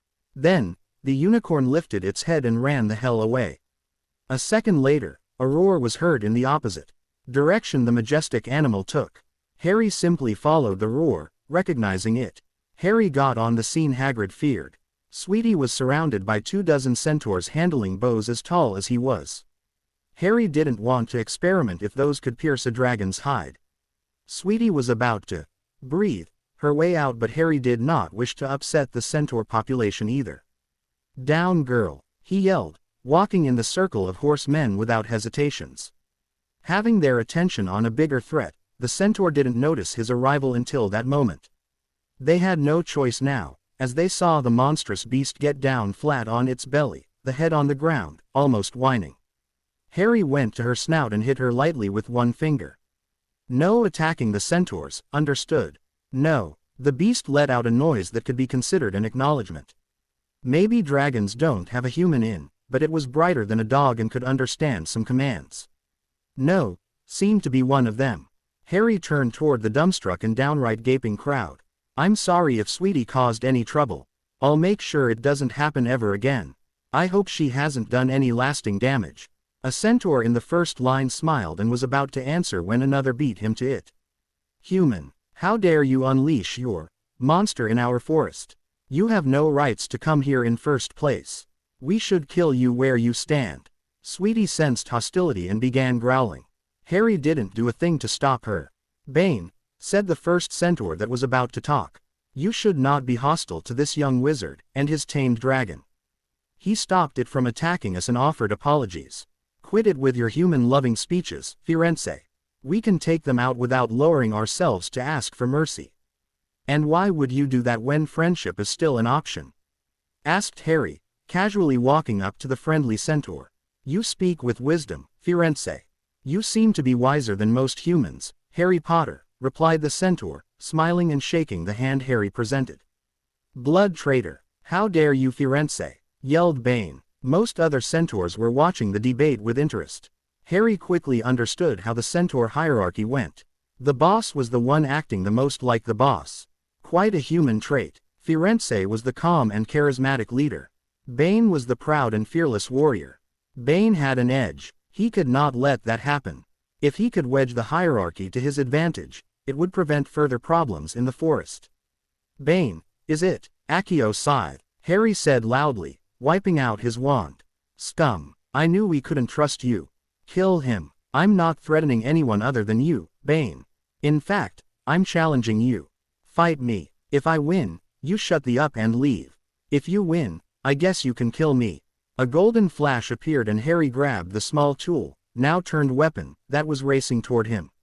Firenze looked at him, alarmed. "Fight you?" asked Bane, now wary.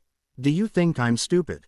You'll use your cursed magic on me," said Bane, taking a step back, looking around. The crowd was simply watching. If this was a duel, it was Bane's business. Harry took a rock and transfigured it in a simple, thin, round shield. He used his wand and hastily carved a few runes in it. He pocketed his wand and activated the runes, running a finger over it. The runes were not his best work, by far, but they would harden his shield against anything that this fool would throw at him. It would nullify any force put upon it too, so he wouldn't be thrown back when Bane would charge him. Now, it was Harry's job to manage to actually block things with it. The thought that he might be a little bit crazy and still affected by a boosted ego from having stalled Voldemort in a duel crossed his mind. He dismissed it. He could not afford to hesitate right now. "Well, my wand is away now. Do you have any other excuses to avoid facing a 14-year-old boy?" The centaur rushed at him. Harry grinned. In a way, he had already won. Bane showed weakness by attacking only when his adversary was looking to be at a clear disadvantage. Looking, mind you. Bane was charging, a long spear ahead, clearly intending to run through his shield and him. Tough luck. Harry ceded his foot in the ground and held the shield before him. Bane had a strong grip on his spear, which simply stopped on Harry's shield. The centaur twisted sideways, as if he just charged a wall. That must have hurt his arm, Harry figured. Harry ran to Bane, having no intention of letting his advantage get away. He didn't want the centaurs to think he was taking them lightly either. Harry, his shield ready to come up if need be, raised his small scythe with the clear intention to strike at the open side. Bane presented his spear up defensively, attempting to relieve Harry of his weapon in the same time. Unfortunately, his spear was no match for Harry's ruined small scythe. It cut it neatly in two, digging in the flesh of the beast easily. Bane stepped back but was losing balance fast as he held his bleeding side. Harry was remorseful. He hurt him. Even if Bane wanted to kill him, he felt bad. The centaur wasn't a monster. He was just thick-headed, but he couldn't avoid the blood to be shed. He just didn't like it at all. He sprinted toward Bane and rammed his shield in his left front leg. Then he simply targeted higher and pushed with it. The shield simply neutralized the force Bane pushed back on it. He finally fell to the ground, on his side. Harry walked up to his head before he could get up and put his side near his neck. "You will live, Bane. Do not worry. You will either live with the shame of having been beaten by a 14-year-old human, or the pride of having battled the one Voldemort fears the most. It's your choice, but either way, because of your actions, you will have to leave this place, in silence."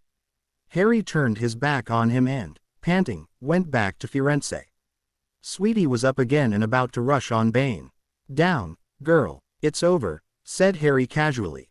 His pet confirmed his suspicion to be able to understand him by slowly laying back down, with her heads up, following him.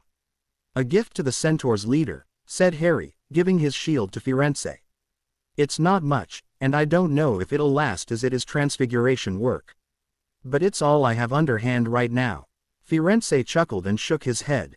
"I'm not. You are to me," quickly said Harry, not wanting the centaur's humility to work against him. "If you tell me to leave this forest, I will. I'll respect your decision, but I would rather like to be on friendly terms with you." "Then friendly it will be, Harry Potter. Now, could you tell us the reason of your presence in these woods?" "The stars did tell us of an alliance with a bright star on the light side, but not that she would come to see us." "As mystical as it sounds," said Harry, amused. "My pet felt like a late snack was in order." Harry was pondering about the meeting with the centaurs, lying on his back between Sweetie's wings. The sensation of flying with his eyes closed was so relaxing, he figured he would have to tell the headmaster that the centaurs' population was on their side now. At least, on his. He just secured Firenze's position amongst his own people. That didn't mean they would tolerate humans roaming freely in their forest, but they wouldn't kill them on sight. Except if they were Death Eaters, and that was a plus. Harry would have to seek advice from Firenze now and then. His divination abilities coupled with his wisdom would be priceless. He was hoping to find something for Sweetie to munch on since it was getting late and he didn't put it under Hagrid to organize a search party. Seeing the increasing number of spider webs, Harry guessed exactly where they were. Sweetie didn't like the sticky traps and sent short bursts of flames, melting them out of her way. 5 seconds later, a flurry of 8-legged monsters swarmed around. Harry slid down from Sweetie's back and let her fight as she liked. He used the spider-repelling charm in its original form to push back the smaller ones and the destructive version for the big ones. Sweetie seemed to have loads of fun, especially biting into them. "Sweetie, try frying them," suggested Harry on a whim. The dragon did at once and the sickly scent seemed to appeal to her. She began eating the smoking victims. Harry recognized her grunt as happy ones. The flow of spiders died down as they simply looked from afar at their fallen comrade being eaten. Harry was glad they fell back. He could not say he wasn't tired of the earlier fight with Bane, as brief as it was. "I recognize you. You are Hagrid's friend." Harry turned toward the new voice. "Well, if it's not good old Aragog." "Hi there, as white as ever," said Harry, walking in front of it. Seeing her master take charge, Sweetie looked out for any threatening moves from this big spider. She would find none as the Acromantula had a hard time simply walking, or crawling, to get there. "Have you brought war on me? I thought you were Hagrid's friend and would hold no hostility toward me," the giant arachnid said. "Of course, I'm Hagrid's friend. I'm giving you the same courtesy you gave me, 2 years ago. Neither I nor my dragon will attack you. You are Hagrid's friend. Unfortunately, this does not expand to those other spiders there. They are strangers, and my dragon's hungry. I won't stop it from eating them if they venture too close to her. You should go, now, Aragog. I'll let you live, for Hagrid's sake." The spider looked a long time at Harry. He saw the mistake he made 2 years ago. How could he guess Harry would become so powerful? He turned away, making his way back to his hole. He made some noises along the way and all the spiders still alive disappeared from sights. Sweetie got back to her lunch, munching noisily. Harry mused out loud. One friend and one foe in one evening. I guess it evened itself out. Harry was scolded by Professor McGonagall when he got back in the castle, but since the House Cup system wasn't in place this year, she threatens him of detention if he ever tried such dangerous behavior again. Harry nodded in understanding, surprised he didn't get detention this time, and got back to his common room to be sure not to upset her anymore. He told what happened that evening to Ron and Hermione, who were waiting for him. Harry skipped the combat sequence with Bane, simply saying that he went away. He skipped his talk with Aragog too, only stating that Sweetie liked crunchy spider legs. Ron seemed to be sick and happy at the same time. Can't have a dull day, Harry, mused Ron out loud. Nope, and the next won't be either. I'll need your help. Tomorrow, for the last week of the term, we'll give Hogwarts students something they're not ready to forget. Harry finally got back to his busy self. He had mere days to wrap up his experiments, to decide which one he could take with him for the summer, prepare the greenhouse to be self-sufficient during the summer, and make as many representations as possible of his fight with Voldemort in his project room. He tried to avoid Fleur to stay focused, but she always seemed to be able to corner him right after the lights got down after the start of a representation. He guessed his own magical batteries must be recharged. Harry selected carefully those he proposed to see the movie. Most teachers saw it, but many wanted to see it again. The best and oldest students went next. Then the curious. Then the one not wanting to be left in the dark of what the other cool kids were talking about. They avoided showing it to the first and second year students though. It would have been a little too much for them. Everybody knew now. Everyone saw it. They would tell their parents. The final day came and Harry found himself back in the Hogwarts Express. As usual, Malfoy made his visit. The last time, it seemed more of a habit than pure blind hate. This time, he opened the door and let Crabbe and Goyle outside after telling them to stand guard. He kept silent a moment, simply looking at Harry. Ron was frowning and Hermione looked afraid a duel would break out. I'm in, Potter. Draco turned back, opened the door and stepped out. He turned sideways and said, his voice dripping with venom, you'd better remember it. He closed the door and left with his goons. What was that about? Asked Hermione. Nothing much. We now have a double agent working on our side, explained Harry, grinning from ear to ear. How do you know he's working for us? Asked Ron, suspicious. Harry looked up and finally understood what Albus felt toward Snape. I trust him. That's how. The end of the train travel was a quiet affair. The twins came as joyful as ever, thanking Harry for his performances in the tournament. They were taking bet on him from the first task. The rate being what they were, they made enough to finance half of their own joke shop. Harry took them apart and proposed to be part of their small business if he gave them what was missing. They smiled and told him he was already a partner, but that they'd take it as a low-interest loan that would be paid back as soon as they would make some benefits. Hands were shaken and galleons changed pockets. Harry was sure he did a good deal. He still had half of the tournament prize after all. He'd have to find some time to go to Gringotts this summer. Vernon was quietly waiting for him outside the station and did his best, putting on a forced smile. How was school, my boy? He asked, almost sweating from the intense efforts such civility toward a freak asked of him. It was fun. A lot happened. I have so many things to tell you, trailed Harry. Vernon was stiffer than a board all the way back. They got out of the car, Harry sporting a zen smile and waving slowly to the neighbors. He would keep his in-washed profile, while he's here if it pleased his uncle. Once inside, he didn't even have the time to move his trunk up in his room that his uncle rounded on him. Events. Things to tell me. What kinds of events could possibly affect us? Asked Vernon, his face gaining more colors. Harry couldn't find the strength or will to suppress a sigh. Things would go down from there. Remember how my parents were found dead in a blown house? He asked painfully. The worst day of my existence, boy, since it got you here, Vernon grumbled back. Thankfully, Harry was past dotting on his hate about him. The murderer came back. Petunia realized what this news meant more than her husband. She put a hand on her heart, shocked, and slowly sat down. Came back. He was dead. They said they didn't even find a body, finished Vernon slowly, getting to the right conclusion with a wrong pattern of thoughts.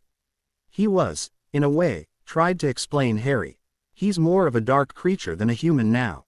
I saw him come back. It was horrible. I managed to escape. Thanks to the protections left on me by my mother, we're all safe here and can normally live in this house. The thing is, I think that the protections will leave when I'll turn 17.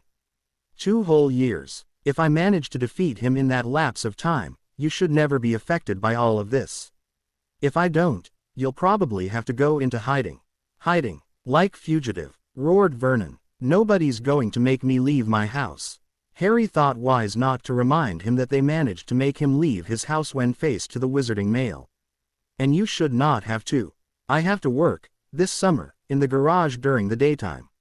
Nobody's there usually after you leave for work until you come back. I'll need to use the space to work, quietly. I won't neglect any of my chores. I simply need peace and quiet. You think I will allow, under my roof, began Vernon, shaking. Harry sighed again. He had his anger building up. The volcano was about to blow. So, if I get you right, you rather let a terrorist rule Britain. He has nobility on his side and is for the cleansing of humanity. To him, all non-magically born wizards should be killed and ordinary folks, like you, should become disposable. Vernon breath caught in his mouth. He's the wizarding version of Hitler. Now, you have the power to help stop him. You just have to let me do what I have to do. I already have contacts in our government. You have a government, shouted Vernon, revolted. This was taking so much time. Harry's patience grew thin. Yes, we do, and I know personally the Minister of Magic. Stop using that word, stomped Vernon. Harry had enough. This guy was like a little kid who refused to admit that the Easter Bunny was only a commercial figure. He was rejecting all he didn't understand. Too bad. He would have to keep things simple. Vernon, do you recognize what this is? Asked Harry, getting out his wand, making sure it wasn't in front of any windows. Put the thing, growled Vernon, walking toward Harry, a finger raised. Harry already had enough. He cast a repelling charm, sending Vernon roughly on the sofa. The man looked at him wide eyes, shaking. You can't. Your school, you'll be expelled, he stuttered. Not anymore. See, the only thing allowing them to trace my magic was a tracker in my wand. This isn't my wand, it's Voldemort's. I stole it from him as we fought after his return. You understand what it means. I wanted to give you a chance to freely accept my conditions instead of being forced into them. I find this unfair for you as much as for me that we have to live together. I really tried to ease into this but you are so stubborn. So, now, I'll be telling you instead of asking you. I'll be using the garage. Give me any trouble and you can be sure that I'll reveal my exact nature to the neighborhood. Not only that, I'll make them believe you're a wizard too. Harry took his trunk and pulled it in the garage. He was as well to prepare for some late work. He'd place his stuff and take care of the garden. With any luck, it's going to be perceived as a sign of goodwill. Harry's first week was as he imagined, busy. He left the high window of the garage open, easing the owl's page. He sent some of his own to Sirius, to the Ministry, to Ron and Hermione, as well as to the goblins. The episode with the centaurs showed him he wouldn't always be able to use his wand.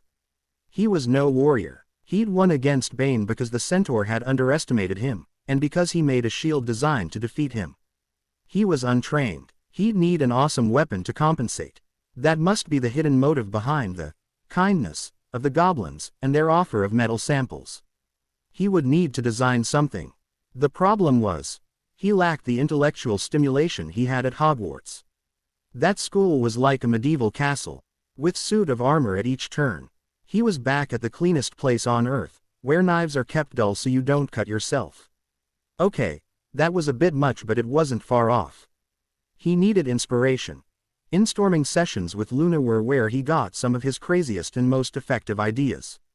The second task, with the golden egg, showed him that. He decided to write to her as well, asking her if she wanted to come now and then to work on a summer project. Meanwhile, the Dursleys were ignoring his very existence when he was anywhere in the house.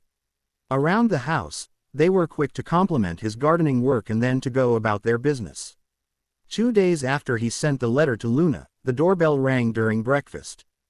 Harry had just finished serving everyone's food, so he went to the door. The sight beyond it made him smile instantly. "Luna, it's so good to see you. Come on in." Luna smiled brightly at him and stepped in, brushing at wrinkles on her cute, carrot-patterned white summer dress. "I hope I'm not too early, Harry. Your letter had me so excited that I simply came as soon as I could to learn about your new project and—" She trailed off, looking a little to the side. "Thank you," she resumed shyly. "Thanks for thinking of me as reliable and to ask me to come over your home during summer. It never happened before," she finished, blushing. Harry noticed just how good she really looked. Her long light blonde hair, her curves so gentle in that cute summer dress. Stop. He told himself. You're not supposed to ogle your partner. Ellipsis. Damn. Too late. Oh well. She would make an attractive sight in the dreary garage during their instorming sessions. "Who is it, boy? A cookie seller?" asked Vernon, curious about Harry not bringing the guest to them. "Uncle Vernon, this is Luna Lovegood. One of my most brilliant CL mates, probably in the top 5 of the school.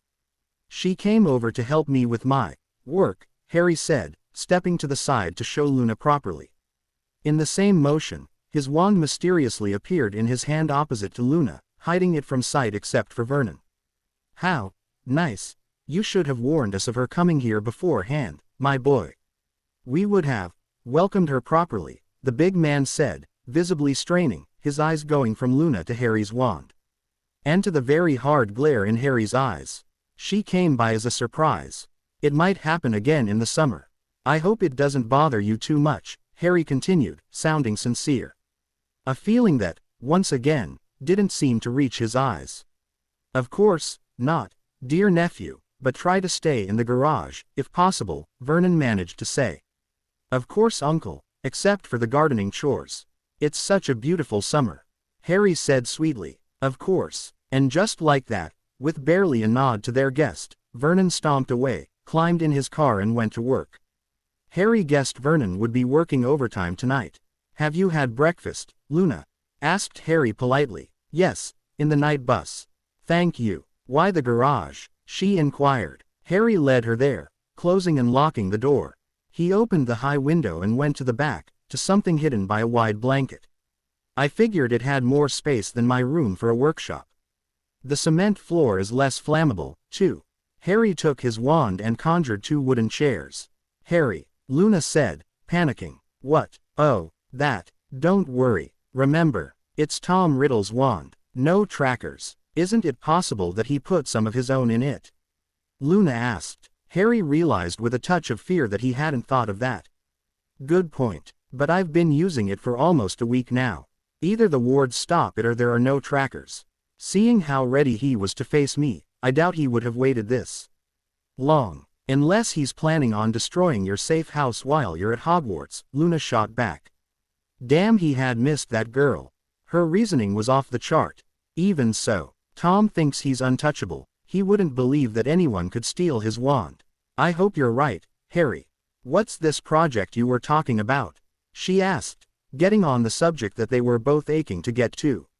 "I have to discover the Death Eaters' and Voldemort's worst fears. I need to find a way to exploit those fears to fight them. I have to design a weapon for the goblins to allow me to confront them with little training, and without a wand. I need to design a shield to help me in that regard too. Finally, I need to design a spell. One that anyone can cast, without much training. A spell that would hurt Voldemort badly." Luna stared at him, unblinking. Then she did. "Twice. Are all your summers this busy, Harry?" "Only these last 2. This is why I need you to help. I only have to water the garden today." They each had a pad and a pencil. Luna found really useful not to have to dip the pen in an inker each time before writing. "Dementors?" asked Luna. "Everyone is kinda afraid of them. Hell, I faint in their presence without a Patronus. I heard they are trying to recruit them. You know, keep your enemy close. I guess. I wonder if that means they fear the giants too?" Harry asked idly. "In some regards, yes. But I think Tom intends to use them as pure overpowering cannon fodder," Luna said, munching on the end of her pencil by habit. "That's for sure. They don't fear the law or the consequence of their actions. They don't care much what happened to their children. The only damn thing the Death Eaters fear is Voldemort himself. Volume. Mort. Death Eaters, said Luna slowly. So many things about death. They fear it more than anything else. To depart from this life. The fear to be killed by Voldemort while he simply fears death. Aren't we all wary of the afterlife, to some extent? Asked Harry slowly, feeling they were onto something. Yes and no. In their case, it's not the afterlife. It is death itself. The very moment of their ping. Will it be violent, painful? It is the journey, not the destination. If they saw the personification of their death, it would shake their very core and attack their superstitious side. The Grim Reaper, mumbled Harry. I have to become the Grim Reaper to them, without them knowing it's me. I know it might sound strange, began Luna, but that would mean you would have to kill, in front of witnesses even, sometimes. That's the way the rumors would spread and the only way for the terror effect to counter Voldemort's one. Can you kill? You realize that you're going to become some kind of masked outlaw. Harry dropped his head, letting the silence stretch. Luna wasn't going to drop the matter though. Yes, I will. It's morally wrong, I know. To execute without a trial. To kill instead of detaining. No chances of redemption. It's just. They already killed so many. They will again, of their own free will. I only intend to kill the irrecoverable. It might give something for the other to think about. I will probably have to kill McNair, who seemed to enjoy his job a bit too much as an executioner. They never caught him. And then who? Pushed Luna. I really don't know. I'll have to talk to Draco, to view court records of the last war. It's not going to be easy. I'll have to interrogate them, I guess. With Veritaserum.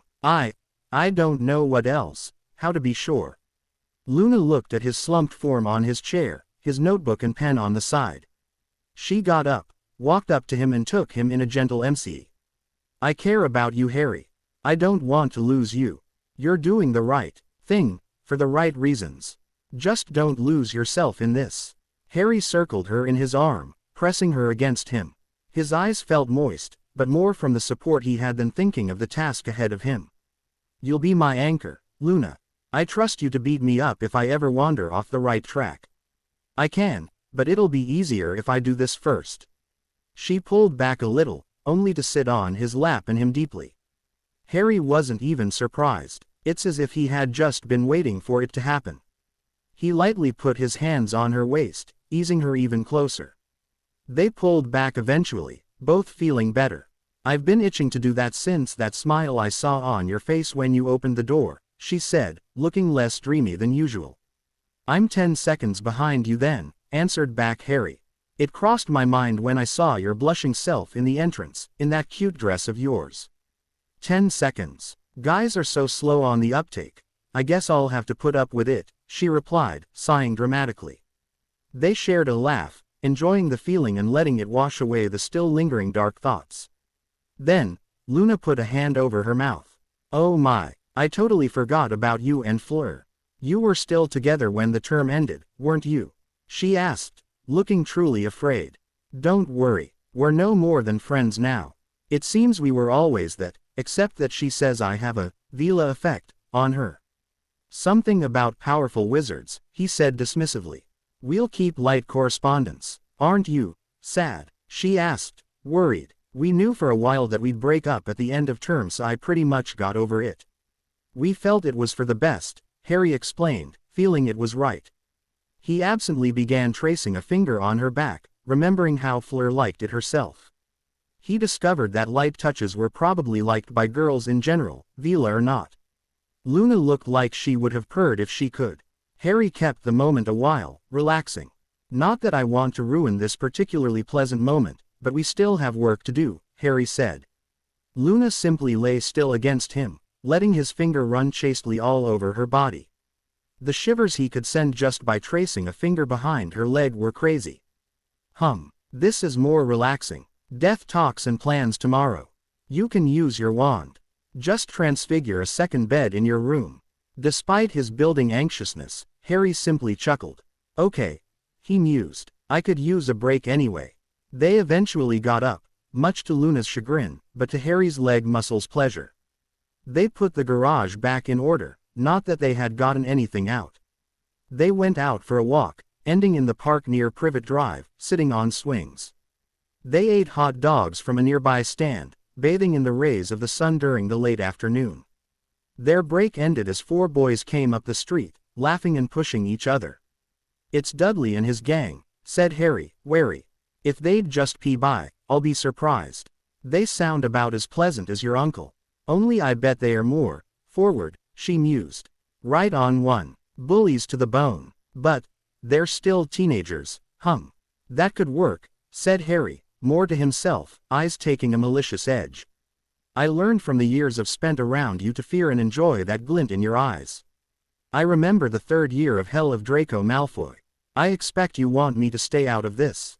"Please," said Harry, his face taking back his freshly inwashed traits. "And here's Harry Potty. We couldn't help but to notice you sitting here with this gorgeous chick," smirked a ratty-looking boy, wiggling eyebrows in a poor attempt of charm. Luna just kept silent, gazing at nothing. She was supposed to be from the same school after all. Dudley stood a little towards the back, sweating bullets. He remembered how fast Harry could be with his stick. But what could he do to get his friends to leave without looking like a coward? The gang proposed to push Harry around a little like in the good old times. Harry was simply looking up at the ugly bully, his face lit by a wide sunny smile. "Hi, Davy. It's good to see you, my friend. It's been so long. How are you doing?" Harry asked sweetly. Luna was struggling not to burst laughing. Harry had perfected the dummy talking in a zen way to an art. It stopped the poor rodent kid short. That wasn't what he expected at all.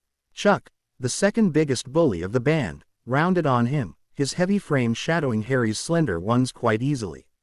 "What are you, an idiot? We used to beat you up. Believe me, going to another school won't save you forever. We'll get back on lost time starting now," he said, cracking his knuckles. "So much anger. Are you sad?" asked Harry, not losing his smile but with obvious pity now. "You need a hug. You don't need to be alone if you're afraid and confused." Harry got up from his swing and did just that to the 14-year-old brute. The guy stiffened like a board. "Don't worry, you're not alone. We all love you." "I love you," said Harry, snuggling against the boy. "Gar rrg, let go of me," yelled the poor frightened teen. You're gay. Stay the hell away from me." Chuck turned around and walked away, almost breaking into a run. Harry looked at Dudley and his two other sidekicks, looking like a lost puppy that has been kicked. "A hug?" he asked, pleading, arms raised to do so. They didn't wait for him to execute his threat. They joined the already distant Chuck, running fast. "You're crazy," stated Dudley, shivering. Harry was grinning from ear to ear now, but a low rumble from the sky froze that smile in ice. Rain began to fall. Harry started shivering. The rain was hot and cold in the same time. It was getting colder, turning into hail. The hell, in the middle of summer. "Mom, don't," whispered Luna. Harry slowly turned toward her, then instantly looked up to the sky. The clouds were not the only thing obscuring it. "Quick, run. Get up, Luna. Come on. Dudley, if you care about your soul, follow me," yelled Harry. They ran up the dirt road going around the park, Harry's eyes searching for a shelter. Nothing could protect from the Dementors, but perhaps it could at least hinder them. The soccer field was up just a dozen meters away. Harry guessed they wouldn't find better in such a rush. He steered Luna and Dudley into one of the players' shelter and ordered them to stay there. Luna's face had tears running freely now. Harry wanted to wipe them and comfort her, but time was of the essence. The dark creatures were edging closer, landing on the field and approaching by hundreds. "What is this? Harry, what's happening? What's on the field?" "There is something there, I know it," screamed Harry's cousin, panicked. He wanted to accuse Harry of being the source of it, but the guy was running with them and didn't seem to enjoy the situation any more than him. Dudley never felt so bad in his life. "They're called Dementors, Dudley. They're here to eat our souls." "Our souls," squeaked the poor muggle. "Not if I can stop it," Harry finished, shoulder slumping, head bowed, eyes closed. He pushed the invading dark thoughts and fished in his mind for a happy thought, something powerful enough. He found one, a fresh one. Luna, sitting on his lap, ing him, promising to watch over him. Though was so pure, he could not dare to yell the spell, not wanting to disturb the memory warming him up from the inside. He whispered, wand raised on a relaxed arm and wrist, expecto patronum. The stag flowed from the wand as if he was just waiting behind the curtain of dimensions to be called. It was so bright, it could have replaced the moon on a dark night. Luna, feeling the darkness pushed back as if it had never been, opened her eyes and looked up at the shining creature. Her eyes kept on crying, but from amazement at this magnificent stag shimmering against such a black background. Dudley labored breathing returned to normal, relaxing. All he saw was his cousin bathing in the purest of light. Harry pointed the Dementors. The stag walked over to them. His aura grew with each step he took, forcing the creatures back. They howled, trying to break the holy barrier only to crush themselves again against this tangible manifestation of light. They altered the shield all at the same time, trying to extinguish it by covering it totally, ing it up, their undead mouths wide open. Harry's memory couldn't be crushed by that, but he did feel the barrier strain to near breaking point. He understood that it would break if they were to totally cover it. The shield protecting them was about 30 meters in radius, so it would take all of them, but there was a chance. He closed his eyes again and focused more on his memory, concentrating on the hope he felt at that moment. His heart jumped in his and beat stronger once, so hard that the Patronus aura flared like a nova, knocking the weakened Dementors flying for miles. The shield slowly went down, the threat gone. The stag, as strong as ever, simply walked back to him, letting Harry pet him twice before vanishing. Harry looked up at the sky, watching the clouds pull back, the Dementors no longer attracting them. The sun was slowly setting. Harry thanked silently his parents for their sacrifice, allowing him to feel something so strong it could sweep a few hundred Dementors away. Harry turned toward his cousin and his girlfriend and made a step back. They were both looking at him, open-mouthed, with an expression of pure amazement and admiration. From Dudley, "Dude, that was awesome," the bully boy said, shaking his head slowly. He sharply turned toward Luna, talking fast. "What are they exactly? What do they look like?" "You're yes," she answered slowly, taking her time to collect herself. "I am. They look somewhat like your version of the Grim Reaper, without the weapon. Bony hands, black cloak, able to fly, dropping the temperature under zero by their simple presence, driving away all good thoughts and feeding from your despair. Then, they you and eat your soul. They are indestructible, the only thing able to drive them away is the Patronus charm, which Harry did. It's like an animal representation of a strong, happy thought. His was in a corporal form, the strongest kind." "Corporal?" asked Dudley, clearly confused. "A stag. His looked like a stag, for us wizards. So strong you can actually touch it. But even then, one is usually able to repel, what? 5, 8 Dementors. And, how many were there?" asked Dudley, leaning forward. He would finally know how strong Harry was amongst his own people. His stag didn't even charge the Dementors. He just stood there, his very presence radiating an aura they couldn't pee. It held what must have been the majority of the Dementor population in Britain. At least 400. Then, he swept them away. Dudley let out the breath he was holding. He looked at Harry with reverence. "I thought, like Dad always said, that you were a freak of nature. Something evil, dark and clammy, dealing with demons, flying on brooms and kidnapping normal folks to do stuff to them. But these mentors, Dementors," corrected Luna distractingly. "Yeah, that was evil, true evil, demons. I felt it all the way to my bones. That light felt so, okay, call me gay, but that was pure light." Harry smiled and chuckled. His knees chose that moment to buckle under him. "Oops," he said, falling on his hands, panting a little. What happened?" asked Dudley, at his side in an instant, helping him up. Getting so close to a fate worse than death really opened his eyes and mind. Exhaustion," mumbled Harry, feeling stupid. "That spell took quite some energy and left me weak. And Dad said you were lazy because magic did it all for you, never costing you anything since you took your energy directly from hell," mumbled Dudley, shaking his head. "He's got us all figured out, does he?" asked Harry, sarcastically, letting Dudley help him walk. "You have no idea," replied Dudley, laughing. Vernon looked at the scene strangely.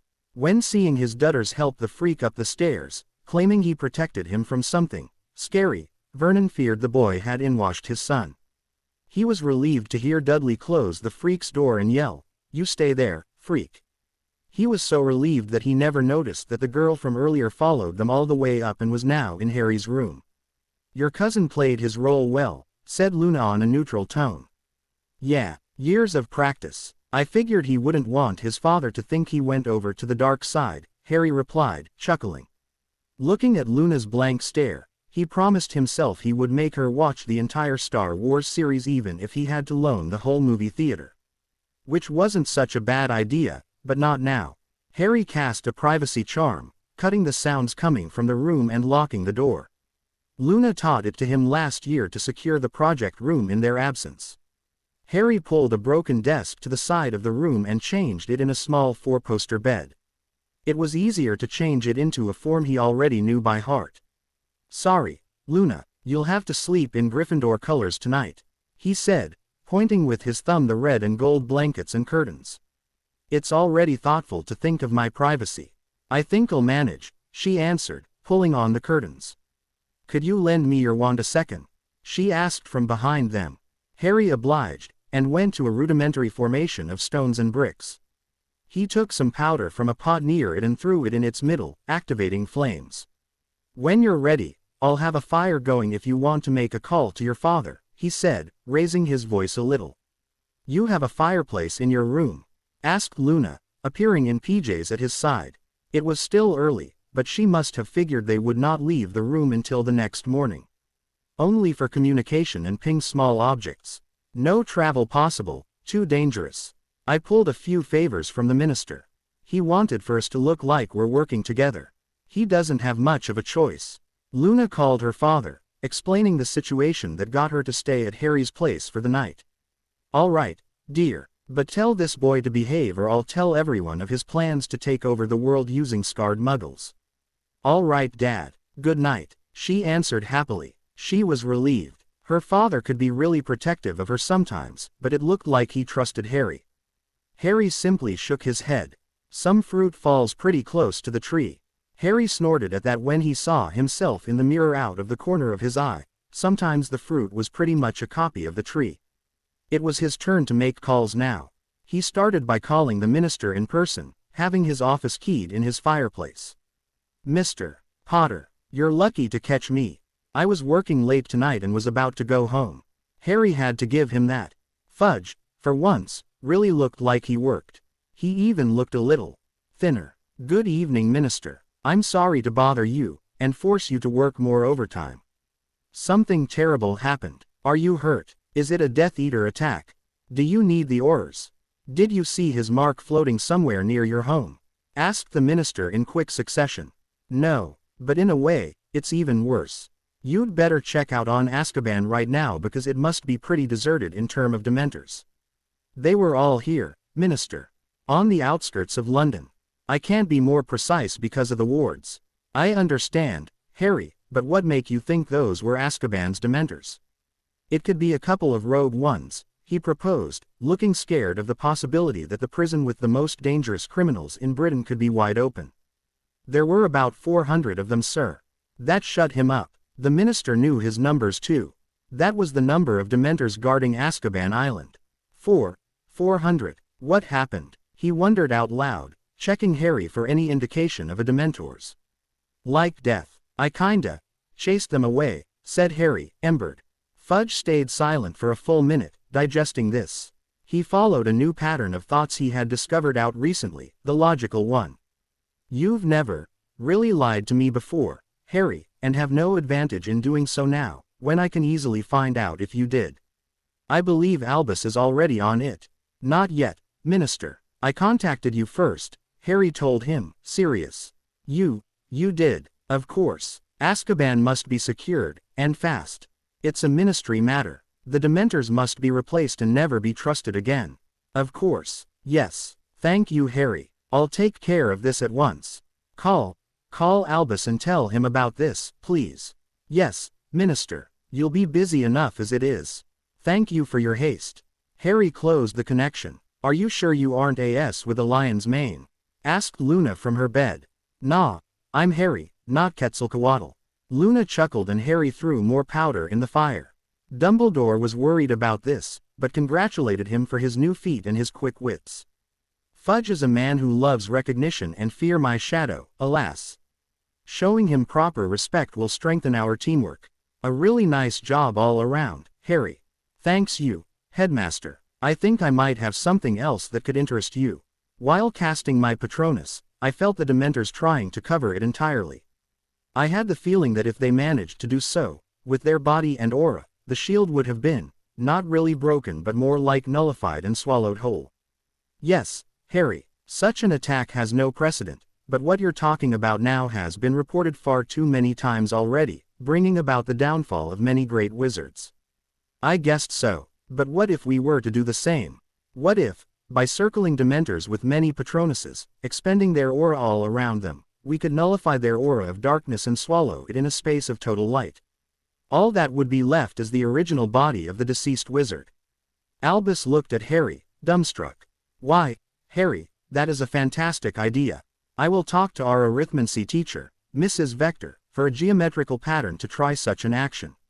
With enough Patronuses, we could destroy those abominations one by one. I'm leaving this in your hands then, Headmaster. Don't work too late. Albus laughed merrily. This old body can still move if needed. Be sure to rest yourself. Don't underestimate the danger of magical exhaustion. I won't, Professor. Good night. Harry closed the connection again, and turned to apologize to Luna to take so much time. He stopped dead in his tracks, as she was not even 2 feet behind him, waiting for her boyfriend to finish. She grabbed him, and eyed him hungrily. Harry was surprised to say the least. I think I understand what Fleur meant by powerful wizard's attraction, she said, eyes sparkling. Oh, thought Harry. The next day, Luna held her word as they talked about death plans non-stop. He got an owl from the minister, confirming his fear. Azkaban had been attacked and a few convicted Death Eaters were released, like Pettigrew and Malfoy Sr. Bellatrix Lestrange seemed to be the one that scared them the most. From what Harry learned from Sirius, she was crazy, sadistic and dual-experienced. Not good. The breakout was cut short thanks to Harry's fire call, which had brought in extra Aurors. They put the Dementors back in place when they mysteriously came back, but tripled the number of Aurors on guard duty. Harry figured it would be hard for them to work in such a dark place. If the Dementors turned on them, they might have trouble remembering happy thoughts. He promised himself to do something about it. Even so, he knew this would be a temporary solution. Harry had a private word with the minister.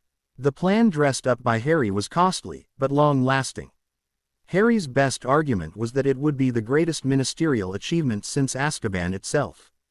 Harry had more than one part to play, like contacting the Goblin Nation to negotiate a contribution for the first part of the project. They seemed to be very interested in him, in a good way. Despite his young age, Fudge guessed he could give Harry some executive power. Harry accepted gracefully, as long as he would have the minister's wisdom and guidance to help him. After that one, Luna told him the basilisks were no longer the greatest SS of creation. He stole the spot. Luna helped him design and draw rune schemes all day long.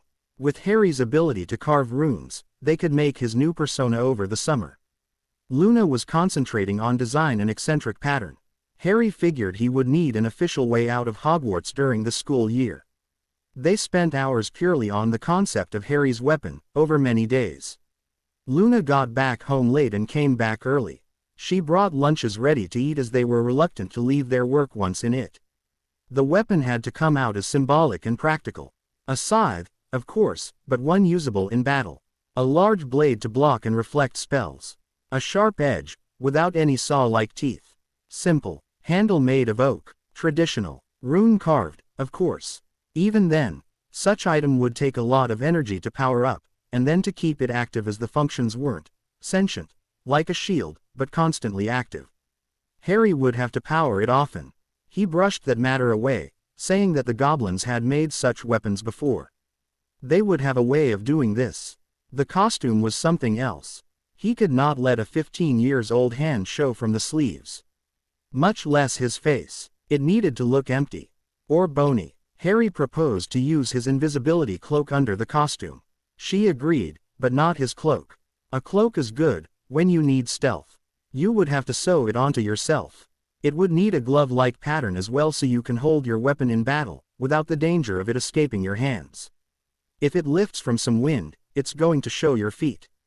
It's not battle fit, she countered. What then? Harry asked. What else? You're a rune master, Harry. Built a leather armor with invisibility runes carved on each piece. It's going to be even more efficient than the cape. No one does it for many reasons. First, a set of invisibility runes is hard to carve. Let's exclude that for you. Next, there always is some shimmering in the light when a cloak moves the air around it. That's a physical reaction to the presence of an invisible object. My runes won't change that, argued Harry. He long learned to oppose her ideas and opinions every time he could. She loved it. It gave her the opportunity to have new ones, better ones. He was proved right. Not if the death cloak you wear over it has a set of light absorption runes. As a bonus, you'll appear as if you were always walking in the shadows. God, he loved that girl. Harry dropped his trunk on the floor of 12 Grimald Place, the Black Manor. He would have to propose a new name for the place. It was still old, but it wasn't grim anymore. The lights were warm and inviting. The paintings looked quiet and noble. No more dust. No more screams. Welcome back, Master Potter. And a nice portrait of a true lady to greet you at the entrance. A real home. Thank you, Miss Black. The house looks gorgeous. My compliment to the house elf. A crack was heard as Creature appeared beside him. Really? You mean it? The clean, combed and black uniformed Creature asked, hopeful. Harry smiled and nodded. Creature jumped twice, clapping, his ears bouncing up and down. Then he disappeared. 2 seconds later, he cracked back to Harry, bowed, took Harry's trunk and disappeared again. Quite the lively little buddy he's become, stated Harry, not expecting that much. All thanks to you, Harry, said Sirius, coming out to greet him. I really feel like Lord Black here, now. How was the trip? By Portkey, grimaced Harry. Sirius let out a barking laugh, clapping Harry hard on the back. He showed a crooked smile afterward that augured nothing good. I learned you were quite the Casanova, Harry. A small adventure with a childhood friend, a flaming relation with a French witch hottie, and now you're dating a cute blonde Ravenclaw. You're taking more after your father than you think. Harry should have known. Sirius wanted to ember the poor little Harry with his girlfriend. Let's see how much he can take. Yeah, Luna is quite cute and smart. She even fueled a Patronus able to scatter 400 Dementors to the 4 winds. All of that only thinking of hugs and ass. She's something else, isn't she? Sirius was bugged eyes learning about that small detail. He had heard of an attack that Harry drove off that alerted the minister about the goings-on at Azkaban, but this. Harry managed to humble, even if only a little, his wild godfather. It was my greatest memory, and the most recent at that. If not, I might have thought of this part Vila French champion that practically d me in my greenhouse the night of the Yule Ball, saying she had the urge to have this powerful wizard. She said I had a downright Vila effect on her. Isn't she sweet? Sirius stopped walking totally now, mouth wide. Thanks God for the fly-repulsing ward I made around here, Sirius. One would have the time to get in, visit, build a nest, raise a family and die in there by now, said Harry, clearly amused. Sirius's jaw closed with an audible snap as Harry led the way to the living room, laughing. Harry took a seat, laughing at the sight of Sirius moping a little. Even with all of his conquests, Harry beaten him flat with that, and he wasn't even 15 yet. Come on, Sirius. Now that your name has been cleared, you can even play the ex-convict charm on witches. What are you waiting for to explore the market a little? Who are you and what have you done to my sweet, innocent Harry? Asked Sirius, outraged. He grew up, Sirius. He was forced to grow up, sighed Harry, looking nostalgic. Sirius looked at him sadly. Harry looked back, businesslike. I'm glad no one's here yet, Sirius. I bet the Weasleys will swarm the place when they learn I'm here. I need the Black Family Connection Network. I need some special stuff, discreetly. Tomorrow, we're going to Gringotts. I'll probably be there all day. You'll have to cover for my absence. Then, I need you to run an errand for me in Nocturne Alley. Forget the ladies but take your ex-con look with you. Harry was sporting a long, all-concealing cloak. He guessed he'd have to get used to wearing one. He asked Sirius to cast a Notice Me Not charm on it for more precaution. Harry got out of a fireplace in the Great Hall of Gringotts. Sirius had come out right before him, wearing a similar cloak himself, but deliberately drawing attention. He walked out and went in the direction of Nocturne Alley. Harry walked up to a clerk and spoke clearly enough to be heard by the goblin only. "I need to speak with Master Riplock, please." "And you are?" asked the goblin, unsurprised by his presence despite the charm. "Harry Potter." That got the attention of the clerk, who froze up in an instant, looking under the hood, searching for a scar. Harry lifted it just enough to show it. "We have an appointment," Harry added. "Follow me." The goblin led him to an imposing-looking office in the back, not bothering to make him wait while announcing him.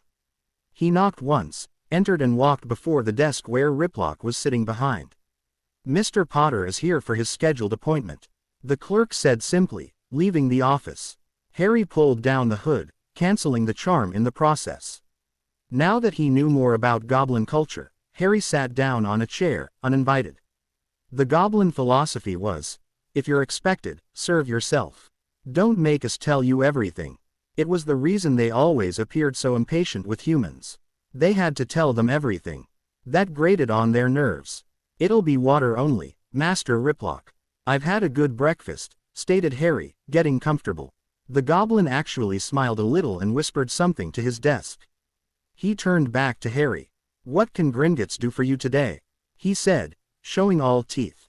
Harry froze in surprise. He was getting very perceptive about the goblins, subtle language as well. When you talked to a clerk, he'd say, "What can I do for you?" meaning that you're worth the attention of one goblin.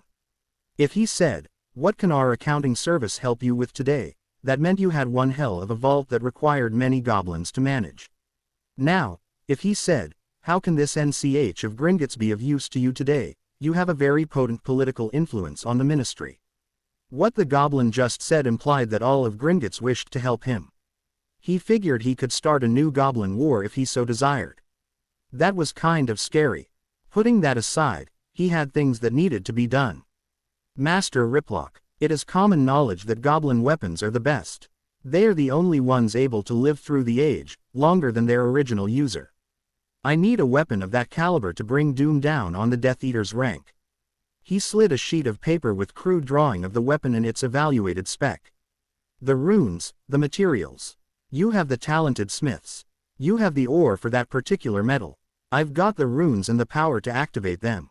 Only, I noticed that despite being hundreds of years old, some weapons you made, like Gryffindor's sword, doesn't need to be charged periodically. It is either charging itself somehow, or it absorbs the wielder's power. I'm not quite sure, but it's of your doing, that I'm sure of it." The goblin was trying to keep his excitement down. The human was so close. But he could not tell him. If he figured it out, he would be able to construct another great goblin creation. How could he help him? Edge him in the right direction. "I understand your need, Mr. Potter. I would be truly delighted to help you make something that would get through the ages, like the Gryffindor sword, or Rowena's circlet, or Hufflepuff's cup, but it's a goblin secret. One that humans like you have tried to find out for thousands of years, even going to war for it. It reminds me of that lost weapon we made, but that few are aware of. Excalibur. What was the name of that human who wielded it first?" asked the goblin, in a conversational tone. "It was Arthur. Arthur's sword, Excalibur," said Harry, deep in thought. The goblin was trying to tell him something. He almost had it. All of those creations had something in common. Was Gryffindor's sword ever in the hand of other owners for a long period of time? Asked Harry slowly. Of course. His son used it, Roderick Gryffindor, who gave it to his daughter when his age stopped him. She was a general against us in a large battle. Lydia Mble Rock, if I remember it well. Mble Rock. Not Gryffindor? Asked Harry, confused. She took the name of her husband, specified Riplock. The goblin was for some reason teaching this history lesson. He was checking his claws, cleaning them as if there was nothing special. But when dealing with a goblin, they weren't finished until they told you they were. As simple as that. It wasn't over yet. Harry felt his gears turning. He had all the pieces of the puzzle. Never would anyone dare to sell the Gryffindor sword. Nor Excalibur if it was ever found. Even when wielded by other people, they never became more famous than their original owner. The name never changed. It would always be Gryffindor's sword. Because part of Godric was in it. Unlike a Horcrux, the sword wasn't sentient. Harry remembered Tom's diary. It was more like life force. The sword's power came from Godric's life force in it, coding it to his personality. To his spirit. The life force, by nature, could be charged simply by the wielder using it. The closer he was to Godric's mentality, the closer to its full potential the sword would be. The Hogwarts houses system, which puts the children together based on their strongest traits and principles. Only a true Gryffindor can wield Godric's sword, that's it. He put some of his life force, his spiritual tuning, in the sword. So, the life force is another of the nature's primal powers, like the essence of plants that grow from inert soil and the essence of metal and crystal, static and only usable once. Harry looked up to the goblin and found a normally very scary sight. He was smiling hideously widely. He looked like a shark that found out that the equivalent of a turkey existed underwater. "Mr. Potter, follow me. We have much to discuss," said Riplock, getting up. They went and took a cart. This one wasn't only going far down but he was going straight for an awful long time. They ped a deep tunnel and the view at the other side was astonishing. The goblins' forges. Few were active, but the walls were stacked with full racks of battle axes, crossbows, large short swords and many other weapons that could be used by goblins. In the middle of the huge underground hall was a pit with something that looked like lava. It was designed like a stone well with workstations around it. "We'll forge your weapon here," said Riplock when the cart stopped. Harry was getting nervous. This all looked very expensive. Riplock, we should discuss the fee first. I'm not exactly poor, but I don't have any source of income yet. Do not worry, Mr. Potter. You could not pay for this weapon, even if you wanted to. Who could? Nobody can put a price on a weapon that shall become legend. It's as if somebody found Excalibur and tried to sell it 1,000 galleons. What would you say? It would be revolting, insulting. You're right. Pardon my ignorance, apologized Harry. That was the goblins. For you, ask for a weapon, they give you a legend. As for the fee, we can trade a legend for another. Reputation can be legendary. What is Gringotts? Legendary reputation, Mr. Potter. It is impenetrable, unbreakable. None would dare try to steal from you, Harry answered confidently. And yet, someone tried to. He managed to get past our defenses. Had the object been there at that time, the thief would have obtained it. The Philosopher's Stone, 4 years ago, said Harry quietly. See, said the goblin loudly, surprising Harry by his intensity. If one manages to break in, how many other will try? Since one managed it, we're no longer unbreakable, and that's unacceptable. Godric Gryffindor was a charm master. The whole place is enchanted by the strongest spells of his times. The number of eternity charms he spread like candy is mind-numbing. Salazar Slytherin was a beast tamer of incredible talent. The old dragons we have here came from him. The others are their children, raised to stand guard by their parents. Those are only 2 of our powerful protections. But the world evolves, so does human magic, the spells, the possibilities. To be unbreakable again, we need your talent, Harry Potter. You want me to ward the place with ancient runes in exchange for a legendary weapon? Asked Harry matter-of-factly. The goblin slowly nodded. When do I start? Once again, this frightening smile. I feel our business will be quite profitable, Mr. Potter. Sirius was walking briskly through Nocturne Alley, his hood hiding his head totally. Most alley vendors avoided him, seeing no easy prey in that man. He didn't look like some kind of lost student, easily frightened in buying some dark, useless junk in fear of being beaten up, or in hope of getting a powerful book of dark magic that would make them into some sort of god. Those were always good for a laugh. Sirius strode into an apothecary, looking for some special herbs Harry had requested. He charmed his hood so that nobody could even have a glimpse of his face. It was a tricky spell, usually used on the whole body. The clerk went to him, expecting something special from that early customer. Can I be of any help? Yes, Sirius answered, using the raspy voice he was used to in Azkaban, darkening the tone even further. I'm looking for bloodroot but I don't see any. Are you out? Is this an apothecary or some stupid general store? The vendor, also the owner of said shop, stepped back, wary. Blood root. It's a forbidden ingredient. The ministry does not allow its commercialization. What? That's unacceptable. Then, where is your manticore toenail? The phoenix despair tears. Strand of dark unicorn hair. Sirius turned to search around. All of those are rare, very illicit products, dear customer.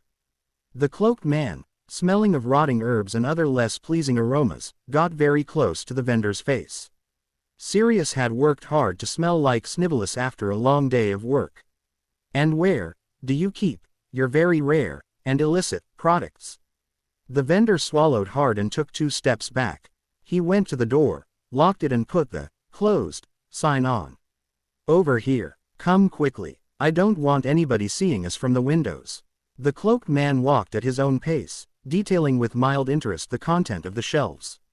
The nervous detailer held a door leading to the back of the shop open.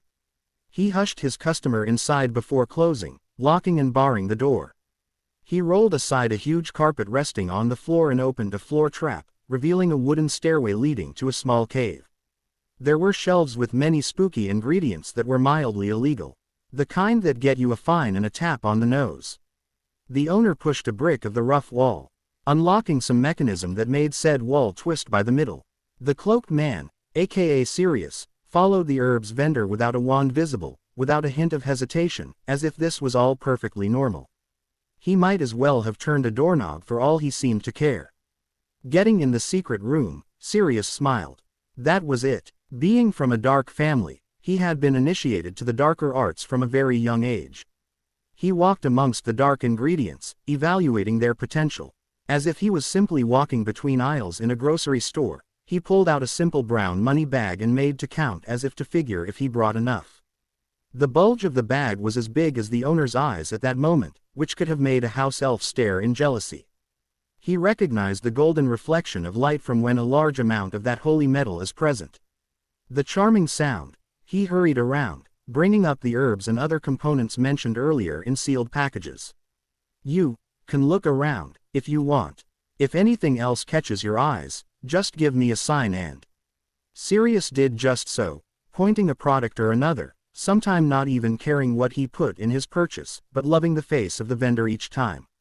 The man looked a bizarre mix of joy and fear. He feared the things this customer could do with those particular herbs, and joy from getting them out of his cave. Times were hard for honest dark product suppliers. The government was hitting them hard, trying to prevent the Death Eaters from gaining an edge. It will be all, for now, my good man. You must have a nice garden. I might come back, if I live to see tomorrow, that is. The vendor was taken aback. As much by the purse the man dropped in his arms, not even counting, not even waiting for the checkout in fact, as by his words. Why such a grim prediction, dear customer? Could my humble self be of any help? I could, if you'd like, introduce you to some resourceful peoples that could east you, if you are free to talk of your problem. The vendor was sincere. So much gold, he wanted him back. Alas, unless you can find someone able to defeat the Grim Reaper, you can't do a thing, said the mysterious figure sarcastically. The dark arts have many ways to further the moment of your death, as such a person as yourself must be well aware. But let me know, yelled the cloaked figure with surprising strength, startling the poor specialist. I'm not talking of a simple death. I still have many decades in front of me. I made sure of it. By such means, he said, his voice getting quieter with each word, his hands grabbing each other. No, not death, serious resume, lost in his persona. The Grim Reaper. I still have to figure him out. Is he a man, an ancient, an immortal? What is sure is that when you see him, you're going to die. I'm trying to mix something up, to bring up some defenses. But I'm pretty sure I only delay the inevitable. He'll come for me. The Grim Reaper asked his interlocutor, way in over his head. Yes, he seems to target the Dark Ones, the disguised Sirius said, putting quotation marks in the air. We who experiment with life and death. We, who are not afraid to kill to achieve our noble goals.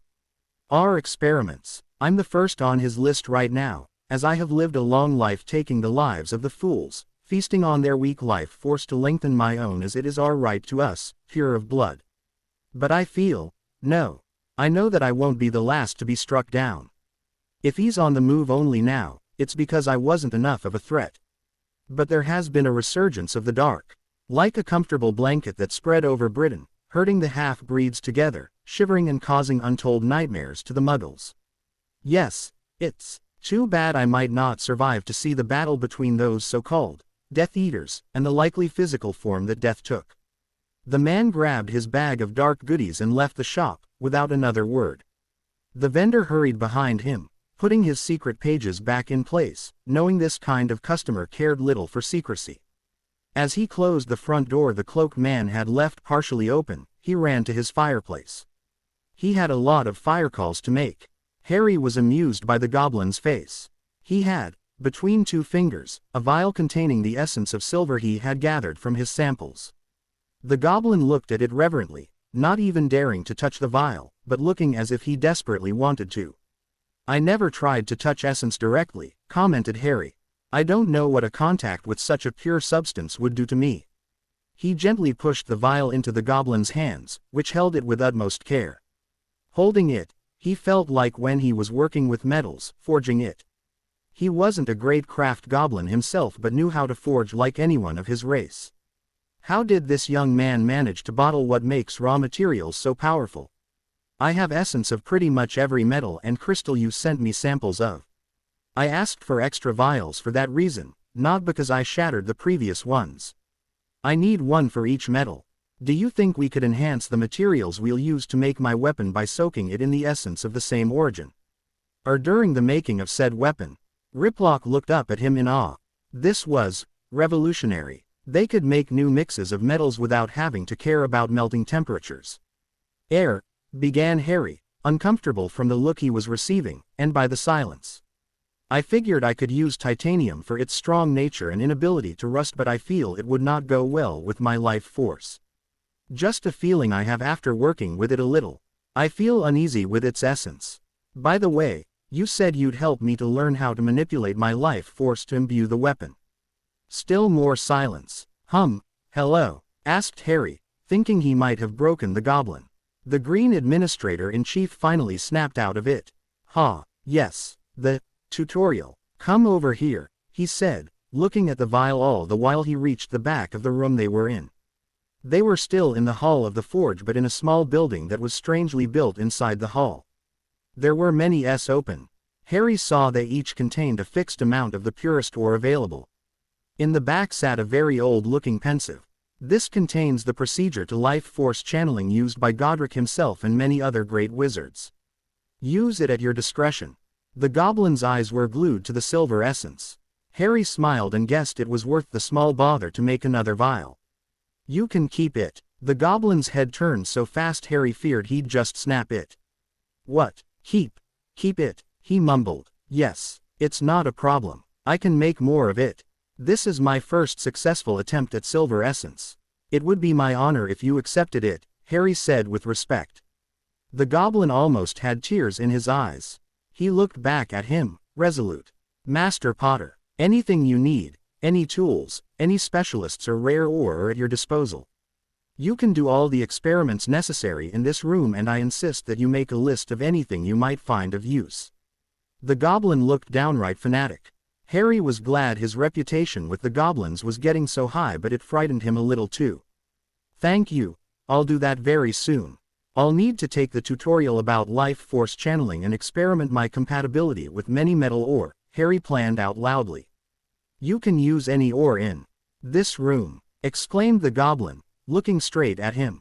Harry's eyes swept around. Wow, that's a very generous offer. I won't be able to finish it all today though. You can stay as long as you want. A room will be prepared at your disposition with a maid. Harry was taken aback once more by his fervor, but hasn't planned anything particular for the next few days. Okay, we'll do it like that. I would need some parchments, ink and quills to take notes and write a message to my godfather, Sirius Black, who's supposed to come for me in the hall of the bank in about half an hour, figured Harry looking at his watch. It was a greatly appreciated gift from Sirius, who laughed at Harry's despair when his own new digital watch broke because of the magic in Grimmauld Place. "I'll deliver the message personally. We'll get your supplies in the next moments." The goblin ran toward the exit of the room. "Should I say it? Wouldn't it be overkill? I'm curious," mused Harry.